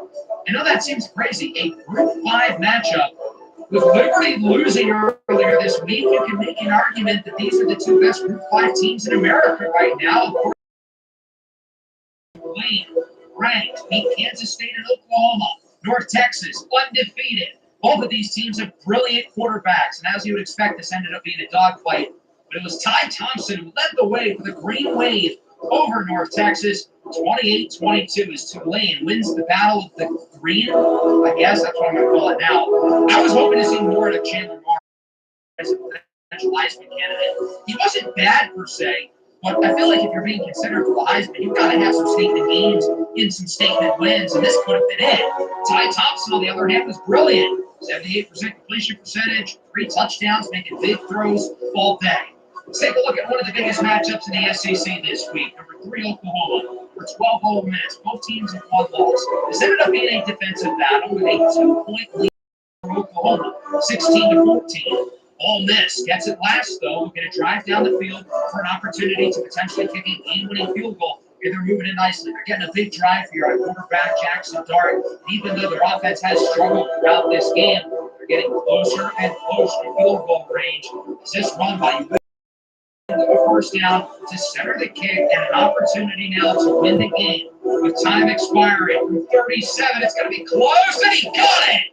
Ole Miss beats the Sooners 17-16. The big story, though, was on the injury front with Jackson Arnold, who got banged up in the first half, replaced by 7th-year senior Casey Thompson, who really wasn't all that bad. But regardless, I think it's time to learn LinkedIn, buddy. I think the key switch certainly hurt things for Oklahoma, and their offense really wasn't able to get anything going. Either quarterback in the game, while Jackson Dart threw 2 interceptions, he really wasn't that good either. He ultimately leads Ole Miss to the win as we head to Tuscaloosa. Obviously, this season has not gone to plan for Alabama, but they have won 4 of 5, and they've been playing some good football. But they would go into the fourth quarter down by 12, needing a huge set of possessions from junior quarterback Jalen Milroe. And ultimately, that's exactly what they got. Jalen Milroe was unbelievable today, leading the Tide to a high-scoring win, 50-48. The Crimson Tide continue to climb up. They're back at number 13. Even though Alabama struggled early this year, it looks like the Tide are back. Jalen Milroe with 550 scrimmage yards and 6 touchdowns, completely flipping the script after his rough start to the year, looking like a potential Heisman candidate and high draft pick. Brady Cook was brilliant as well for Missouri, not to blame for the loss, but hey, it's Missouri loses.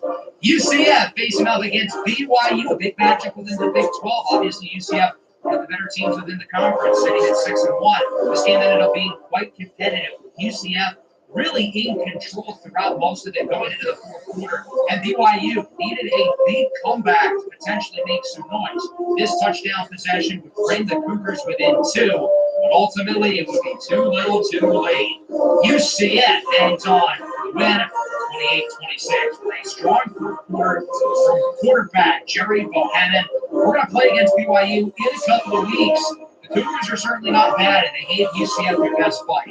It's been a very opposite season for these two teams, Miami and Florida State. But whenever they play against each other, you should always expect a battle, and that it was. Miami has been one of the best teams in the country this year, and ultimately they were able to hang on for the win, 38-31 over the Florida State Seminoles, who fall to 3-5, continuing their disappointing season. But again, the story continues to be Miami. They were down 28-0 at halftime in Week 1 against Florida. Obviously, they didn't win that game, but they had a strong comeback. And since that matchup, they quite literally have been one of the 2 or 3 best teams in college football. I may not be a huge Mario Cristobal fan, but I will give credit when credit is due. These guys are rolling. Cam Ward is playing better than just about any quarterback in the country, and his stock has gone way up throughout this year. As we head to UNLV for some Mountain West action. Likewise with Tulane. Boise State, another team to watch out for, is a Group 5 representative in the playoff. Ultimately, Boise State will win a close one, 26-21, over the Rebels, a team who we beat earlier in the year. But it's not all fun and games for Boise State, because their starting quarterback, Malachi Nelson, broke his wrist. And unlike Jackson Arnold, he's not going to have as much luck injury-wise. He'll be out for 7 weeks.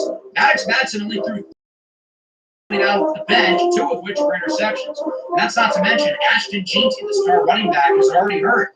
Partial ACL tear a couple weeks ago. He's out for 5 more weeks. Their starting left tackle also hurt. Dislocated elbow for Cage Casey. But nonetheless, these guys are continuing to win games, and they run the table with some of their most important starters out. It's hard to make an argument against them being the Group 5 rep in the playoff. Rutgers facing off against USC. This is the last really challenging game on the schedule for Rutgers, and if they win this one, I feel like they can run the table and make the playoff. So this is quite literally the biggest game in the Rutgers program recent history, and ultimately they passed the test with flying colors. This late touchdown from Kyle Benangai would give Rutgers the edge over the Trojans, who lose their third game of the year. 34-31. So Rutgers now sits at 7-1, and their schedule is remarkably easy to end the year. They play pretty much nobody good. If they go undefeated, they are going to the playoff. Rutgers fully controls their fate. Playoff is no longer a pipe dream for them. It's the expectation. We'll wrap things up in College Station. Texas A&M has been maybe the best team in the SEC. They've certainly won up since their week one loss to Notre Dame. They've been undefeated. Yeah, one moment. But I talk big and fight small. You still talking when this right hand fly?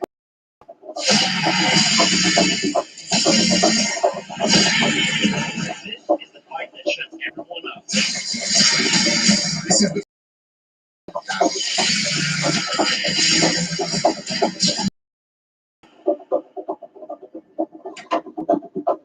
For an elf, the holidays are stressful, but for ice, it's got a bunker seal and a new Google Pixel 10.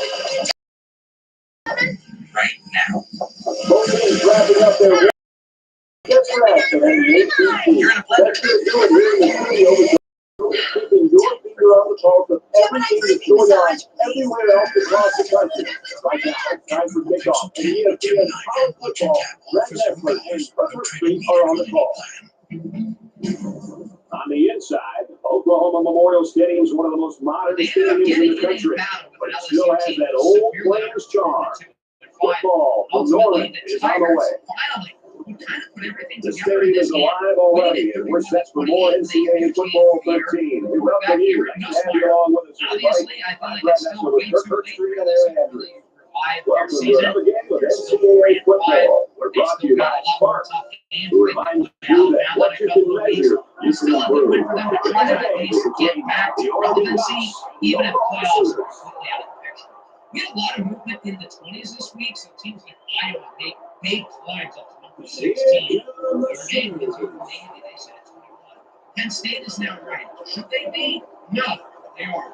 Ohio State takes care of business against Nebraska. Oregon remains number 1 and undefeated with a 4-1 lead. Utah blows out Houston. They're still undefeated and still number 3. While Oklahoma State and Arizona with their games. Looking around the rest of the country, Syracuse beats Pitt in rivalry. Syracuse number 3. Those guys are no slouch. SMU number 10 as they ended up beating Duke. Washington was their first game since like week 3. Kentucky beats Auburn 29-26 in a close matchup. Fresno State drops 64 against their rivals San Jose State in an absolute blowout. So now that we're here at week 10, this is really where the college football season meets a turning point, because the college football playoff bracket is now out. We'll start with the media rankings. We currently sit at the 5 spot, having Michigan jumped us and jumping Georgia ourselves. The Aspen College Football Playoff rankings, these are the ones that now really matter, because ultimately they determine who makes the playoff. We currently sit at the 5 spot, very similar to the media rankings. So as it stands now, we are obviously slated in the playoff, considering there's now only 3 undefeated teams in the regional period in the entire country, which is Oregon and Utah. Utah has won an extra in-conference game, so technically they are in first place. Because of that, we don't have a first-round bye. We're currently slated as the 7th seed, and we'll host SMU in the first round, and if we win that, we can head on to the Rose Bowl to face off against Michigan. Obviously, there's a lot of football left to be played, so I really don't want to take too much stock into this, but it is cool to at least have a very real chance of making the college football playoff. Nonetheless, I imagine the deserved Big Ten and SEC bias. If we lose one game, I can see us taking a pretty steep drop, especially if we don't play well in said loss. So hopefully we can continue to stack up these wins and take a look at players that we of course, including Bryant as the Big 12 defensive player of the week. As for the Heisman watch, no major changes. Jalen Milroe climbs up to 4. Given how well Milroe has played in recent weeks. I can see him continuing to climb. Otherwise, it seems like we kind of know who's going to be in the running. The bowl projections are now here, and obviously we know we're currently slated with SMU for the playoff, but still a lot of football left to go. The award watch list for out, we've got a lot of Jayhawks. Jalen Daniels, third for player of the year. Lock, first for coach of the year. Imagine if we win coach of the year in year one. Jalen Daniels, top quarterback, he's in second. Dekias Brinkley, the true freshman, second for best defensive player. Best defensive back, Monty Maxon's in first. Kobe Bryant is in second. Devin Dye is in fourth. Marvin Grant is in ninth. We've got 4 guys on the list. Devin Neal, first for best running back. Lombardi Award, Dekias Brinkley is second. Golden Arm, Jalen Daniels is third. Dekias Brinkley, first for best defensive end. Michael Ford, 12th for best interior lineman. Jared Casey, 10th for best tight end. That kind of surprises me. Defensive coordinator, first for the Broyles Award. Offensive coordinator is in third. And then we have nobody else. But still, a whole lot of guys being represented in the awards. But now we've got our hardest stretch of the season upcoming. We do the bye week, but after that, Iowa State, really good team. BYU on the road. Colorado, very tough matchup. And then on the road against BYU. We certainly have a chance to win the table and potentially go undefeated in the Big 12 championship against most likely Utah. It's going to be a real challenge considering 4 of our 5 conference games, we've been 1 or 2 plays away from losing all of them.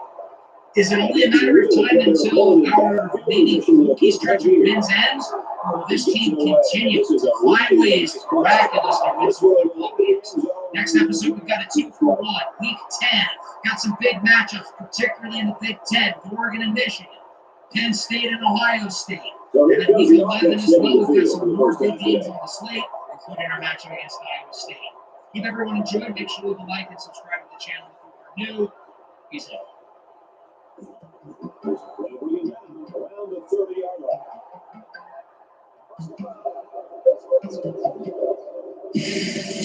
It's been years. So the offense will move a little bit closer with that penalty.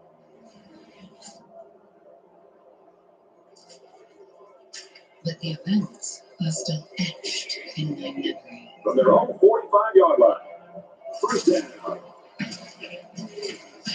Last words. Frozen in time. Michael's at right side.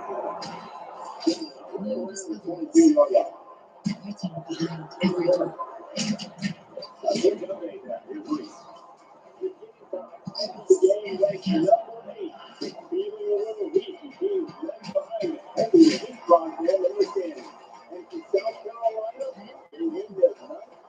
This adventure is ending.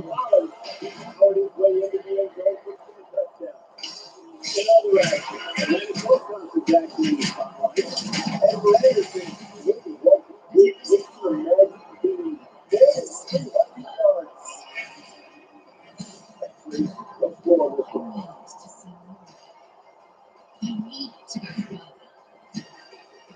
To uncover the secrets of Atlantis.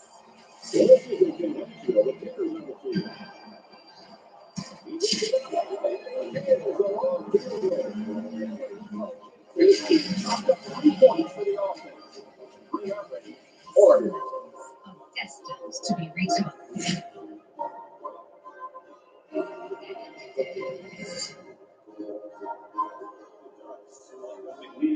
As his kick team lined up, and he is set to kick this one off.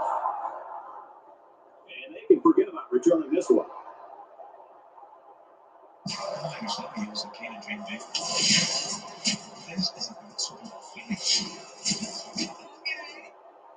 Today, our Kansas Jayhawks return home as we are set to face off against one of the better teams in the Big 12, the Iowa State Cyclones. The Jayhawks look to continue their undefeated season as we currently sit at 8-0.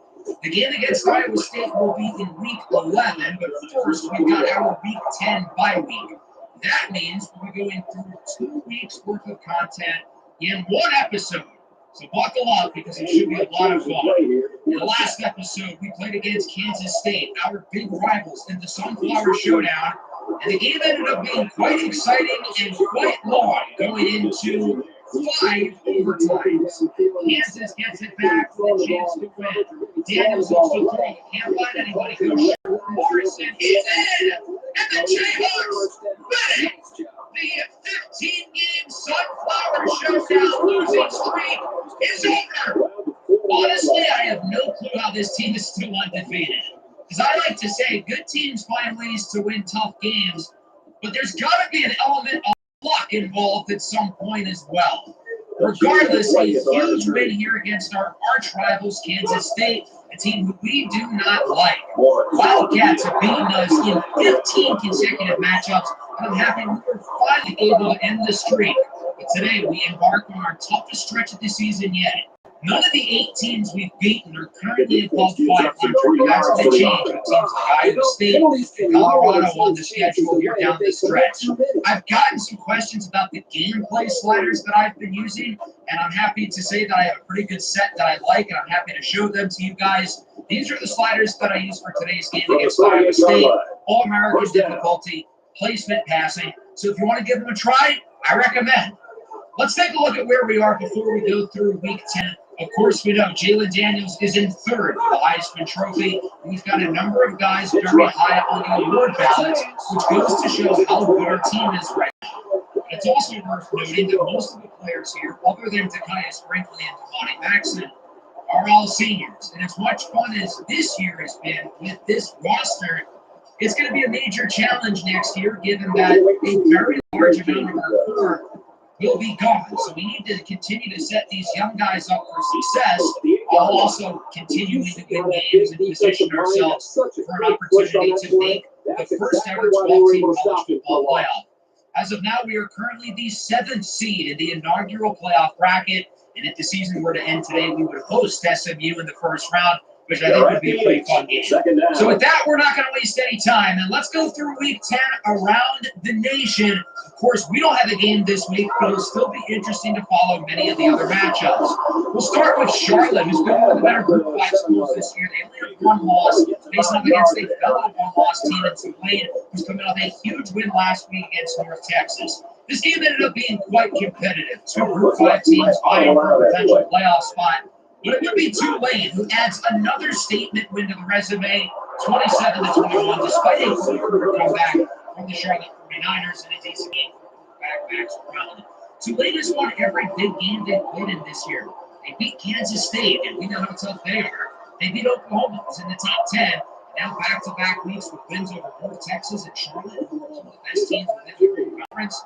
Impressive. Number 8, Ole Miss heads to Arkansas to face off against the Razorbacks.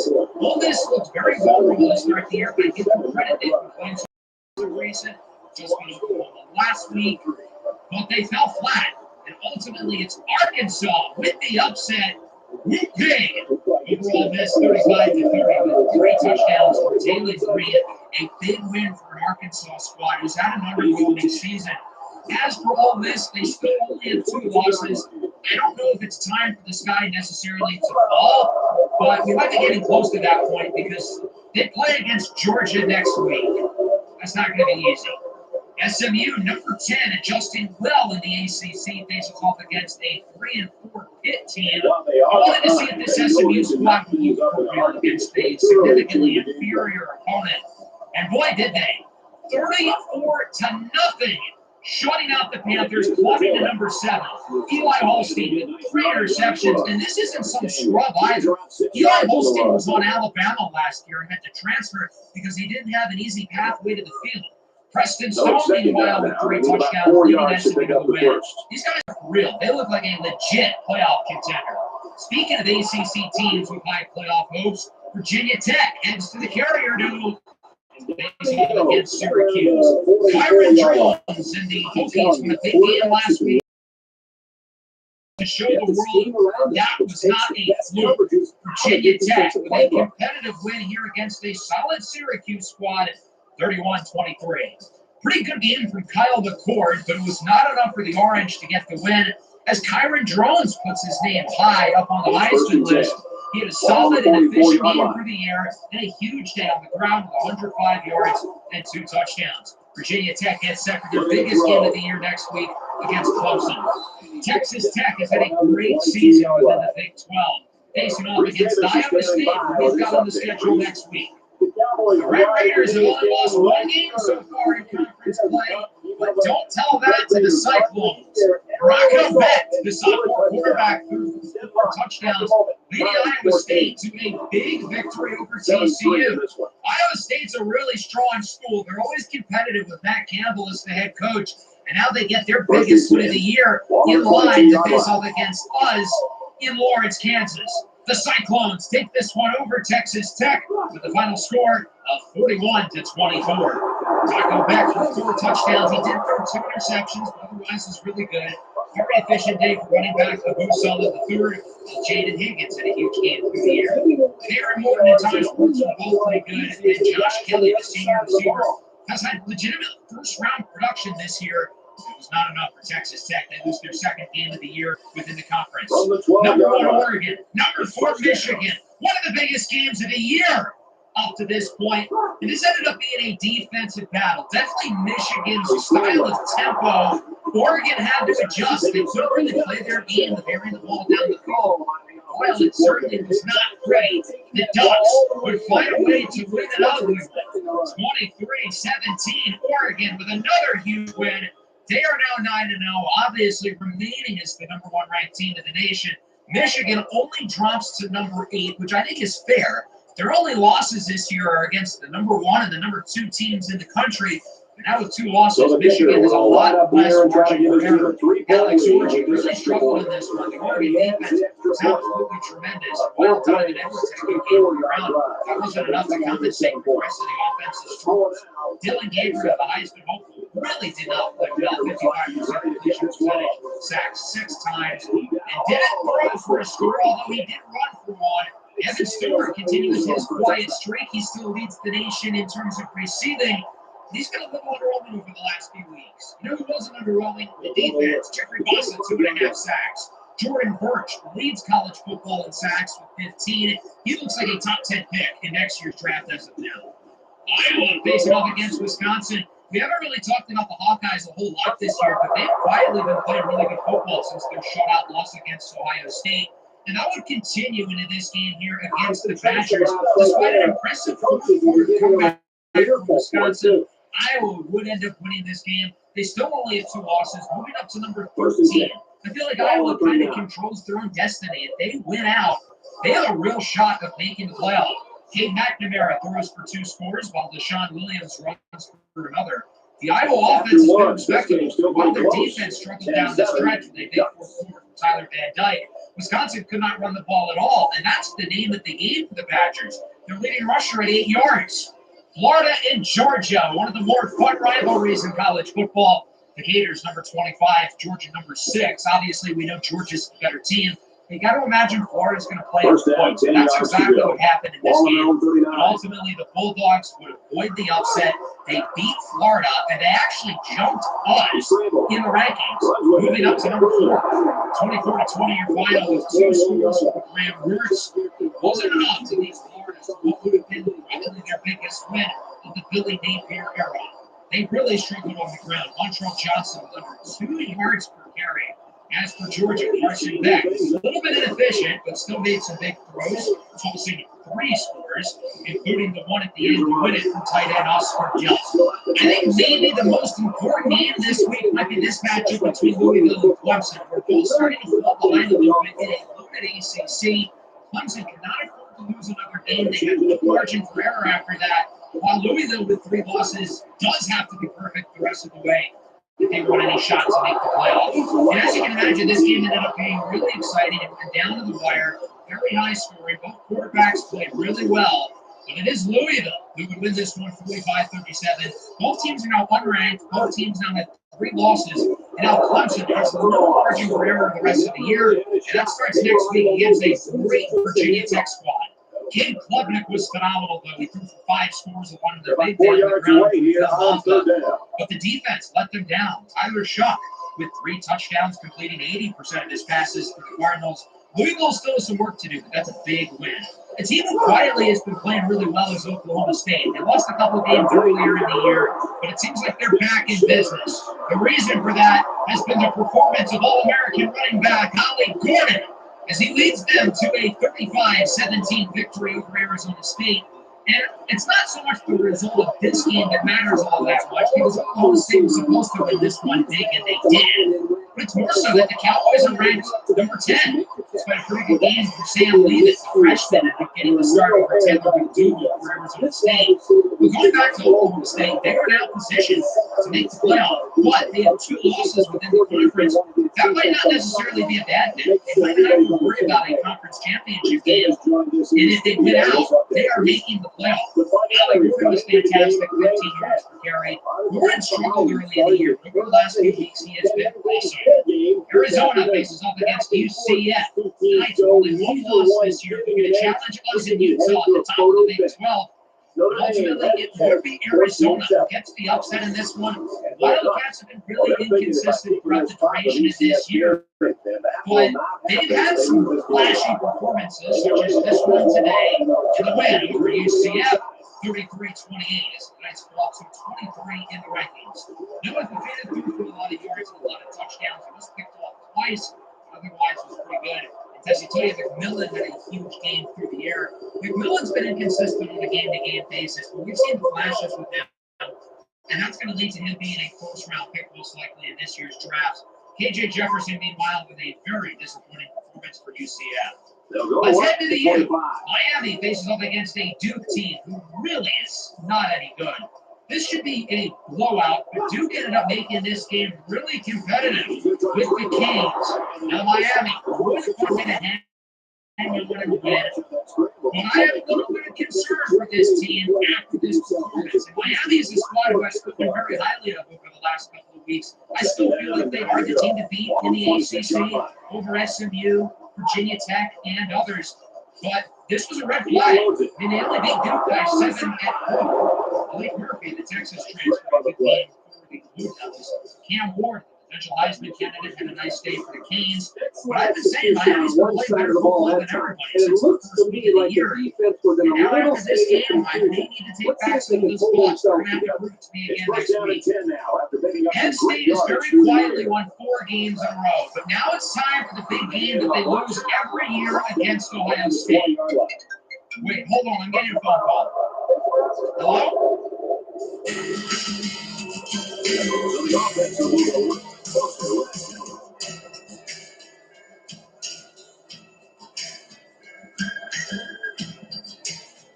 First down, 10 to go. Ball on the 10.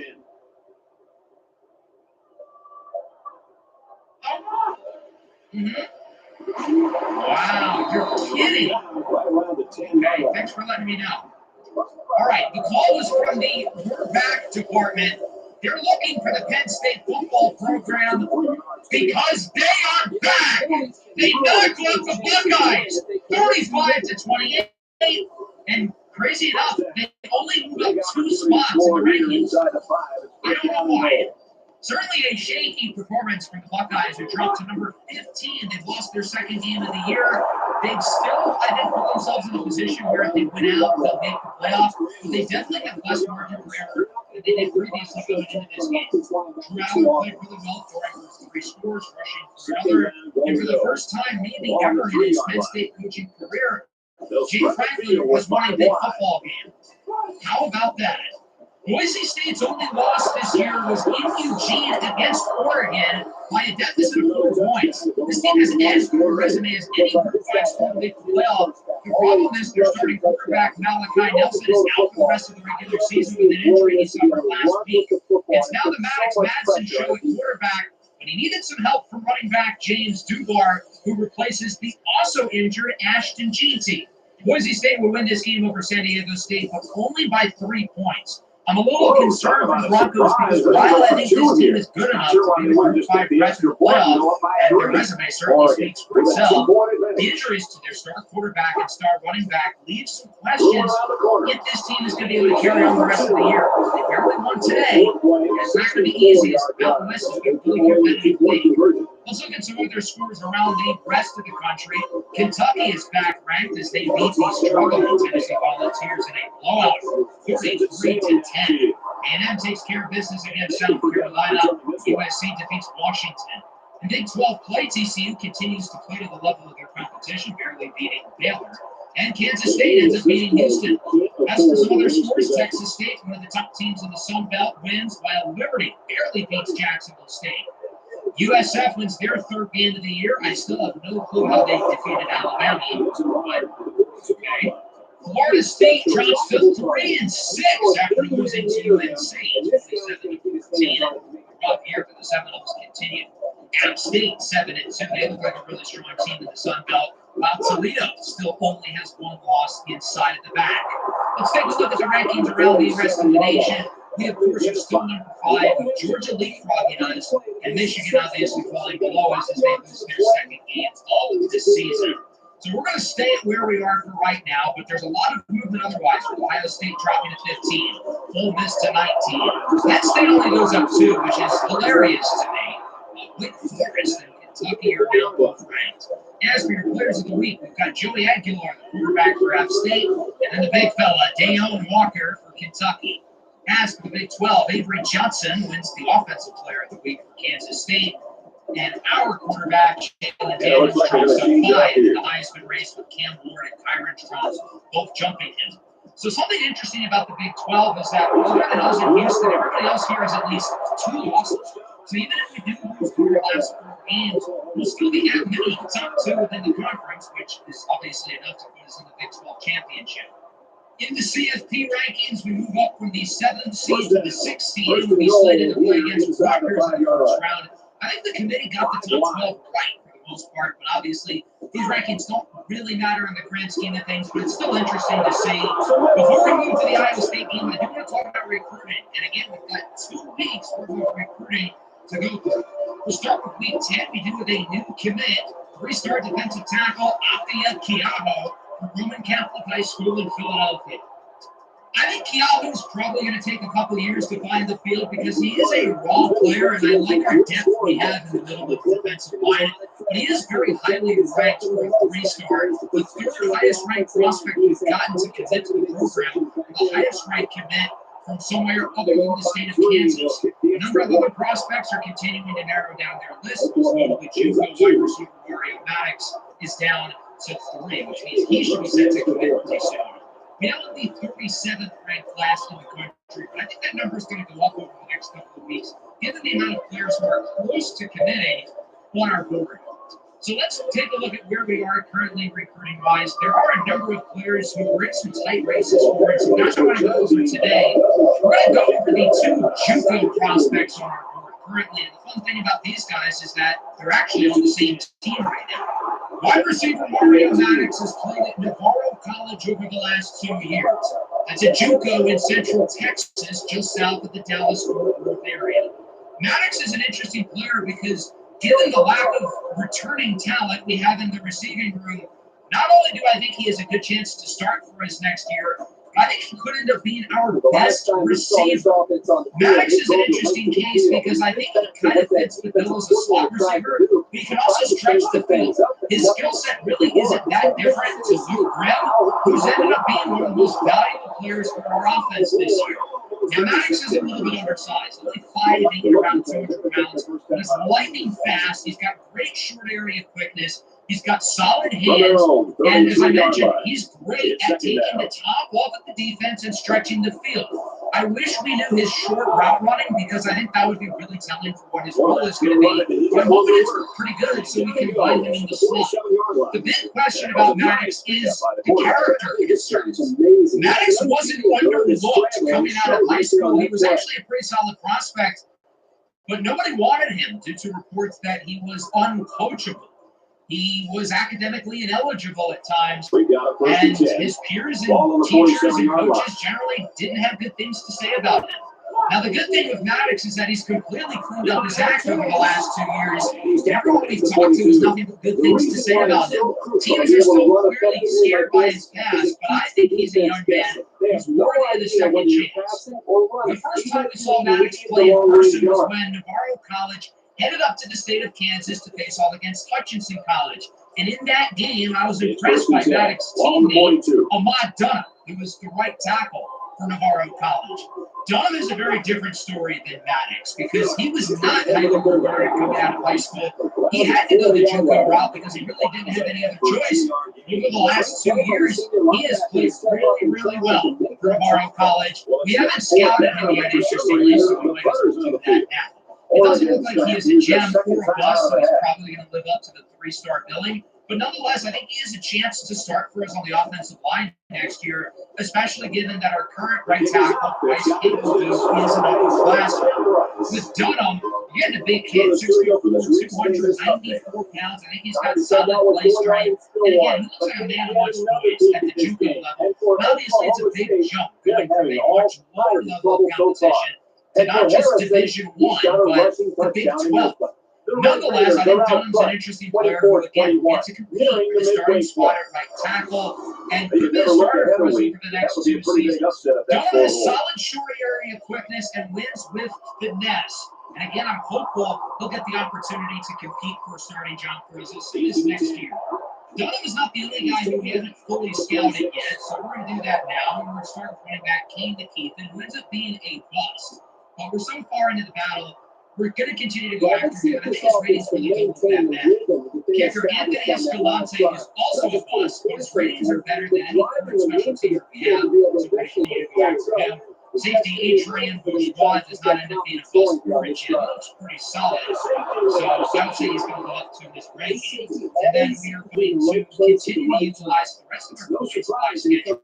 Visits such as quarterback DeAndre Rainbow. I think he's a guy we're going to go into detail about during the next episode. And then we're also going to offer a visit to tight end Pierre Johnson. We already have a pretty good tight end who I'm expecting to commit soon with Isaiah Lamore, who we went over in the last episode. But we have multiple tight ends in this class, so it's quite fun. From there, I ended up switching a few points around for some of the other players.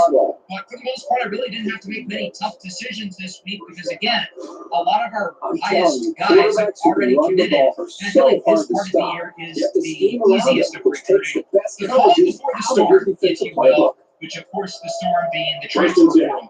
No new commitments in Week 11, but we do have 2 prospects down to 3, linebacker Dante Crispin, and then the JUCO tackle Mike Dunham, both of whom are expected to commit to our program pretty soon. I'm going to utilize some of my recruiting points into a wide receiver and tight end spot because I want to give Mario Maddox more points. He still hasn't committed yet, and he's going to visit Georgia Tech next week. I'd rather not let him get that opportunity. I'd rather have him commit sooner than later. We're going to give visits to linebacker Mo Mokeji and kicker Anthony Escalante. And for there, we only have 15 points remaining. I'm actually going to take some of these guys off the board.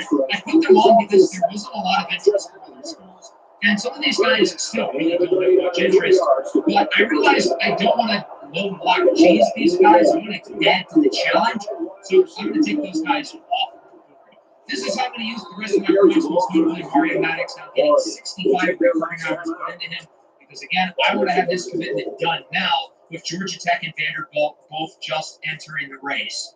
So now let's take a look at our matchup here against Iowa State. 5-3, 3-2 in conference, coming off a big win last week against Texas Tech.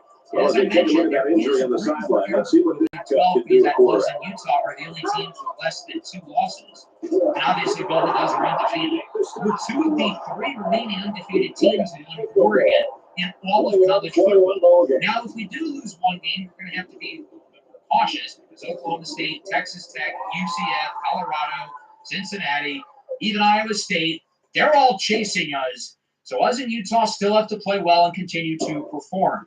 Of course, that starts with this matchup against the Cyclones. They lost to Iowa, who's proven to be a really good team. Lost to Houston, they're no easy slouch. And they lost to UCF. But their win against Texas Tech this past week is the statement win this program has been looking for. They have a really tough schedule to end the year, though. They play against both us and Utah. Rocco Beck, the redshirt sophomore, leads the way at quarterback. Beck has had a pretty solid year for the most part. Nothing spectacular. He's been pretty good. And this is a young team. Running back Abu Sana III is one of the most dynamic young players in the conference. And they've got a great receiving duo with Jaden Higgins and Jalen Noel, 2 of the highest rated players on the roster. Their secondary is also a major strength, but they lack a little bit in the trenches, and I'm hoping that's where we're going to be able to beat them today.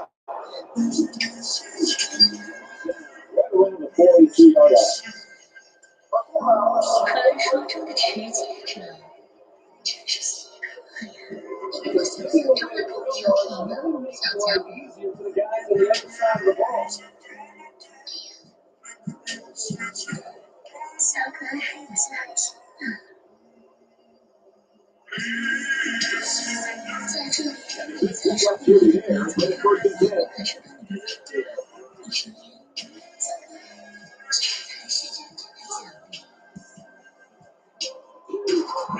Get cash back on everyday purchases and build credit For safely. Daniel, Bakhtiari pushing over the 1,000 mark for rushing yards this year. When he's been consistent, he's been playing hard all year, week in and week out. That's all you need when you can rush for that many yards. Second down, and they're going to need about 3 yards to pick up the first down. So let's get this show on the road. Week 11 here at the booth. Our second time playing at the revised stage. Our second to last home game of the year. Facing off against an Iowa State squad who's really solid. One of the better teams we're facing off against this year. And obviously, as we continue to be built schedule to progress, our games are continuing to get weirder and weirder. 5 overtime win against Kansas State to an 18-point comeback within 3 minutes against Houston. So Iowa State will start with the football. They've got a talented young quarterback and a great group of skill possessions with a dynamic running back and a phenomenal duo at wide receiver. On 2nd and 9, pass is caught by the tight end Benjamin Brummer, and that one will go for a first down here for the Cyclones. Another 2nd and 9. Here is Marco Betts. Looking down the field, he's got Jalen Noel. So far, so good for the Iowa State offense. They're moving it nicely. Down and 5. It's a run by Usama, the standout sophomore.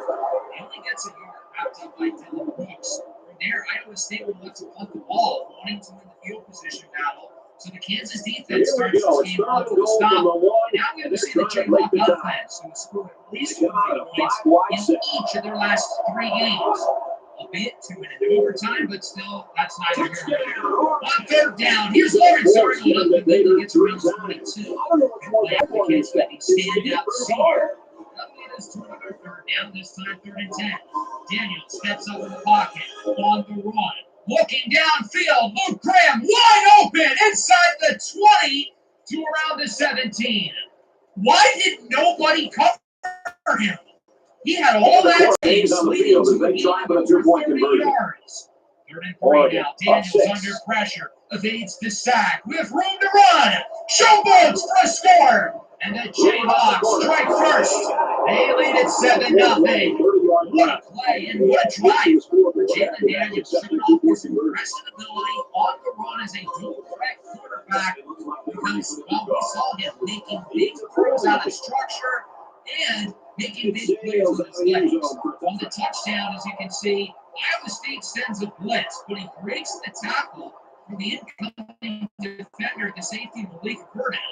And from there, there's nobody in front of him to stop him. So it's now 2nd and 3 for the Cyclones. Beck keeps it himself, and he's losing yardage. Only 1 key, the transfer. 3rd and 6 now for the Cyclones. Beck moves to the pass is caught. It's a screen for Usama, who will not get the first down. Noah Dotson with the initial hit, and Devontae Maxson finishes off the play. 7-0 in the first quarter. Really good start for the Jayhawks. We've only had 1 possession, but it was a 90-yard touchdown run. And then defensively, we looked pretty good. 2 drives, no points. Off the middle on 3rd down, it's Daniel Highshaw Jr. who gets the first down. They'll keep the chains moving. 2 and 8. Daniels under pressure, looking downfield. He connects.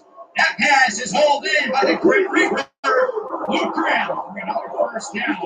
Graham continues to get better and better as the year goes along. 2nd and 11. Daniels, pump fake, pulls right, has Graham wide open in the back of the end zone. It's caught for a score. Why is Iowa State not covering him? He's been one of the best receivers in the Big 12. He had 250 yards against Houston. I mean, what are we doing? That's 2 times now where he's had all the space in the world, and this time it directly results for 6. Good throw on the run from Daniels, who has looked outstanding so far today. Kansas leads 14-0. Iowa State back with it. Wide open on the RPO. It's Jaden Higgins against the first down, breaking tackles. Higgins with over 120 yards in the win against Texas Tech a week ago. Iowa State moving in nicely. 18-yard line. Here's Abu Sama to the right side, gets a first down, and he is into the red zone. The Cyclones are finally having a good drive as we hear the 2-minute warning. 1 first down, it's a short throw, ball in by the fullback. That's Steve Klotz. Gets it inside the 10, and that brings us to the 2-minute warning. Second and goal. Back goes short. It's caught by Jalen Noel for the touchdown. And Iowa State's on the board. It looks like they're going to make it a game. It's now 14-7. Good try for Iowa State. They needed that one badly. And the Jayhawks get it back. The action here on first down. Daniels under pressure on the run. He connects with Arnold. Past the 50. Really good throw by Daniels with two guys in his face. Looks like he was kind of throwing off his back foot, and he still places it perfectly in the bread basket. Devin Neal to the left side with blocks. Has space inside the 25. Devin Neal's been quiet today. He only had 14 rushing yards before that game. And now it looks like he's moving after his big performance against Kansas State. Daniels with a risky throw is holding by Quinn Skinner. That will put Kansas at the 5. Second and goal from the 2. Can they punch it in? Daniel Highshot Jr. walks it in for a touchdown. And Kansas adds to the lead as it's 21-7. The Jayhawks have only had 3 possessions in this game, but they have found the end zone every time. The offense has been perfect. Needs to do a better Ohio job of State has not only to handling the respond. defensive 5 linemen, seconds but left. getting up Back to the on second linebackers. down. That Looks way for the the ball carriers sidelines. will have a little bit more room to get to that second That level. one goes for a first down. But they have to call a timeout because his knee was down inbounds. They couldn't stop the clock. Second down and goal. Back under Ball on the pressure. 11-yard Ball! Lucky rips it away and he recovers it himself and is wrapped up past the 30. Dylan Lucky with the strip sack and the scoop. And Kansas gets excellent field position and an opportunity to add to the lead with around 30 seconds left in the half. The senior continuing to make plays behind the line of scrimmage. Now we've got to see if that was actually a fumble or Third not. down and goal to Look go. at the replay. Ball on It's the 11. close, but it looks like he does lose possession of the ball. Before Beck is down, there's going to be no review, and so the play will stand. Kansas with the turnover. First down from the 29, play action. Daniels under a lot of pressure on the run. Fires again. He's got Arnold, and he is inside the 5 for a gain of 25. Jalen Daniels with over 200 yards now in the first half, and Kansas now has it at the goal line with under 20 seconds to go. First and goal from around the 3. Daniels rolls right. He fires. It's caught for a score. The senior, Quentin Skinner, comes down with it, and that'll wrap up an awesome first half for Kansas. We lead it 28-7. I feel like all year we've played down to competition, so it's really refreshing to see the team clicking on both sides of the ball. Offensively, we've been perfect. We've scored touchdowns every time we've gotten the ball. Jalen Daniels looks like the Heisman Trophy winner out there. He's been phenomenal on the ground. As a passer, I think that was his best first half of the year. And that says something given how good he's been all year. And defensively, we've been really solid as well. Iowa State has 1 touchdown drive. But otherwise, they've really got nothing going. It's a phenomenal first half for Kansas. But as you know, you cannot let the pedal off the metal. If we can come back down 3 scores in 3 minutes, This receiver core runs great routes, and that last play was an example of that. As a defender, 3 it can be minutes. tough to match And up Iowa sometimes. State can do it in 2 quarters. Now, we will start the third quarter with the ball, so that's certainly a positive. We'll see if the offense can get a 5th consecutive touchdown as Daniels has plenty of time to throw it. Now he looks to run with it, and he's got space. A first down run for Jalen Daniels as he gets around 14. Looks like there might have been a late hit there, but unfortunately no play. Close one there. On the 3-2, Daniels hits an RPO screen. It's caught by Skinner, and he is smothered in the backfield for a loss of the yard. Finally, something positive for the Iowa State defense. Second and 11. Daniels under pressure, fumble, strip sack, and it is recovered by Bryce Campbell due to the left tackle. But it's a loss of 20 for the Jayhawks. Kennard Snyder, the junior left end, with the strip sack. Third down and 31 now. Daniels figures he might as well floats it up. And it is broken up in the secondary, incomplete. It looked like Skinner actually was First down, 10 to go. John Tess Williams deflects it, and the Jayhawks have punted for the first time today. Iowa State back with it as Busama loses yardage. He is wrapped up in the play by the senior linebacker, Cornell Wheeler. Third down and 3 now. Cyclones. Beck looks to throw it. Looks short up the middle. It's hauled in for a first down by Jaden Higgins. Keeps the chains moving.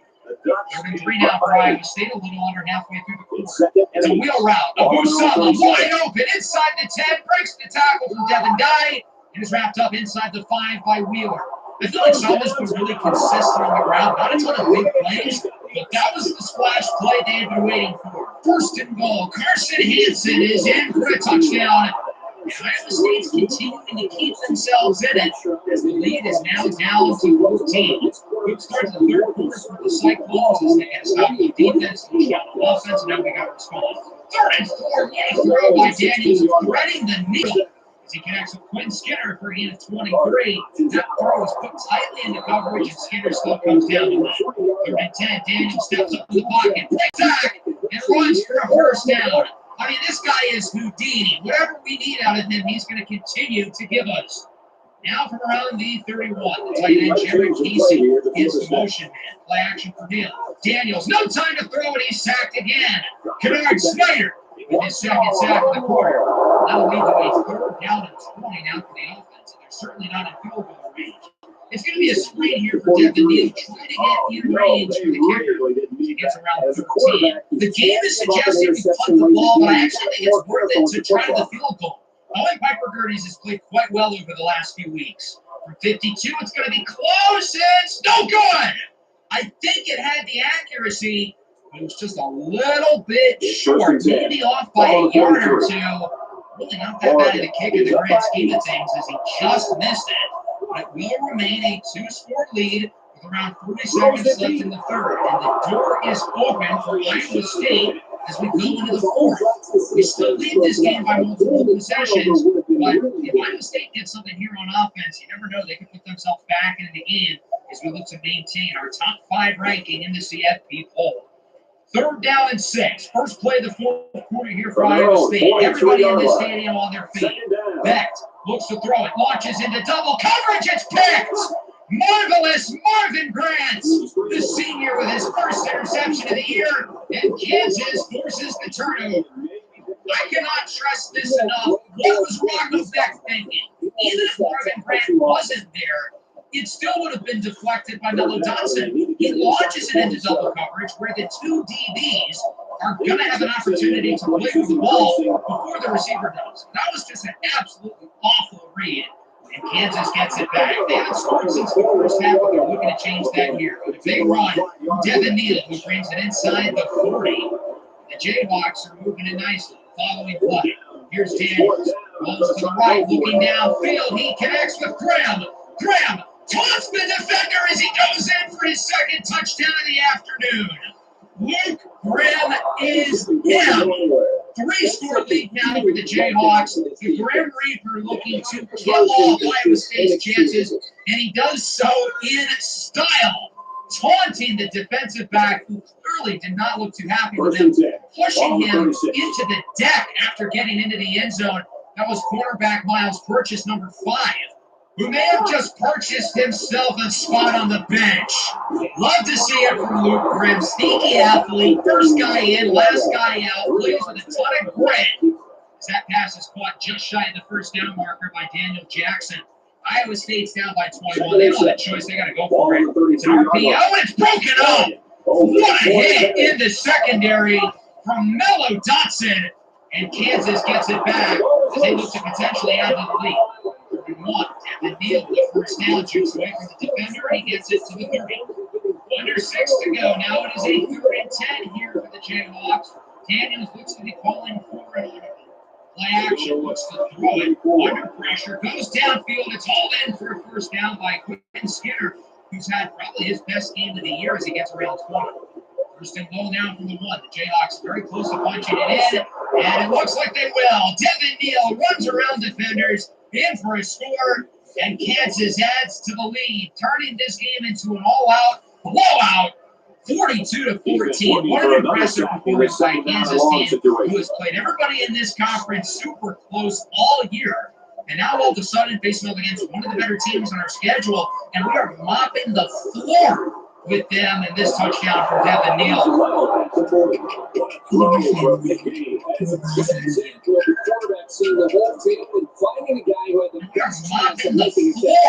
with them, and this touchdown from Devin Neal should be the one that puts the icing on the cake with around 4 minutes to go. 3rd and 1 here for Iowa State. Beck looks to throw it under pressure up the middle. It's a first down. Nice catch as Iowa State's able to chase. Now at around the 50, following play, Beck looks to throw it again under pressure. He's sacked. It's Nikias Brinkley, the true freshman, with sack number, I think, 12 on the year. I've lost count, but he's got a lot. 3rd and 20. Back under pressure, sacked again. Nikias Brinkley with another play, his 2nd sack at the drive. Iowa State might as well go for it. I mean, it's 4th and 25. What do they have to lose? As Beck looks to throw it downfield, it's caught. Actually pretty close to the first down marker, but just shy as the Jayhawks get the stop. Now with on offense, it is a 3rd and 2. Daniels looks to throw it under pressure, throws out of the sack, incomplete. We've got a lot of backups in the game, but Daniels, interestingly, is still in. And we want to end this game now. We're going to go for it here on 4th down. But Torrey Laughlin is stopped behind the line of scrimmage. Nice tackle there by Iowa State as he's wrapped up by number 50, Caleb Bacon, reigning Big 12 Defensive Player of the Week. Cyclones back with it. Beck does the middle. He connects with Jaden Higgins. It was over 100 yards on the day, 7 for 112, and he's got it inside the 10. Goal now for Iowa State. Beck looks to throw it, and that one is broken up out of bounds. Freshman corner, Jalen Todd. Many backups now in the game. 4th and goal here for the Cyclones. It's a run with Osama. He does not get it. Wrapped up by Tyrone Berryhill Jr. That'll do it. What an impressive win here with the Jayhawks, 42-14. I think this is our best win of the year. I mean, we look complete pretty much the entire way. JD4 with 4 total touchdowns in a season high, 382 passing yards, while also being ultra efficient, completing nearly 76% of his passes. This was Daniel's best game of the year. I mean, he looked awesome. Throwing the ball, running the ball. Dude was electric. The skill position players were good. The offensive line was mostly good, and the defense had easily their best game in Big 12 play as we let off under 24 points for the first time in our Big Conference slate. We grew into 9-0 on the year, 6-0 within the conference. Again, what a performance from us. 28-37, 382, 3 scores for Jalen Daniels. He looked like a Heisman caliber player out there, and not only that, but he also looks like part of the first round pick. And his draft stock continues to go up and up and up. Through the air, Quinn Skinner at his best end of the year. Luke Grimm, playmaker. He is turning into one of the best players on this team, period. The run game was good. The offensive line, other than Bryce Cable, that was pretty good. And then defensively, lights out. 2 sacks for Brinkley, the interception by Grant, and the strip sack by Dylan Woodgate. As for Iowa State, certainly not the best performance for Michael Beck. He wasn't horrible, but I wouldn't say he was. Usama was pretty solid. Nothing spectacular, but solid. Jaden Higgins had a good game through the air. We couldn't really cover him. He had 7 for 112. But he was really the only bright spot tonight for Iowa State. Him and Kennard Snyder, who had 2 sacks and 48 strip sack. So with that, we will simulate the week, and let's take a look at week 11 around the nation. We'll start things off with Texas State. We haven't really talked about these guys this year. They only 1 loss and look like a possible contender for Group 5 spot in the playoff. The story of the show today was quarterback Jordan Pop, the transfer from James Madison, for 7 touchdowns. Texas State wins big, 56-21. The Pop with an unreal performance, and he's been great all year. But encapsulating it today against UL Monroe by the Oklahoma transfer, General Moody. Did not have a particularly good game through the year. Let's head to Indiana. The Hoosiers are quietly 6-3, facing off against a Michigan team who kind of has to win this game. They just lost against Michigan. They really can't afford to lose another. But they won. Indiana shocks the reigning champions 31-25. And this game is especially fascinating, really, for both of these teams. We'll start with Indiana. They're 7-3 and in 4th place in the Big Ten. You know, there's a real path for them to make the conference championship. They're still unranked, which at this point is blasphemous. 7-3 in the Big Ten with a signature win against Michigan. They should be in the top 25, period. As for the Wolverines, their margin for error is now basically at 0. I really wasn't too concerned after the losses to Oregon and Texas because those are 1 and 2 in the nation. Losing to Indiana, I'm now concerned. I think if Michigan wins out, they still make the playoff, but they still have to go into this shit and face up against Ohio State. On a scale of 1 to 10, I think the Panic Theater is at around an 8. If I was a Wolverine fan, I'd be getting worried. The team who beat Michigan last week was the number 1 ranked Oregon Ducks, and I think 10 wins in the Big 12 is basically a lot for college football playoff. Oregon boys were currently 9-0, so they really only have to win one more game. Problem is, they didn't really show up here against Maryland today, and it made this a really competitive game. Ultimately, the Ducks were able to avoid the upset, winning their 10th game of the year, the first team in the country to win double-digit games. They did not win this one convincingly against a 3-7 Maryland squad who had no business keeping this game close. 38-31, your final in favor of the Ducks, who again improved to 10-0, obviously staying at number 1. But this is probably Oregon's worst performance of the year. They looked vulnerable in this game. I still feel like they're probably the overall favorites for the national title. But Dylan Gabriel's had some sloppy games as of recent. This was not one of them, though. He was lights out, with Trayshawn Holden leading the way receiving-wise as Evan Stewart continues his cold streak, if you will. And Tess Johnson, I feel like, has been kind of quiet throughout the duration of the entire year. All this just there's not a lot of margin for error left. The problem is they're facing off against number 4 Georgia, who went about as poorly as Ole Miss could have asked for. The Bulldogs ran away with it. It really wasn't all that close, 35-14. Ole Miss entered the day ranked in the top 10, and now they are unranked. Period. I would be a little bit fearful if I was an Ole Miss fan. Actually, not true. I would be very fearful because I think 3 losses is kind of walking on the edge of not making the playoff, and especially with Ole Miss being unranked this late in the year. Like, at least Michigan is still ranked in the top 20, and they still get a chance to prove themselves against Ohio State. So if the Michigan Panic Beaters at an 8, the Ole Miss Panic Beaters should be at about 14. Let's head to Georgia Tech.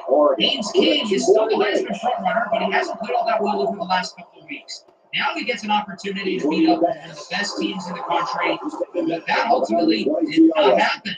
Miami continues the win streak. Another solid performance from Cam Ward, who he himself is also looking like a Heisman contender. The Canes, with their 9th consecutive game of the year, they improved to 9-1. They would actually jump us inside of the rankings. They are now number 5, and we are now number 6. 38-24 your final. As I've been saying, Miami's been playing some great football. Even though they were shaky last week, this is a much-needed response. Haynes King threw 2 interceptions. He did complete 80% of his passes, but certainly not his best day, whereas Cam Ward was efficient. 3 scores, David Martinez, huge game on the ground. Now Miami just needs to stay the course. Not only are they going to get a playoff spot, but I think they could get a bye. Fresno State and Air Force, 2 of the best teams in the Mountain West, each with only 2 losses this year. If somebody has a chance to dethrone Boise State in this conference, I think it's one of these 2 teams, especially Fresno State, who's had a great year. However, they will ultimately drop this game to the Air Force Falcons. It would end up being a pretty exciting matchup, 24-16. So now that Fresno State has 3 losses, any long-shot hope of them making the playoff is dead. It's certainly still a slim chance for Air Force, considering they're not ranked at all. But they win out, beat Boise State in the conference championship, and have some luck within some of the other conferences. I guess it's possible. Rutgers, of course, only has 1 loss. They control their own fate. If they win out, they are going to the Big Ten championship. And here in this game against Minnesota, the Scarlet Knights would take care of business. Rutgers now 8-1, and their final 3 regular season games don't appear to be all that challenging. They've got Maryland, Illinois, and Michigan State. If I were him, I'd bundle my home and auto and pick up the real victory. Savings. Are you The talking about offensive fireworks No, are finally over, but it took the final gun to end it. Oregon 3, Oklahoma 29. Those 3 teams aren't slouches. I mean, Maryland almost beat the Ducks As we wrap this game up, Kurt, what final Rutgers showing thoughts do all you want those to hear? teams. Even if they lose one, I still think they have a good chance to make the playoff. They're now number 8, and they are looking the part of a legitimate playoff contender. I certainly did not see this coming into the year, but Abden Kelly had another good game. Tyler Bell guys played well too, and Christian Dremel scored twice. Clemson faces off against Virginia Tech. This is a must-win game for both teams, so I'm really excited to see how this one goes. Very similar to the game that Clemson had last week. It ended up being down to the wire, high scoring, and also similar to Clemson's game last week. they would end up losing. Kyron Drones with possibly his highest win moment in a statement win. Virginia Tech as they knock off the Tigers, and now Virginia Tech has prime positioning to make the playoff. Even if they don't make the ACC championship, Miami and SMU currently ahead of them in the standings. Virginia Tech's in a good spot where if they win out, I think they're basically locked in. And for those of you who want fun teams in the playoff, I would be rooting for Virginia Tech because Kyron Drones is box office television. Cade Klubnik, I've got to say, has played really well over the last couple of weeks. He is not at fault for Clemson's skid. Their defense is just completely fallen apart. They are now 5-4. They have zero shot of making the playoff. I think Clemson might be the best 4-loss team in the country, but they've got to find a way to win these games, and they're not doing so. Let's head to Missouri. Obviously, it's been a disappointing season for the Tigers. They're facing off against number 9 Oklahoma, and Oklahoma's in the same spot as Virginia Tech. 2 losses. If they win out, they are going to make the playoff. The problem is, I think Oklahoma may have overlooked this game a little bit on the schedule, and Missouri would ultimately complete the upset over the Sooners, despite the fact that potential first-round receiver Luther Burden only had 13 yards. 24-17 in favor of the Tigers as Oklahoma drops all the way to 20. Now, being a 3-loss team in the SEC, it's not a death sentence, and they still have a shot to make the playoff, but their chances take a drastic hit with this loss against Missouri. And now Oklahoma, much like Michigan and Ole Miss, other 3-loss schools, have no margin for error. Jackson Arnold struggled, and they couldn't run the ball in this game. Florida State heads to South Bend and take on Notre Dame. The Irish had a losing streak earlier in the year, but they quietly have been playing some pretty good football as of recent, facing off against their rivals. This game ended up being close, but Notre Dame take care of business, winning this one 28-25. What a disappointing season for the Seminoles. 1 year removed from making the playoff. Now they are 3-7. DJ Uiagalelei did not perform well. He was picked off 3 times.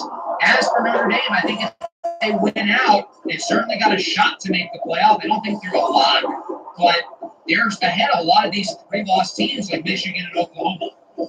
So with all of these upsets, a school like Iowa now gets to be pushed up to the forefront. If they win out, I'm confident they will make the playoff. The problem is it's Iowa football, and while they are a good program, it never feels like they're able to take that step. And I feel like that was encapsulated today in their loss against UCLA. The Hawkeyes now have 3 losses, and I don't think they have the resume that, say, Michigan and Oklahoma does. The Hawkeyes dropping to number 25, I feel like they're in a lot of trouble. And the slim playoff fight that lasted around half an hour is now over for the Hawkeyes. And for those of you who enjoy exciting football, I think this is probably a sigh of relief. Thank God. Next up, we're going to head to Happy Valley. Penn State actually won a big game. They beat Ohio State, but with their struggles early in the year, they still have no margin for error because they already have 3 losses. They did struggle in this game, though, against Washington. They would end up winning, but it was a lot closer than it should have been, 29-28. So Penn State would actually move up quite a bit farther from 22-17, a bigger jump than they got last week, which is kind of odd, but okay. Huge performance on the ground for Nick Singleton. I'm curious to see if Penn State ends up winning their final couple of games and ends up making the playoff. They're red hot. They've been playing better football than anybody over the last month. Alabama heads to LSU to face off against the Tigers. The Crimson Tide has 3 losses, but given how good they've been in SEC play, I feel like they do actually control their own destiny.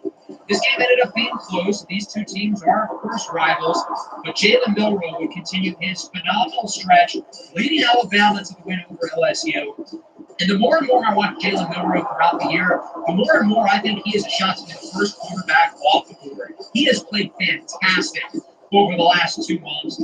And this was honestly one of his lesser games this year. He didn't even play all that well for his standards, but he has been so good in SEC play. Ever since Alabama lost their first 2 games of the year against Western Kentucky and USF, they've been playing some good football. Now, they've had a few too many close games, barely beating inferior opponents like LSU, but they also almost beat Georgia. I feel like they're playing to their level of competition, and I'm curious to see if that's going to be enough for them to win out and presumably get a spot towards the bottom of the playoff.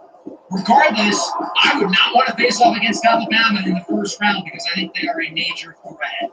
Last few games we're going to cover, all within the Big 12, as Oklahoma faces off against TCU. If I'm Oklahoma, I'm nervous. TCU plays to the level of their competition, good or bad. However, what TCU doesn't have is Ollie Gordon II. And that ended up being the difference here for Oklahoma State. They win this game, staying in the top 10, despite a good fourth quarter comeback from the Horned Frogs.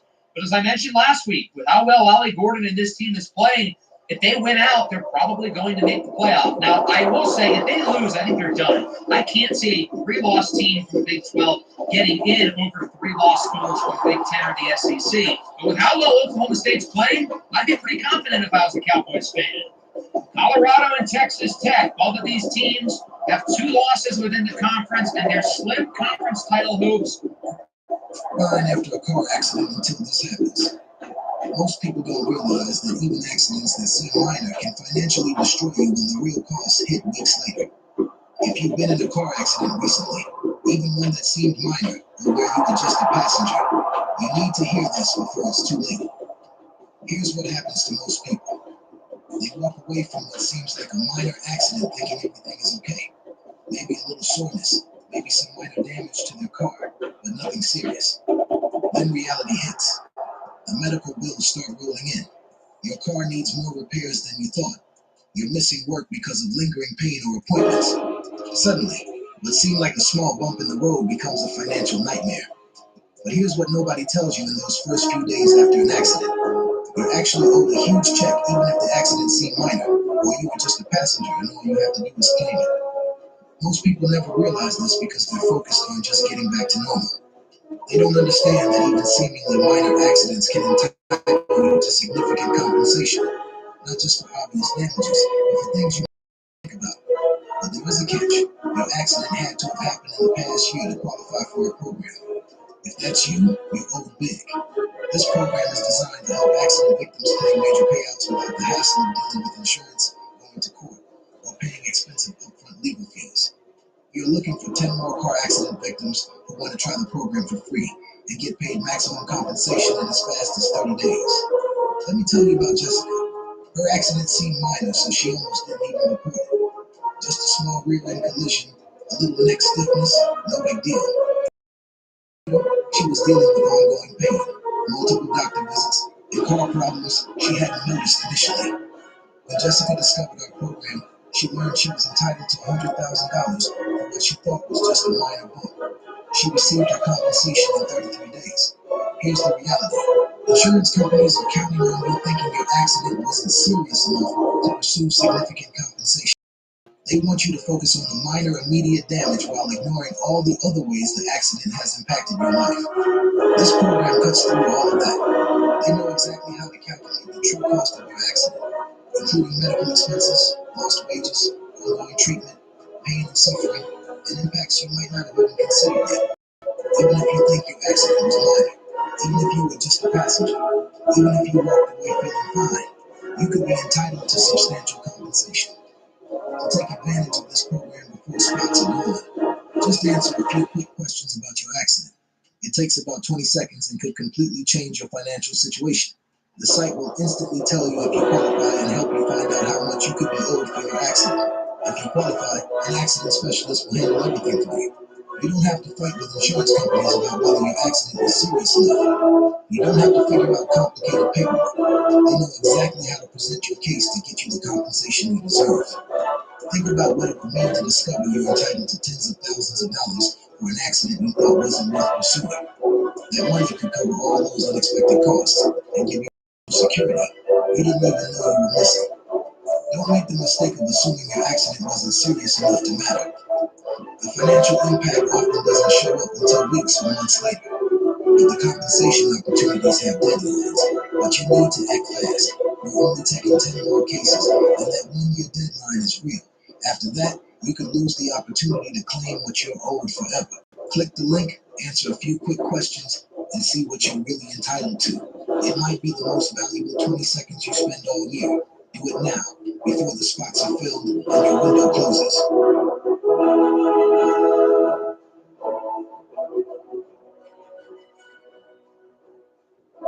They don't want you to know. Hey, Did you know you might get a big cash payout if you were in a car accident up to 1 year ago, even if you weren't driving? Just click the link around this video to see how much you can get. Just answer 5 simple questions, and it only takes 30 seconds.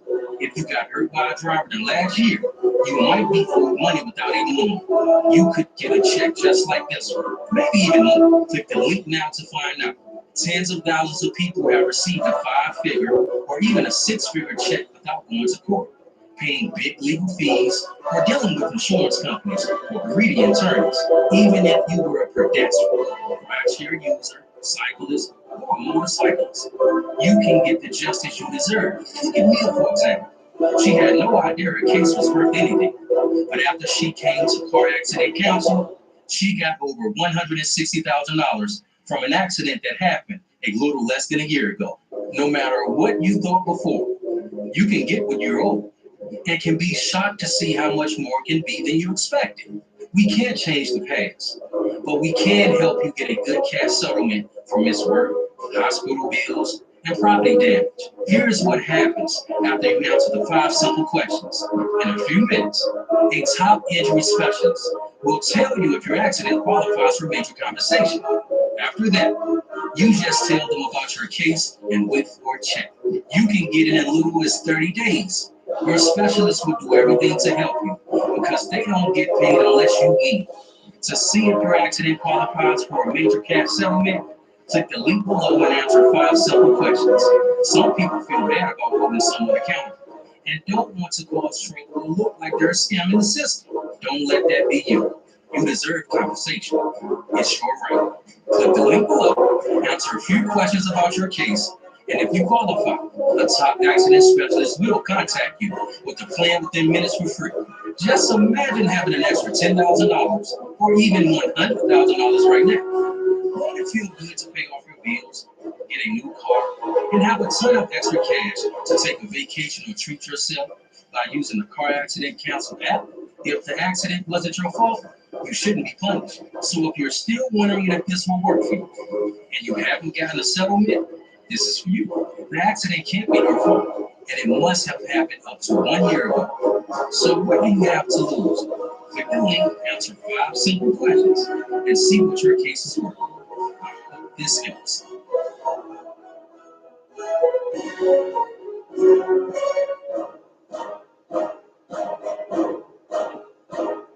On the line today. The Buffaloes have lost 2 in a row after their 6-0 start. And I will say for Colorado, the good news here is that they didn't lose this game. The bad news is that they got slaughtered in this game. Texas Tech annihilated Colorado 31-7 with 2 touchdowns from 5-star true freshman Micah Hudson. On the scale of I put it at around 100 for Colorado because they've lost 3 in a row, and their next 2 games are against unbeaten Utah and unbeaten Kansas. Yikes. George Sanders did not play well at all today. I feel like his stock is continuing to go down while Texas Tech's offense is really good. Their defense is really good. And now we head to the final game of the day. And BYU, a rivalry. This ended up being a really exciting matchup that went into overtime. Utah got the ball first, but they didn't keep it for long. A 1-play drive is all they needed as Dorian Sr., the transfer of USC, by way of Arizona, would strike to put the Utes up 35-28. With their undefeated season on the line, they needed to stop defensively, and they would get it as Jerry Bohannon is sacked, and Utah remains unbeaten, squeaking away for BYU 35-28, although they do drop a spot in the poll as Georgia leapfrogs them. BYU did play pretty well in this game, and if I was BYU's opponent next week, I'd be a little nervous considering how good they looked. I'm saying that because we're playing BYU next week on the road. It's going to be a challenging game as they held Utah in check to a really exciting matchup, but wasn't the Utes continuing to win games, and it's continuing to look like a Kansas-Utah Big 12 championship until further notice. Here's a look at the other scores around the rest of the country. No other major surprises in terms of the top 25. And then in the Big 12, West Virginia actually won. Second win of the year. I don't believe it. It has been against Coastal Carolina. They're now being this week, and that ends up being short-lived. They lose to Cal. by Mississippi State. It has been a rough year for the Vols. They are now 3-6. Talk about disappointment. As for your new look at the rankings, as I mentioned, we ended up dropping a spot. Both us and Utah actually moved down, with Georgia passing Utah and Miami jumping us. This tells me that the College Football Playoff Committee values the ACC more than the Big 12 because Miami has a loss and they're still ahead of us, which is kind of fascinating. As for the conference standings, as I mentioned, us and Utah still clearly at the top, and it would take at this point a lot for the conference championship to not beat Utah and the Jayhawks. And if both teams are still undefeated, that's going to be a great game. Matthew Golden, the offensive player of the week, while Neto Okpala is the defensive player of the week. I really don't know how Jordan McLeod didn't win it. The Texas State quarterback who threw for 7 scores. As for the Heisman watch, I figured Jalen Daniels would take a big leap. He actually didn't. The top 4 guys all switched spots. Dylan Gabriel is now in first, but Daniels, despite his awesome performance against Iowa State, stays in 5th. It's weird. We have all these close games and we're moving up a lot, but then we play our best game of the year and we drop in the rankings and Jalen Daniels' spot in the Heisman, it doesn't switch. We're still the 6th seed right now in the playoff, and we will be slated to face off against 3-loss Alabama in the first round. Imagine telling someone at the beginning of the year after their first 2 losses that the Tide would be slated to make the playoff. Week 12 does not have any top 25 matchups, but I actually think that makes things a little bit more interesting because all the top teams, they can't lose, or else they're going to drop a lot, and that includes us as we face off against 3-6 BYU. Not going to be an easy game, though. LaVell Edwards Stadium is a tough place to play at. I hope everybody enjoyed the episode. Make sure to leave a like and subscribe to the channel if you are new. Peace out.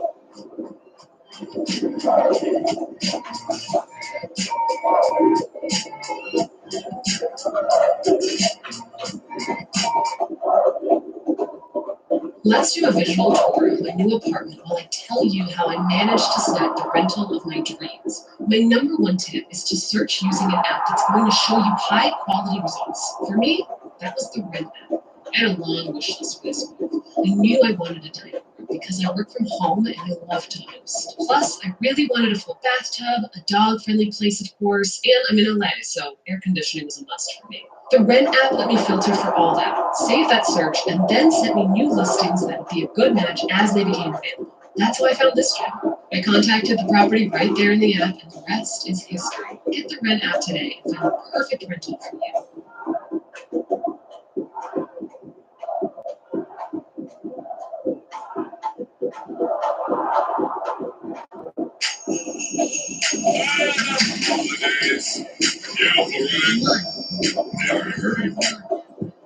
She banks with China, so she's racking up cash back and gets paid when she says. And those pesky bank fees?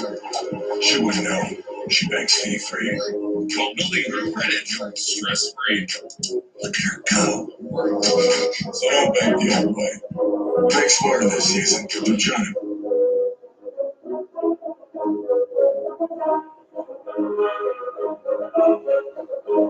The 9-0 unbeaten Kansas Jayhawks look to continue their winning ways as today we're headed to Provo, Utah to face off against Zach Wilson University, the BYU Cougars. Obviously, the 2024 season has gone really well for us. Even though we're 9-0, many of our wins have come down to the wire.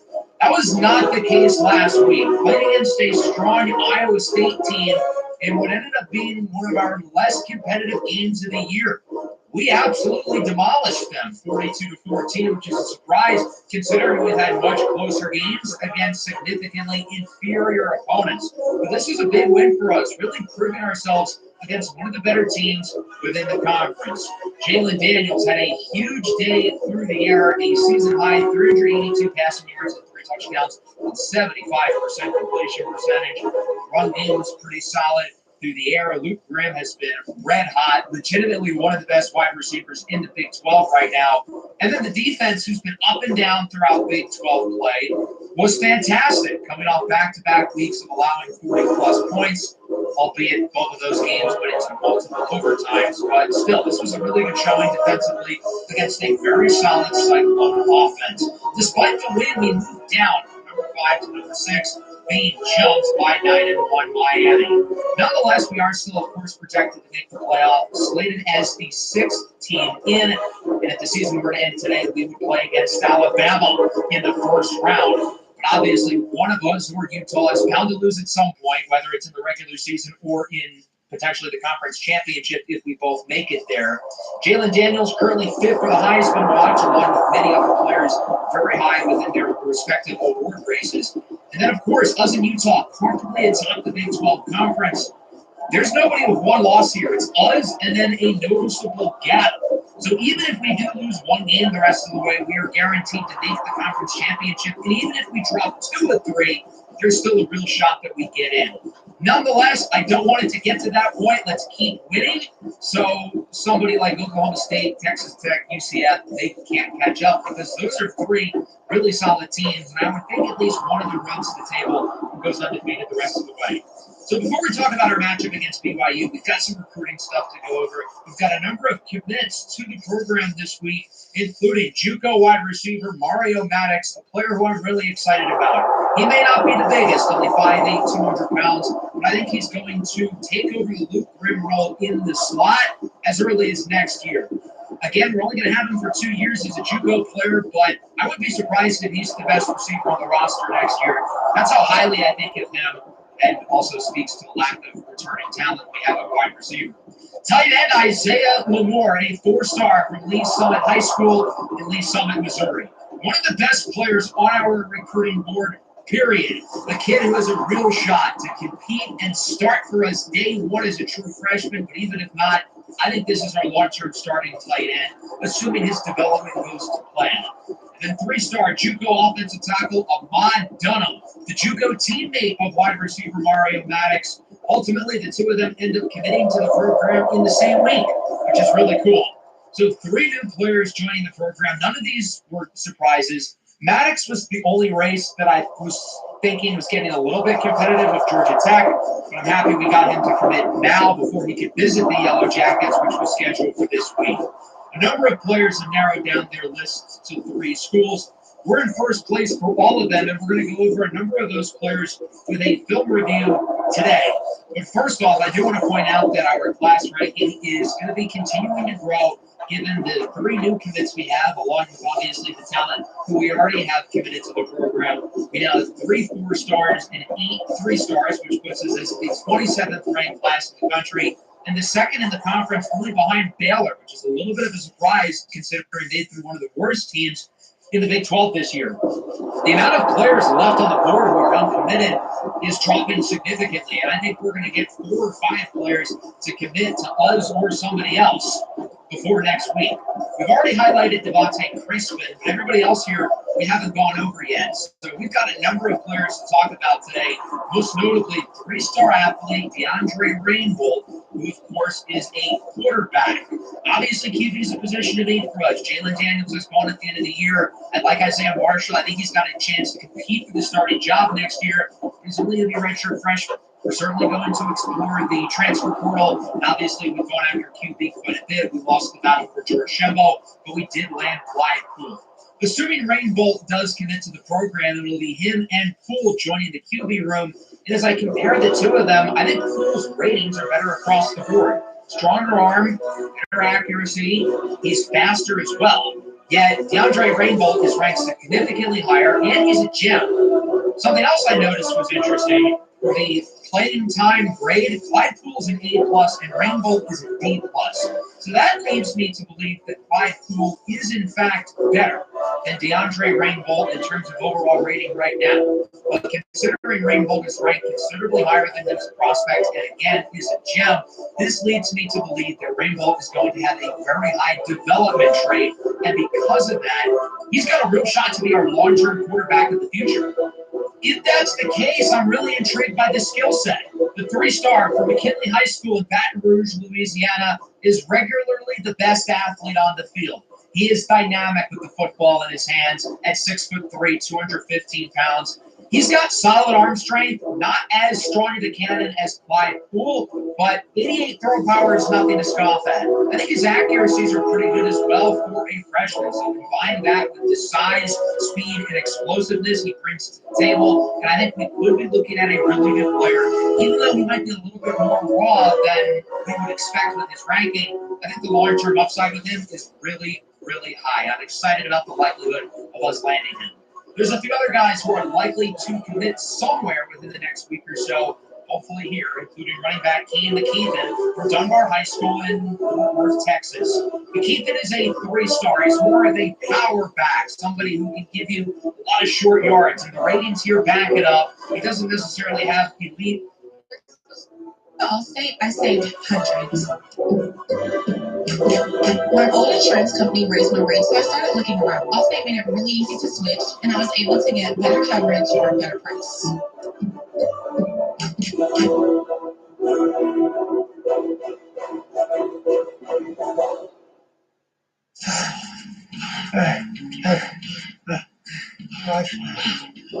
And when you get iPhone 17 Pro on Spectrum, you get the same seamless connection you love at home. On the go, get the new iPhone 17 Pro, now available on Spectrum. Explosiveness, but he's strong, high truck rating, high break tackle rating.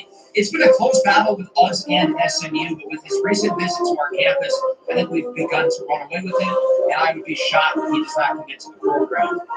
These two offensive linemen, the races are a little bit more competitive, specifically with right tackle Nicholas Perkins. While we did with the lead over North Carolina, they are making up ground fast. And I would say it's really 50-50 whether he comes here or to UNC. Perkins is not a top 1,100 player in the class, but I still like him. 6'5", 324 pounds. And what you'll notice with Perkins is that he moves really well for his size. He's from Fayetteville, North Carolina, and Douglas Byrd High School. So obviously there's plenty of allure for him to stay at home, go to UNC, but I do think we slightly hit the upper hand. Offensive guard Cameron Hardwick is a very solid JUCO option. We have the lead right now, but Kentucky is starting to express some interest. I think it's going to be too little too late for them, as it's another JUCO offensive lineman expected to join the program. I like the idea of getting JUCO players because these guys are farther along and can potentially compete for starting spots within the near future. Hardwick is playing for Kilgore College, a JUCO program in the state of Texas, and this is another guy who wins with his athleticism, also has pretty good size, 6'4", 309 pounds, really high lead block and impact blocking ratings. And then the other guy who I expect to commit within the next week or so is safety Javier Ayanbadejo. He just visited our campus this past week, and I think that's going to be enough to ultimately seal his commitment. It's been a really close race with us and Fresno State, but I think the visit is ultimately going to win him over. Ayanbadejo is one of our higher-ranked 3-stars, the 433rd ranked player in the country, playing for Oceanside High School in Oceanside, California. I think this kid potentially has a future on our defense, but I don't know where. He's listed as a free safety. I'm going to tell you right now, he's not going to stick there because he does not have good zone coverage. I don't see him as a prototypical center field type of safety. Rather, I think this is somebody who can play inside on nickel and dime packages, maybe a sub-linebacker option, even though he's a little bit undersized for that at 5'11", 192. He's kind of a tweener, but I'm still intrigued by the talent. I'm expecting at least 4, hopefully all 5 of these players to commit. I think Perkins is the only one where we're a little bit on the edge, but otherwise, I think everybody from this group will join the squad. So let's figure out how we're going to use these 235 recruiting hours. With less and less players on the board, there's less pressure in terms of how we utilize our remaining hours. We will offer a visit to tight end Zach Stokes. I'm pretty sure he's the lowest ranked player on the entire board, but I'm still intrigued by him. Never hurts to add more depth at tight end. He's going to visit in week 13 as we face off against the University of Colorado, which of course will be in the next episode. From there, this is how we're going to use the rest of our points, putting a lot of influence into these guys just so they can commit as soon as possible. I don't really want to offer a ton of points to the battles that I don't think are going to be won during the season. because I want to be able to have as much ammo for the transfer portal as possible. So because of that, we're really going to simmer down on recruiting over the next couple of weeks. So from there, we are now set up for our in-conference matchup against BYU. And if you look at their record, 3-6, 1-5 in conference, that doesn't look too good. But when you take a look at their schedule, they've played some really good teams and lost a lot of really close matchups. They barely lost to SMU, who's ranked number 7. Barely lost to Kansas State. Beat Arizona. Got blasted by Oklahoma State, but they only lost to UCF by 2. And then they took Utah to overtime on the road. I feel like BYU is the complete opposite of us in the sense that they are playing to their level of competition and not getting lucky and losing a lot of these games, whereas we have played to the level of our competition as well, and we're finding a way to win all these games. So even though we're 9-0 and they're 3-6, I feel like the gap between these two teams really is not that big. Senior quarterback Jeremy Bohannon, the transfer from Baylor, leads the way along with sophomore back LJ Martin, one of the talented young offensive players in this conference.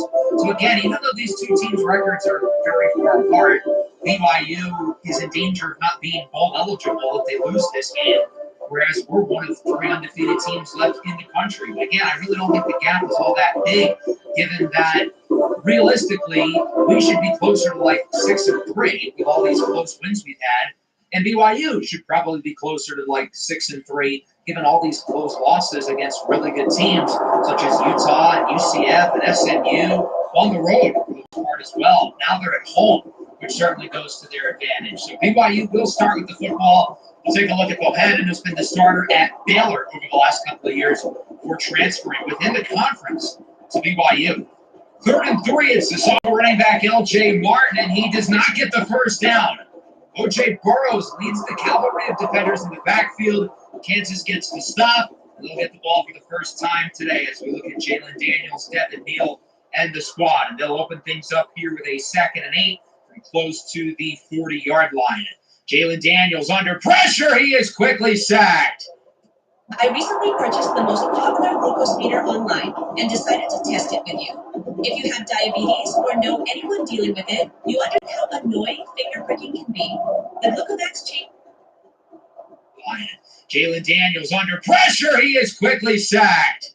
Ben Bywater brings him down, and that'll make it a 3rd down and long for the Jayhawks. Daniels steps up in the pocket with rushing room, has the first, but he fumbles the ball, and it's picked up by BYU. That looked like a potential great play for Daniels as he's able to escape through defenders, get the first down, but he coughs up the ball. It's Harrison Taggart, the transfer from Oregon, who rips it away, and Ben Bywater, who had the sack on the previous play, with the recovery, and BYU is going to get possession of the ball around midfield. If there's one thing Jalen Daniels has done a bad job with, it's the fumbles. He's coughed up the ball 3 weeks in a row, but obviously otherwise he's been fantastic, of course. 2nd and 7 up the middle. A nice play after the catch here by ep6. And he gets a big first down gain, bringing BYU inside the 35-yard line. Following play here for the Cougars, Bohannon hands it off to the secondary running back, Miles Davis. Bounces on the blocker, gets a first down, gaining 14 yards. But now they've got it to like the half-yard line. 2nd and goal. Can they punch it in? It's a toss. Martin does not get it. Breaks the tackle, but is going backwards for a loss of around 3. That'll make it a big 3rd and goal here after the TFL. Short pass is caught for a touchdown. Cody Epps with the score. And BYU strikes first. That's it is 7-0 in favor of the Cougars. So Kansas gets it back after allowing the touchdown. We'll see if they can respond off the turnovers. It's play action. Daniels under pressure as Lawrence Arnold wide open. Tries to get by the safety as he gets around 23 yards. A big play there from Arnold, who was completely uncovered. Nobody near the middle of the field to stop him. 3rd and 4. Daniels evades the sack. Goes short. It's caught. And that is Savion Morrison who's able to get the first down. What a play by Jalen Daniels, avoiding the sack, keeping the drive going. 2nd and 10 inside the 30. Up the middle. Devin Neal. First down into the red zone. The Jayhawks now have it around the 17-yard line. They're moving it well here. 2nd and 10. Neal up the gut. Going backwards. It's a loss of around 2. Nice play there by the BYU defense. It's John Nelson who brings him down. 3rd and 13. Daniels under pressure, rolls right, looking for the end zone. It's incomplete. He was hit as he threw it. It looked like Quentin Skinner was wide open there, but right as he was making the pass, the hit jars the ball for an incompletion, and that'll wrap up the first quarter, 7-0 BYU. But Kansas is likely about to score if all goes well here.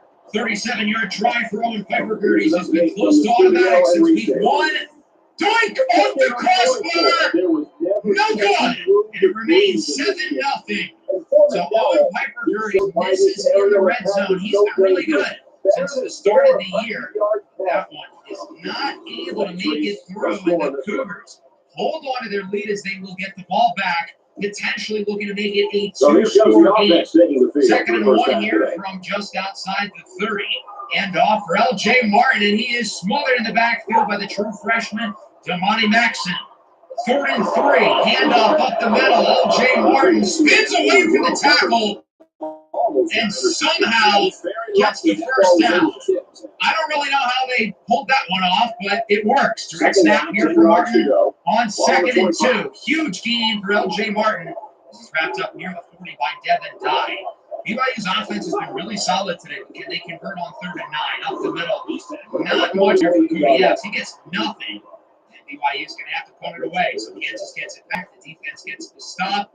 Daniels rolls right here on 1st down. Takes a shot. It's caught by Casey. Past the 50. A huge gain for Jared Casey, the senior tight end, as he ends up gaining 36. Now from around the 32-yard line on 1st down, it's a toss over to Luke Grimm. The Grim Reaper with the 1st down and a juke move. He gets it inside the 20. Kansas is back in the red zone. They used it last time they were here. This is a fake for Grimm. Daniels looking for the end zone. He's got Neal, and this game is tied at 7. Jalen Daniels connects with his senior All-American running back, Devin Neal, for the touchdown. We are knotted up. Big drive. Kansas offense, they certainly needed that one after first couple possessions of the game. Good drive there by Jalen Daniels. He made some really nice off. Great play there for a wide open Devin Neal. With that, you're tied at 7. Out of the 2-40, BYU looking to score again lead before half. 3rd and 1, Bohannon under pressure. Hit as he throws it, and is caught out of bounds and complete to Caius Brinkley, the true freshman, with the pressure. BYU punts it away. Kansas back with it. Here's Jalen Daniels under pressure. Sails it downfield. What a catch! Quentin Skinner. This is the way you've been waiting for me to take it. It's time to finally make Disney Skinner hangs on before taking a shot afterwards. He's able to keep possession of the ball for a 1st down. Daniels looking downfield early and often today. Here's Neal up the middle. Jukes away from the defender, and he is gone. A 34-yard Devin Neal touchdown that will be coming back. The illegal block is back on the wide receiver Lawrence Arnold. So Kansas is going to move back to the 24-yard line. The touchdown is taken off the board. 2nd and 5 now, with the game still tied at 7. Daniels looks to throw it. Backs up in the pocket. Now has room to run with it, and he will. Jalen Daniels out of bounds inside the 10. Another great job of him stepping up through pressure, able to get the 1st down. And now Kansas has it near the goal line. 1st and goal for the 9. Daniels for the end zone. He's intercepted! Micah Harper picks it off. And for the first time all year, Jalen Daniels has been intercepted. It took 9.5 games for Daniels to be picked off, but it's finally happened, and it's Micah Harper, the talented junior safety, who baits Daniels into throwing it up the middle for Arnold. He jumps the route, comes down with the turnover. That's now twice where Kansas has been in the red zone and has failed to score. This game remains tied at 7, very late in the half. He's handed up the middle. It's a nice 1st down throw, and it is all led by the receiver, Keanu Miller. 1st and 10 from just before the 20. Up the middle, Cody Epps breaks the tackle. Another 1st down for the Cougars. And that will wrap up the 1st half as they didn't really try to score quickly. 7-7, a low-scoring game.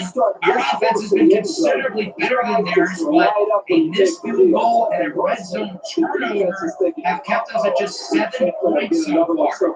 We can't get in the red zone and fail like this. The little things is why we've been able to win all of these close games. And so far here in this first half, it's costing us. Now, we still got plenty of time. It's not like we're losing.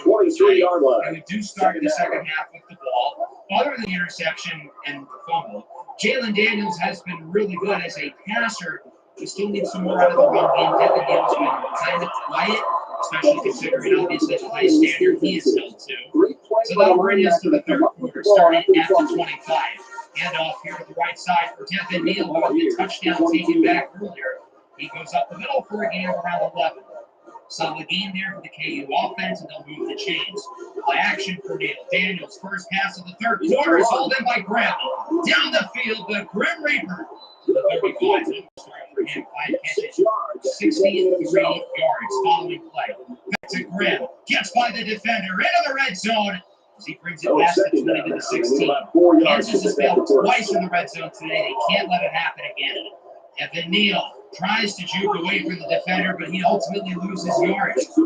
Second and 13 now. Daniels has time. Up the middle. Fires for a conversion. That one is hauled in by Trevor Wilson. The Jayhawks now on it inside the 5. First and goal. Daniels looks short for Morris and tries to dive in, but he fumbles it. And it's picked up by BYU. Another turnover in the red zone. The Cougars pick up the football, and Kansas is held off the board again. A missed field goal, an interception, and a fumble in the red zone today for the Kansas offense. Ace Kafusi with the force. The one good thing is that BYU starts at the 1. Golden opportunity for a safety, and that's exactly what happens. Devin Dye brings Martin down in the end zone, and so Kansas takes the lead after all. It's 9-7, and they'll get it right back on offense. Daniel steps up in the pocket on second down, scrambles under pressure, and he's sacked. He hesitated as he was going to throw the ball. He had multiple receivers open downfield. He's going to make the right read, but he hesitated. On third down, that one is incomplete. It looked like he was trying to get it for Lawrence Arden. And that leads to a punt. So BYU gets it back. A 9-7 ball game. Up the middle, that was hauled in for a first down. Nice reception to move the chains for the Cougars. Around the 46 now, second and 10. It's a play action fake up the middle. Cody Epps breaks a tackle, and he is gone. Devin Dye will not catch him, and Cody Epps with BYU back ahead. Looks like we've got another super close game on our hands. BYU plays up to competition. Kansas plays down to competition. So this was bound to happen. Regardless, a ridiculous play after the catch there by Cody Epps. It has been a rough one in coverage. Kobe Bryant today, who's had a fantastic year. He's been one of the best players in the country, but Cody Epps has kind of owned him in this game. And it's now 14-9. Kansas back with it. They'll start with 3rd and 7.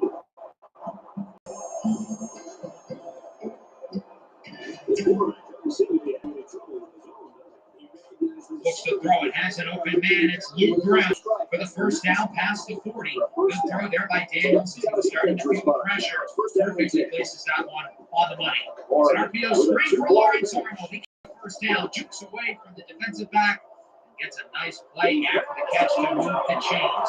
2nd and 1. Great option. Daniels keeps it. Another first down, weaving his way through defenders. He gets it close to the 20 before sliding down. Kansas is back in the red zone. They have failed here 3 times tonight. Nobody it happens again, right? Daniels on the run. Goes short for the first down. He wanted to go big for the end zone. He's open. So he goes through his progressions and he makes the right throw. 3rd and goal. Devin Neal high stepping into the end zone for a touchdown. And Kansas takes the lead. Thank God they actually scored in the red zone this time. 15-14. Obviously, they blew it too hard. They played it up in the game. We're good number 2 feels like the right move. As we try to bring the lead up to 3. Daniels will throw it. Rolls right. On the run. It's hauled in by Luke Graham. Jayhawks are up 17-14. An 8-point drive. The Jayhawks, BYU gets it back late in the third. Many players in motion here on first down, starting the drive inside the 20. RPO screen from Bohannon. It's hauled in by Parker Kingston, who's losing yardage. Jay Burrows brings him down and to wrap up the third. Another red zone turnover for Kansas, but they take the lead 17-14 with a safety, a touchdown, and a 2-point conversion. So he looks to add to our win streak, make it 10-0, keep our undefeated season, and keep our team 10 ranking alive. These regular season points down to the close conference championships at 10 the playoff. Second and 11. Here's Jerry Bohannon up the middle. Back to Parker Kingston, and this time it'll be a first down for BYU as they are able to move the chains, getting a solid gain. Second and 10 down for the Cougars. Bohannon looks to throw it once more up the middle. Kingston again with a first down past the 50. So far, Bohannon is abusing O.J. Burrows on this drive, allowing a couple of first down receptions. Third and 7. Looks like an attempted screen. It's nearly blown up by Jason Gilliam, but somehow they turn it into a first down. Nice conversion by BYU. Again, they'll move the chains.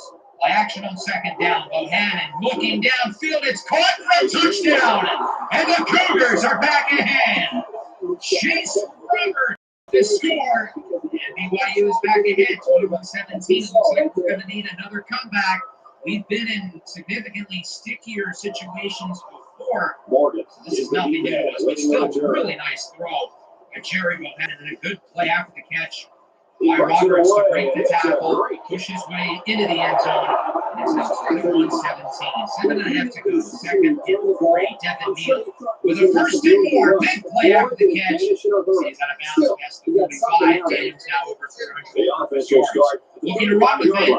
Rolls to the right, under pressure, looks downfield, he's got his man, it's Luke Grimm to the 10. Jalen Daniels does it again. He steps up in the pocket, rolls to the right, and finds a wide open receiver. Punch it in. Third down and 6. Daniels looks to throw it, goes short, it is caught by Kesey, and he is just shy of the end zone. 4th and 3, with a little over 5 minutes to go. I don't think it's too early to go for it. We can kick the field goal, we're still trailing. Even if we don't get this, BYU is back in safety territory. So let's see if Kansas can take the lead. 4th and 3. Daniels looks short, it's broken up. He was looking for Skinner, who cannot hold on to the ball. BYU gets the stop, and now the defense is going to have to make a play. We've got a flag here near the line of scrimmage. I think that's going to be on the defense. Offsides leading to a first down for BYU. We can't be making these mental mistakes again. The little things is the reason why we've won all of these games, and they continue to cost us today. So now BYU has a first down. Bohannon on the wheel route blazes it perfectly for Parker Kingston. Another conversion for the Cougars. This clock is ticking away. 3rd and inches. Bohannon will throw it. Short pass is caught, and it will not go for the first down. Caleb Purdy with the tackle. Kansas gets it back with a chance to take the lead. Daniels on first down, rolls left, he will run. It's a nice block, and is out of bounds for a first down.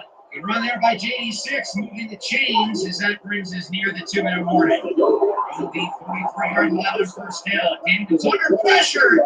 He is sacked on the play again. Tyler Batty brings him down.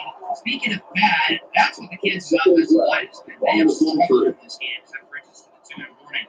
3rd down and 18 for the Jayhawk offense.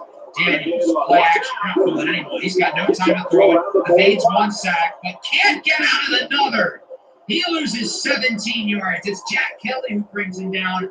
I know we're 35 yards out, but there's less than 2 minutes to go. I feel like you got to go for it here. So that's what Kansas is going to do in BYU's red zone. Daniels has time. He's going to have to throw it up, and he's hit. It's incomplete.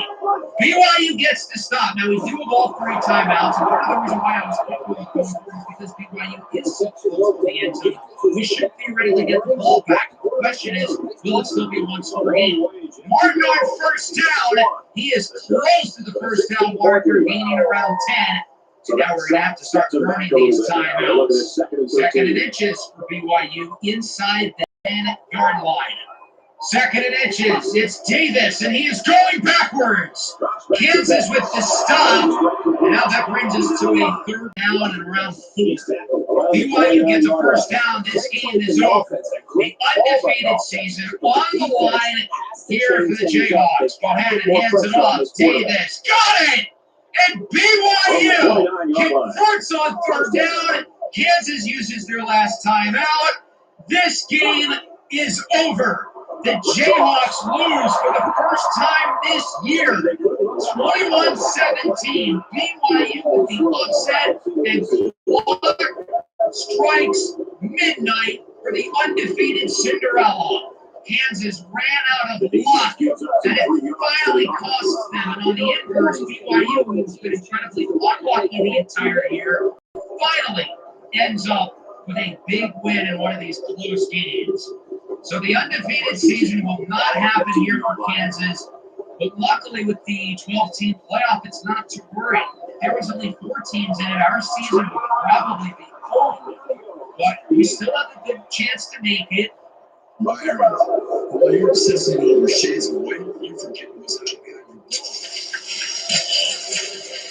your back. But we still have a good chance to make it. But we have a lot less margin for error, especially if we take a big tumble in the rankings. And we're going to have to play really good football over these next few weeks to ensure we can get a spot. It's going to be harder to make it in the Big 12 as an at-large team than, say, the SEC or the Big 10. So if we don't win the conference championship, it's going to be really tight if we actually make it or not.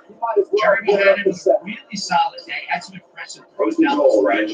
BYU's run game was solid, and obviously they were clutch on that last possession with the third down conversion for Davis.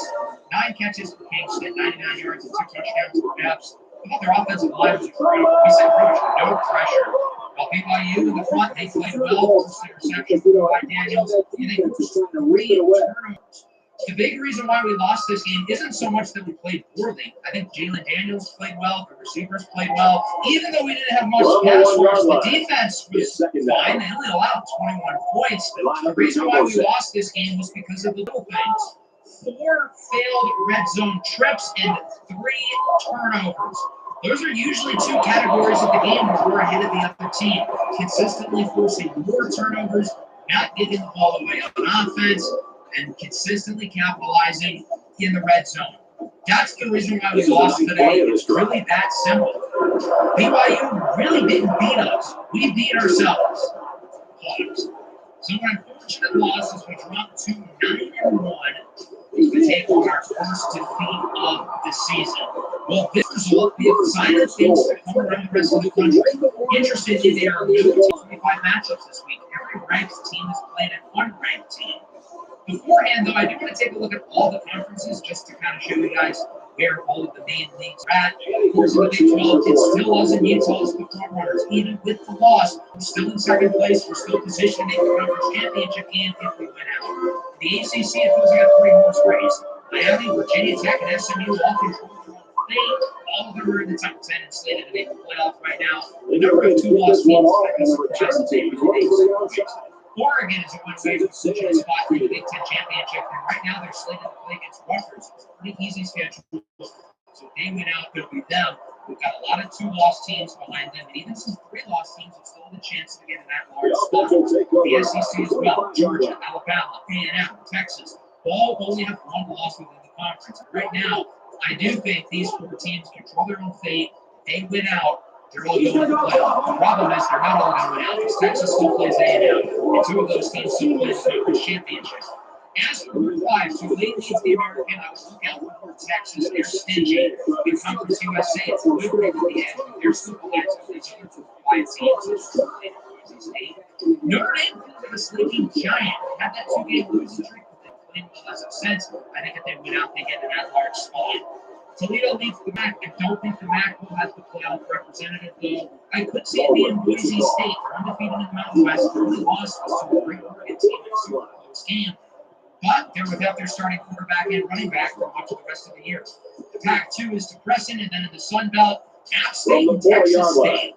Both of these teams, I feel like, have a shot to make the playoff if both Tulane and Boise State were to theoretically lose their conference championship games, I think the winner of the Fun Belt could end up taking it in.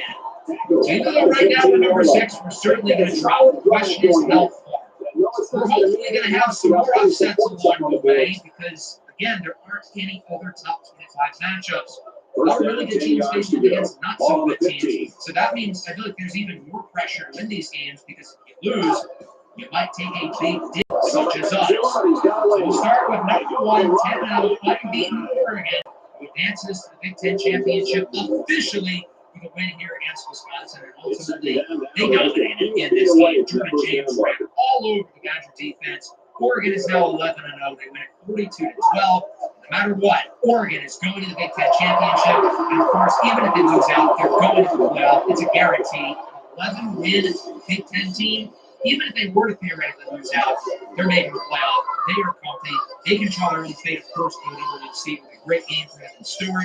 And the weird thing about Wisconsin over the last couple of weeks is that this team is running the ball, which is obviously Wisconsin's forte.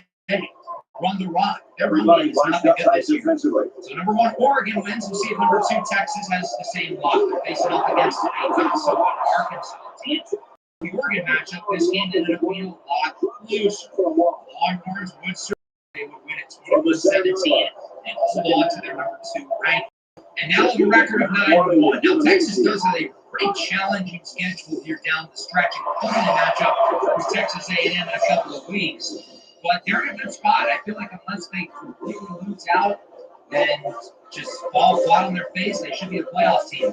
Now, Quinn Ewers did not have a particularly good game, and I feel like this has been a full take for Ewers throughout the year. He's been efficient, but I feel like he's not necessarily the reason why Texas is winning. They're winning with him, not because of him. Notre Dame and Virginia, I talked about Notre Dame as the sleeping giant, and, well, I don't think many people are going to be sleeping on that anymore. They dominated Virginia, winning this game 56-10. Now, I get Virginia's not such a great team, but still, good golly. Yards to 215 rushing yards. Big game for the year for Wiley Patterson, who was a Heisman winner early in the year. Obviously, he's kind of fallen out of the race, but he's still having a strong year. As for Virginia, they've really had nothing going for them in this game. Now, I'm going to win for Notre Dame. If they beat USC in a couple of weeks, I don't see why Notre Dame is not getting the playoff. I would be surprised if they take up the pressure and try to push with his quarterback solution. Your family relies on you. Receiver had no problem I don't see the secondary does not get its playoff. Rutgers in Maryland, of course, as I said, Rutgers controls their own fate. I wouldn't overlook this Maryland team because they're stingy. The Terps almost beat Oregon last week, so they can handle just about anybody. This ended up being a pretty competitive matchup once again. Ultimately, a fourth quarter comeback from the Scarlet Knights would help them avoid the upset and improve to 9-1 on the season. Rutgers is that much closer to a conference championship date with the Dogs. Now, they still look vulnerable in this game, but again, Maryland kept it close to Oregon last week, so for Rutgers, it's got to be built a little bit better, considering Oregon's kind of the team to beat for them at this point. And I think we've made it to where even if Rutgers takes the conference championship and loses to Oregon, they still have a good shot of getting to that large playoff weekend. It's been a really disappointing season for the Tennessee Vols, but we'll see how they can match up against one of their SEC rivals, the Georgia Bulldogs, who are obviously certainly towards the top of the playoff contention list. But I feel like Georgia, kind of similar to us, is really playing down to competition. Today, that was the case again. They won this game, but only by 3. Georgia has played teams close this year. Carson Beck was solid, but again, I feel like he's been a little underwhelming this year. Kind of like Quinn Ewers. I feel like Georgia's winning with him. And because of the talent they have around them, and not because of them. I'm excited to have the first quarterback prospect profile in the Broncos franchise because I feel like the QB board is a lot different than it is in real life. Nebraska and USC. This ended up being the game of the week. Went into overtime, and obviously USC with 3 losses is pretty much playing for their playoff lives. If they lose, they're done. Dante Dowdle will start the first overtime with a quick score for Nebraska. USC will get right back. Nobody's going to cover Josh Robinson. And we're still tied. We're going to go into a second overtime. USC starts with the ball. Miller Moss fires for the end zone. Kyron Hudson with the score. Now in the second overtime, we got to go for two. We'll see if USC can punch it in and make it an 8-point game. This is a pitch for the outside, and O'Neal is in. So now Nebraska's got to score. Race to a third overtime. True freshman Dylan Raiola fires for the back of the end zone. That's a touchdown. Now Nebraska's got to go for two. Raiola looks to throw it. He's under pressure. Can't find anybody open. Sends it up, and it is broken away incomplete. USC survives. 39-37. The Trojans are now 7-3. And as I talked about with Notre Dame, these two teams play against each other in Week 14.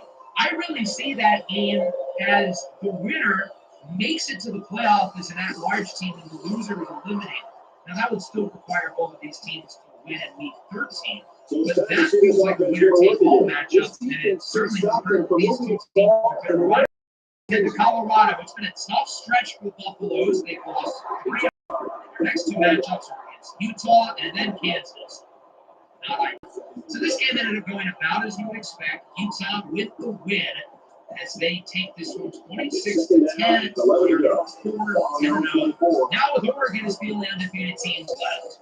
Rough day in the office for Shedeur Sanders. He really struggled. I feel like over this last month or so, I've kind of gone on him pretty hard, but he deserves it. Shedeur Sanders is not playing good football. He went into the year first round pick, and that has been completely tossed out the window with his struggles to throw the ball accurately. He's only thrown 2 interceptions. It's not that he's making the wrong reads. It's just that his accuracy has been not good, plain and simple. Good win for Utah. That's going to be the last game we go over because there were a whole lot of interesting games. Every single top 25 team that ended up winning, well, that is except for one. And we ended up dropping all the way to 16. So us being the only team who ended up getting upset, we're going to take a nosedive in the rankings. I was excited to see some of these smaller schools beat up all these good top 25 teams, but the only one who got beat was us. Here's a look at the rest of the Big 12. Cincinnati over Iowa State, Kansas State. West Virginia wins again. They beat Baylor, who is just as bad as West Virginia against Baylor. Houston beats Arizona, who might be the weirdest team ever. I don't get Arizona. They don't make any sense to me. As for some of the other schools around the country, Toledo loses to Central Michigan. I think that pretty much kills any chance of a MAC team making the playoff. And as it sits now, I think if Tulane runs the table, it'll be them. If they don't, I think Boise State is next up. If they don't, which is also given their injuries, I would think the winner of App State and Texas State is a shot. And if it's not one of those Group 5 wrap in the playoff, I would be shocked. So here's a look at the new college football playoff rankings. SMU jumps Miami. They're the highest ranked team in the ACC at number 5.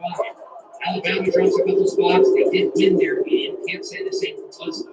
Moving all the way down to number 16. It feels like much of our progress throughout the season has been taken away. Sam.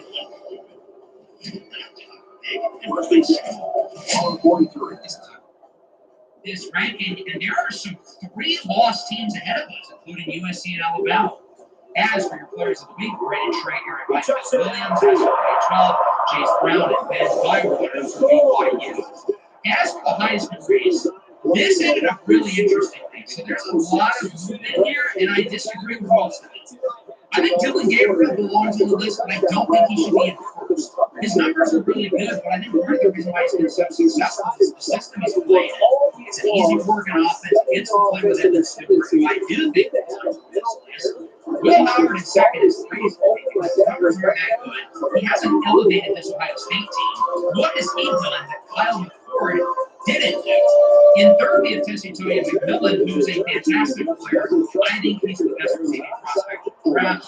But his numbers are not good enough to be on this list. He only has 70 more yards this year than Luke Grimm. If you're going to put a receiver here again, I think Evan Stewart is the correct choice. I would argue the 2 best candidates on the list are the 2 guys at the bottom.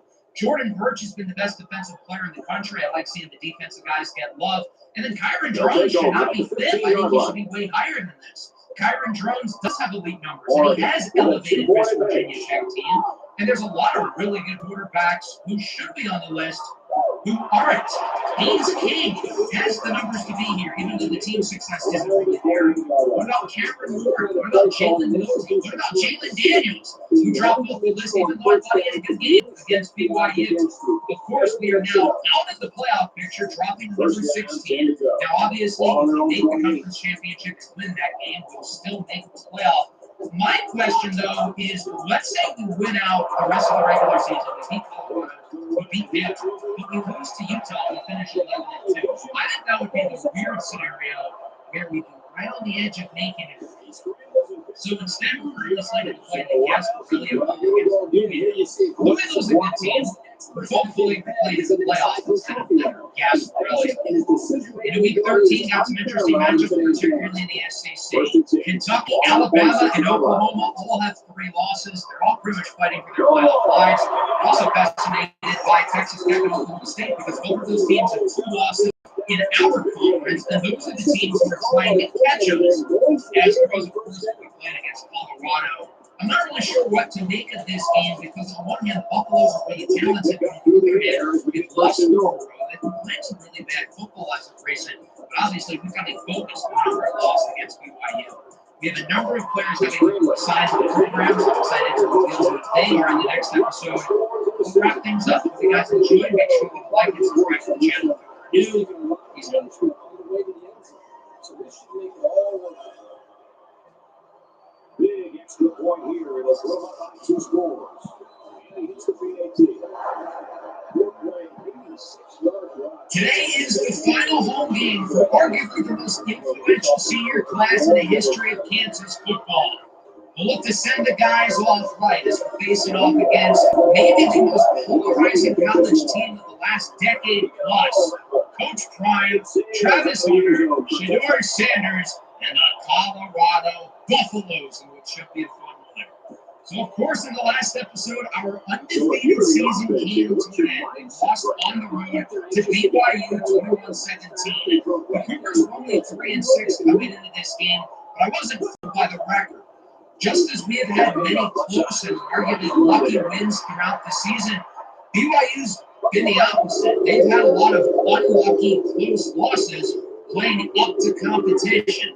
They were due to win one of those games just as we were due to lose one of them. Ultimately, that was the case. What a really strong performance from quarterback Jalen Daniels.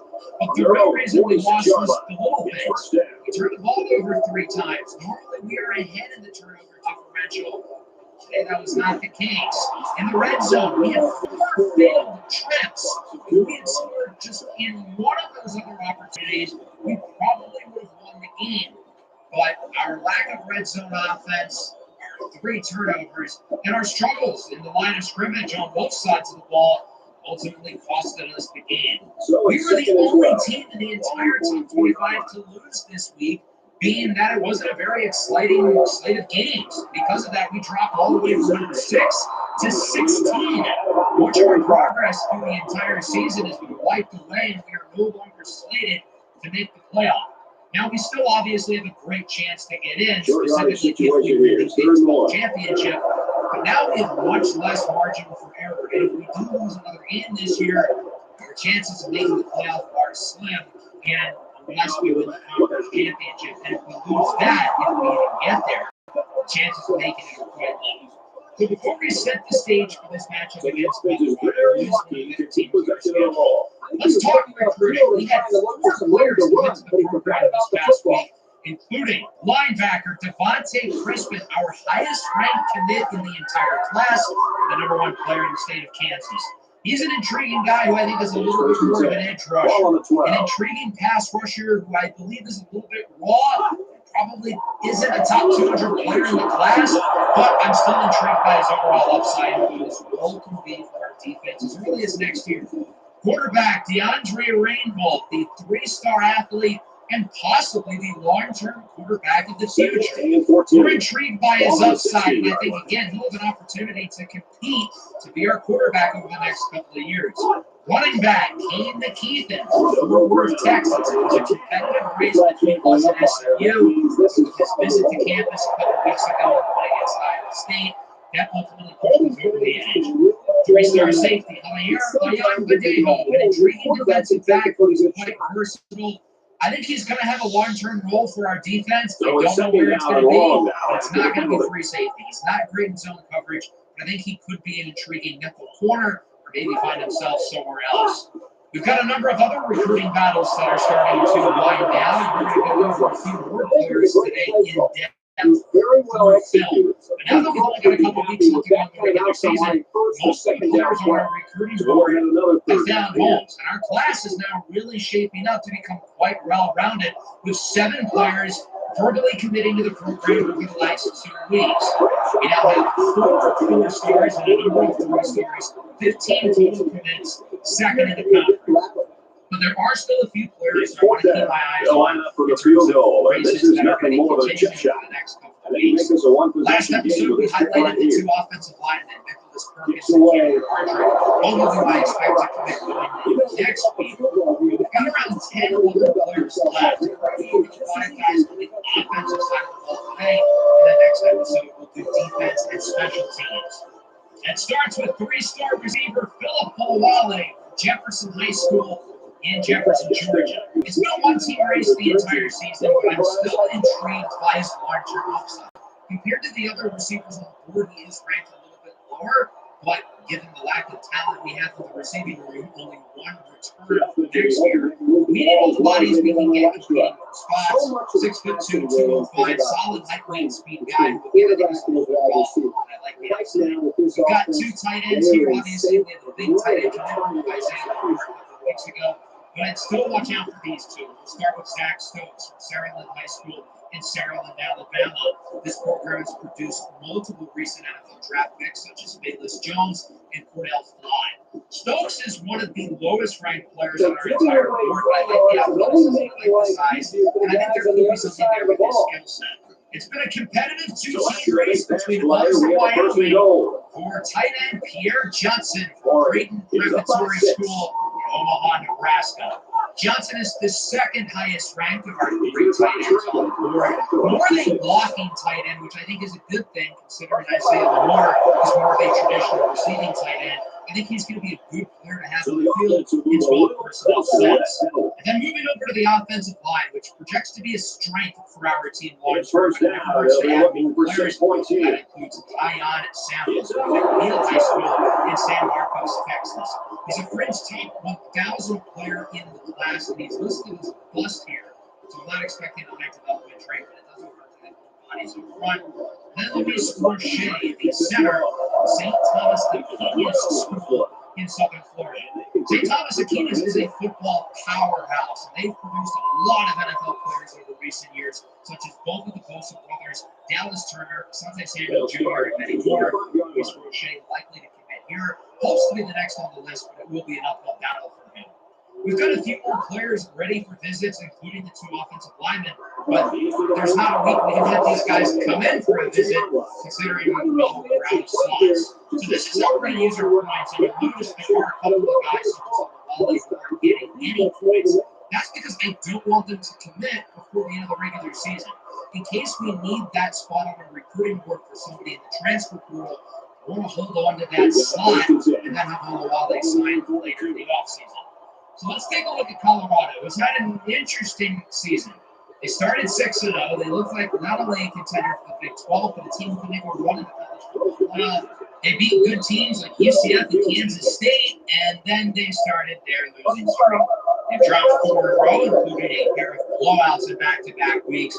And the end of this schedule is brutal. Texas Tech, Utah, Buzz, and Oklahoma State are going to be the 4 best teams in the conference to end the year. So, of course, Colorado is led by their 2 stars, Travis Hunter and Shedeur Sanders. We'll start with Sanders, who I have been very critical of throughout the season going over Colorado games. I think he's been really disappointed, and any hype of him going in the first round is gone. he just hasn't been accurate, plain and simple. That's one fact that he's not much of an improviser. Doesn't really make a lot of plays out of structure. He's avoided turnovers. He's missed a lot of threes. Travis Hunter, meanwhile, of course, has had a fantastic season. He's likely to be a first-round draft pick. Whether it's at receiver or corner, who knows? Colorado is filled with playmakers at receiver and running back. Talent Hayden, the transfer from Ohio State. The question with this team is going to play in the trenches, particularly the offensive line, which of course was a major issue for them last year. It's a little bit better this year, but still isn't great.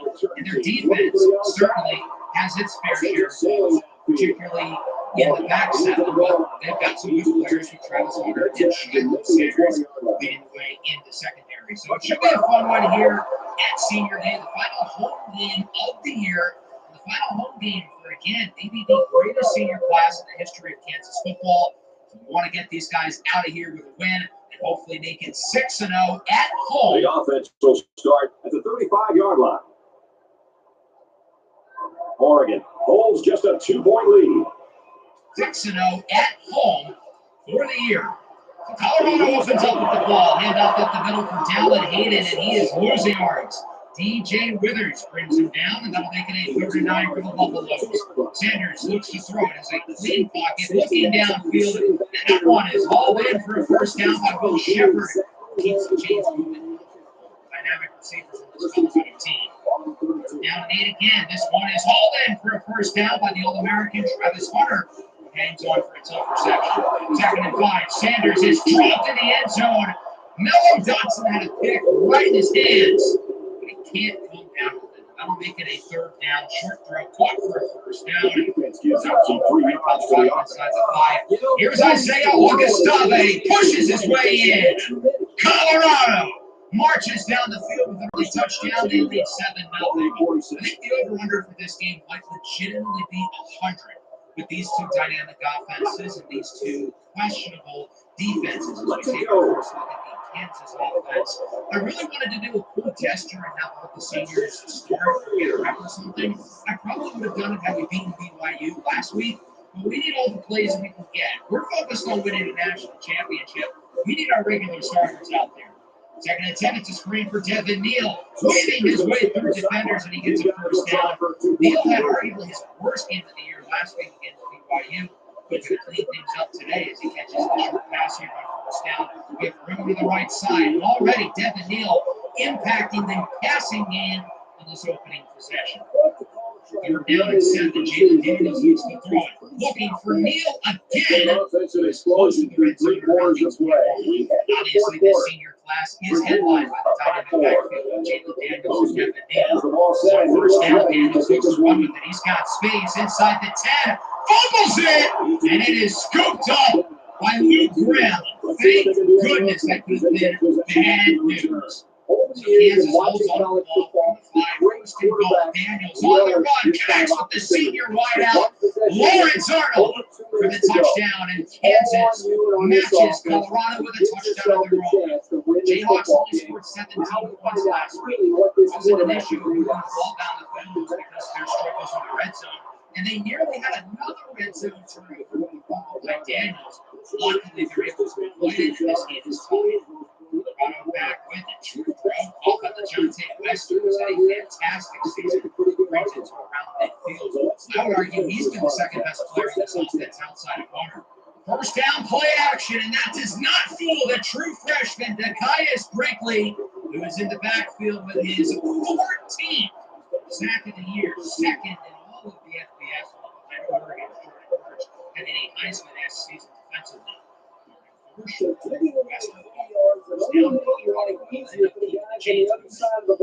left to go now in the first quarter. It's been all about the offenses. Well, this is here it. as All 4 many downs probably to get would have the end zone. expected. And off up the middle, Dallin Hayden with it, shrugs off the defender, and somehow gets the first down before being wrapped up by O.J. Burroughs. Up the middle, Hayden looking to fight forward. He gets it to around the 3. He will wrap up the first quarter. No defense to speak of here in Lawrence. This game is tied at 7. Colorado is marching on the doorstep. They're awfully close to the end zone. They're in striking distance, regaining the lead. 2nd and goal. Sanders looks to throw it. Rolls now to his left. corner. That one is all in for a score. It's LaJonte Wester once again, this time for 6. And Colorado regains the lead. It's 14-7. Good play there by Shedeur Sanders. Not necessarily known for his ability to extend plays, but it is a good job there of reading the defense and making the throw on the run. Kansas gets it back, trailing by a touchdown. As this one is hauled in by Grim Reaper is one of the best receivers in the conference this year with the first down. Simeon Morris, though, he is going backwards, loss of yards. So that'll make it a 3rd and 11. But we get our first defensive stop of the game. Daniels looking for the screen. He is the throw into the sack. Quick pressure. Pass rush. Jayhawks left on this one guy. Damon Reeves, native of Australia, looks to have been a deep. It's going to be close. This one is down at the 1. What a punt. And a good job getting special teams. Caleb Purdy. Colorado gets it. Going to be around 7 from Dylan Hayden. Colorado is pretty close to getting out of safety territory. Back to Hayden. He is smothered in the backfield as Jason Gilliam leads the way, and Cornell Wheeler, a senior linebacker, finishes it off. Kansas back with it with good field position. Daniel pulls left, trying to find rushing room. He gets the first down and is wrapped up out of bounds, but not before getting past the 30. Now in the red zone, Daniels looking downfield. He's got Quentin Skinner, this senior receiver, hauls it in for a touchdown. Kansas ties it up. Jalen Daniels with his 2nd passing touchdown of the first half. Good job there by Daniels as the pocket was collapsing. Recognized that Quinn Skinner had all that space open in the end zone. He was completely uncovered. And with that, the Jayhawks tied this game up at 14. Colorado now with it 31. Short throw up the middle. All in for a first down by LaJonte Wester, who's been the go-to guy. Ryan starter Travis Hunter and Jimmy Ward Jr. Here's the running back, Hayden, breaking tackle. Somebody's got to bring him down. And finally, he's wrapped up. Now he's scrambling. 26 yards. Never should have gotten that many again. Colorado now has it at the 26. Sanders, play action. He is sacked quickly. Dylan Brooks in the backfield to bring him down. And Sanders is going to feel that one. He took a shot.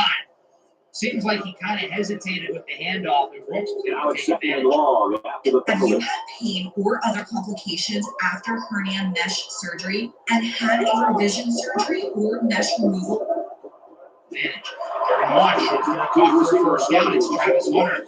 Gets it into the red zone. Following play, Sanders looks for the end zone. He's got his man. It's Jimmy Ward Jr. with the touchdown. And Colorado regains the lead, 21-14. We were expecting a shootout, and we appear to be getting exactly that. Kansas back with it, 2nd and 5. Here's Daniels, rolls right, has an open man downfield. It's Lawrence Arnold. Brings it past midfield. Nice game there for the Jayhawks. Their offense is right back in business. Devin Neal, nice juke move, breaks a tackle inside the 20. Neal only had 7 carries for 23 yards prior to that huge run, although he has been active in the receiving game. 3rd and 4. Grimm did not get it.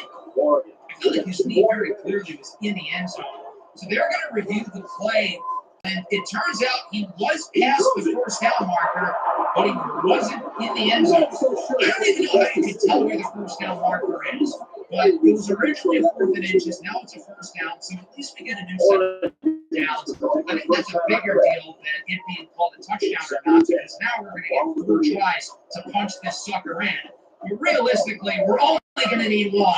QB sneak for Jalen Daniels. He's in for his 3rd all-purpose touchdown in the first half. At 21, not a lot of time left now. Colorado gets it back with a regained lead under a minute to go.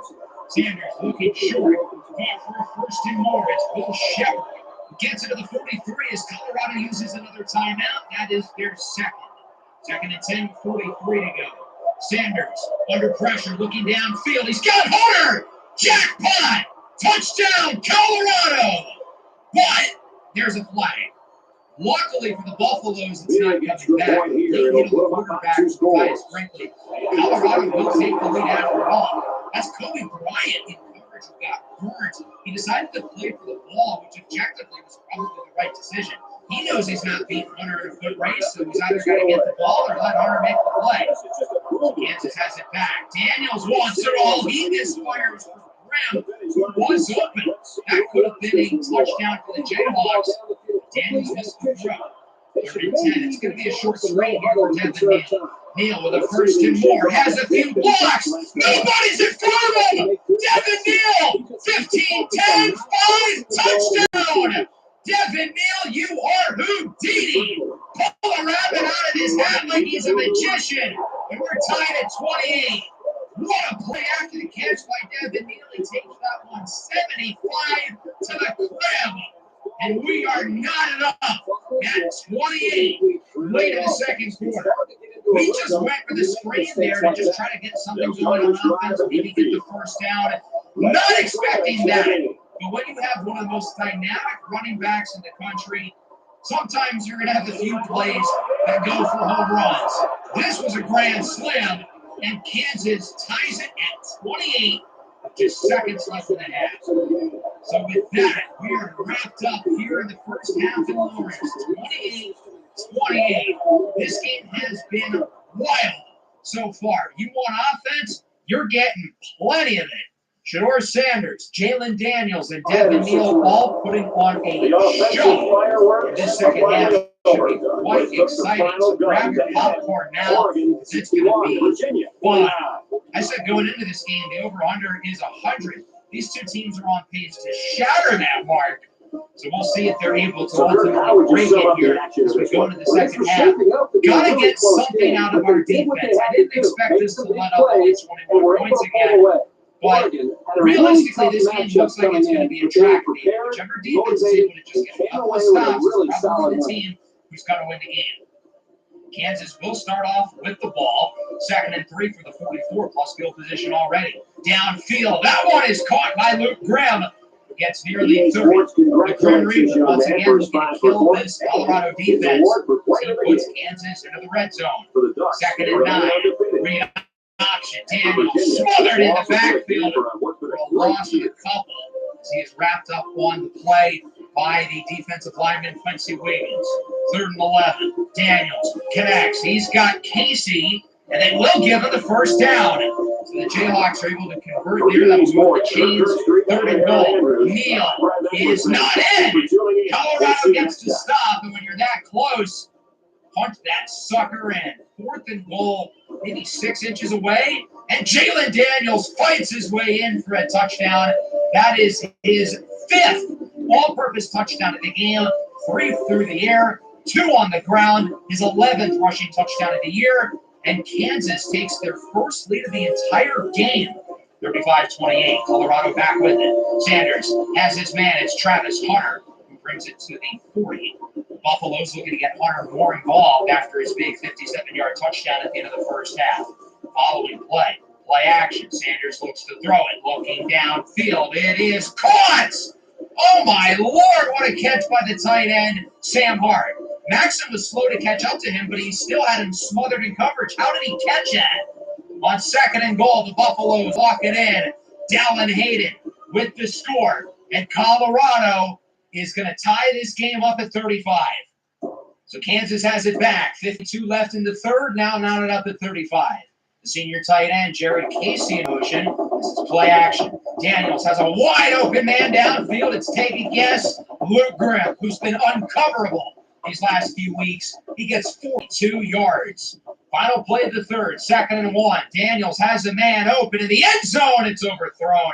That was Skinner, who had plenty of space between him and the DB. Wouldn't have been an easy catch, but Daniels has overthrown a couple touchdowns today. That wraps the third, tied at 35. Kansas looking to move back up in the rankings for what could be their most important quarter of the year. 3rd and 1, Simeon Morris gets the first down inside the 10, now around the 5. It's a 3rd and goal. When in doubt, give it to your best player. Devin Neal takes a 4th and goal at the 2. My 8 rays, no wuss. We're going for it. Daniels, high shot, does not get it. Colorado with the stop. It's shot. Sanders flying into the backfield to bring him down. The Buffalo defense with one of the stops of the year Now, the problem is they started at 2, and they're not able to get anything on this possession. Trying to run the ball, they would only get a yard. So it looks like the failed red zone trip for the Jayhawks will not end up being worst-case scenario, especially of all this space Devin Neal has inside the 10. He has been unbelievable in the passing game today. He's got to be close to 150 receiving yards in this one, over 500 now on the year. So Kansas has it in the red zone and around the 8. First and goal. RPO. Neal smothered in the backfield for a loss of yardage. Colorado makes the play. The defensive tackle, Chidoze Nwanko, brings him down. Second and goal. Luke Graham brings it to the 1. Now Kansas has 2 chances to punch it in. They couldn't do it on the last drive. Third and goal. Direct snap. Devin Neal is in for a score. The Jayhawks regain the lead. Neal with his second touchdown.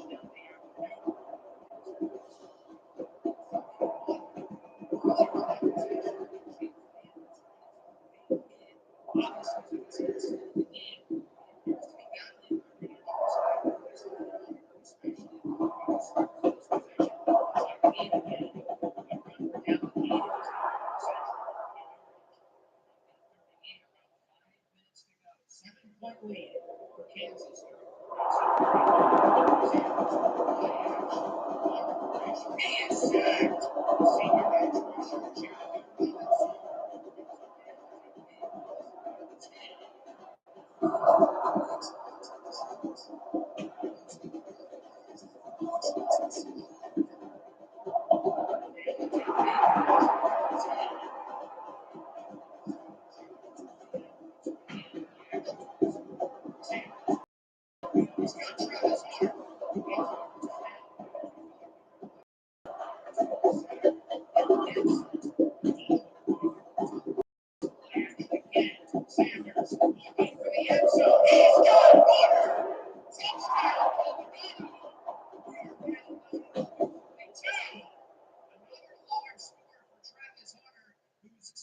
Stretching the field vertically has been such a weapon for the Colorado offense.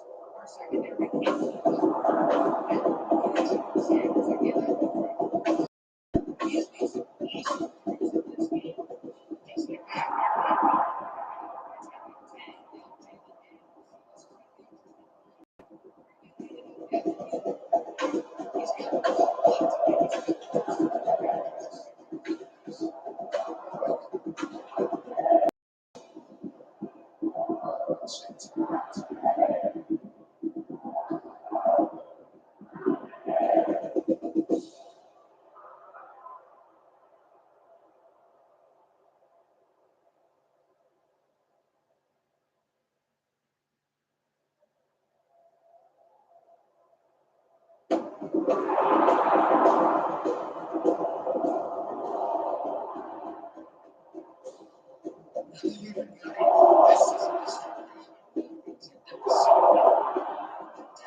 subscribe down below, especially for dynasty content.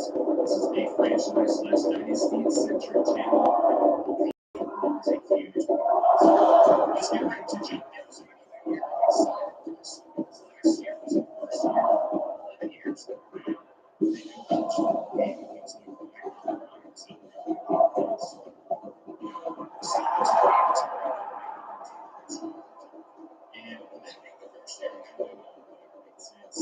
this year, we're going to go different. Instead of doing the top conferences, let's see these teams in the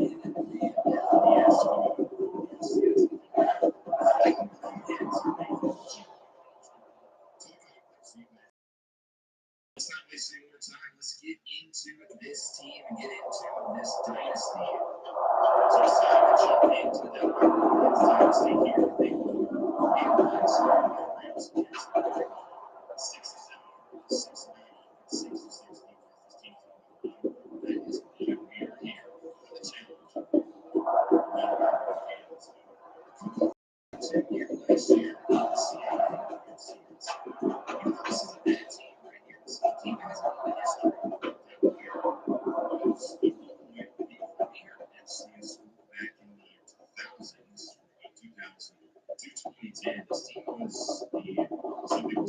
BCS Dynasty named national title back in 2003 and the equal games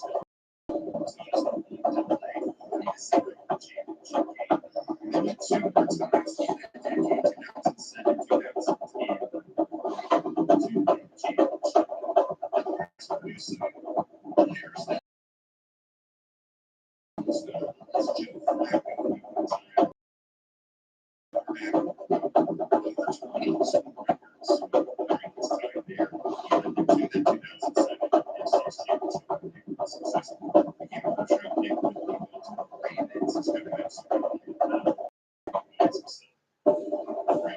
These two are the best teams in football. Tonight, only one will emerge victorious.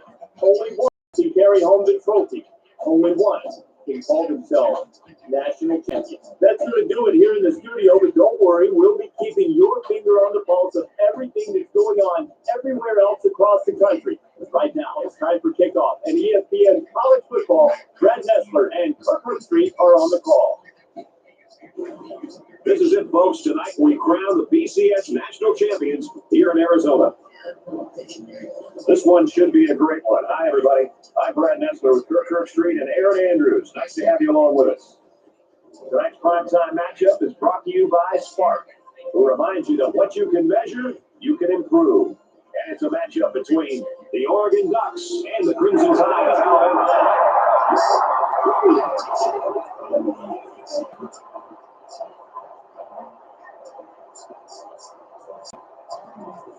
Both teams take the field. The BCS National Championship game. This one's for all parties, folks. The over supremacy. The big enchilada, if you will. Kickoff just ahead, but first, let's head to midfield for the coin toss. It's brought to you by Spark, who reminds you that what you can measure, you can improve.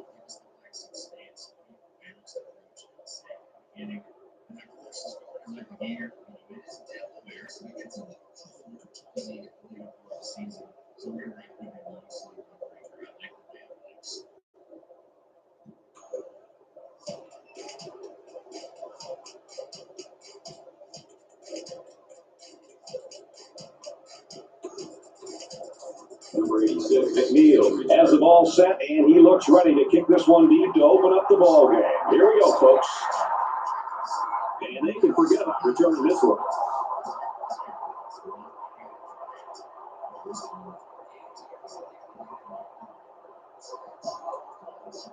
For Alabama, just give us an overview of what kind of style we're going to see from this offense today. You might see a lot of receivers on the field, but sometimes they're just decoys. They're to open up the defense and give the tailback room to move. So you need to be careful because they're more than capable of carrying it out to those guys as well. First down, 10 yards to go. Ball on the 40-yard line.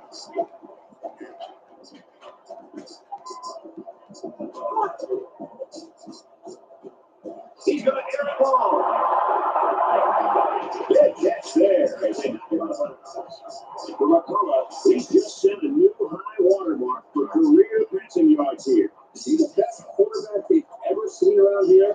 You can make a pretty good argument. It's first down, and they'll be looking for 6 points here. And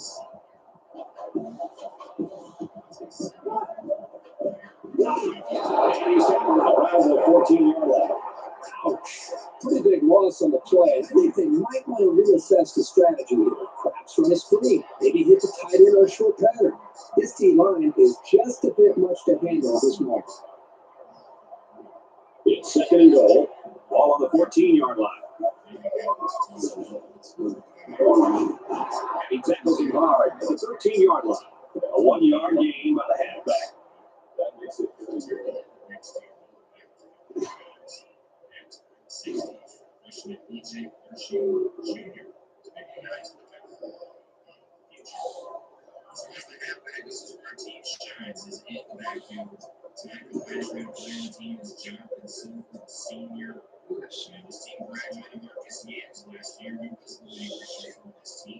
It's third and goal. Ball on the 13-yard line.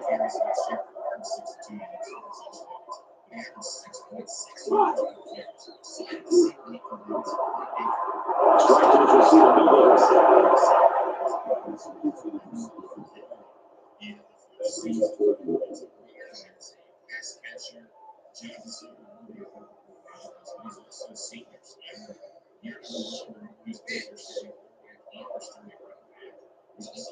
It's fourth down.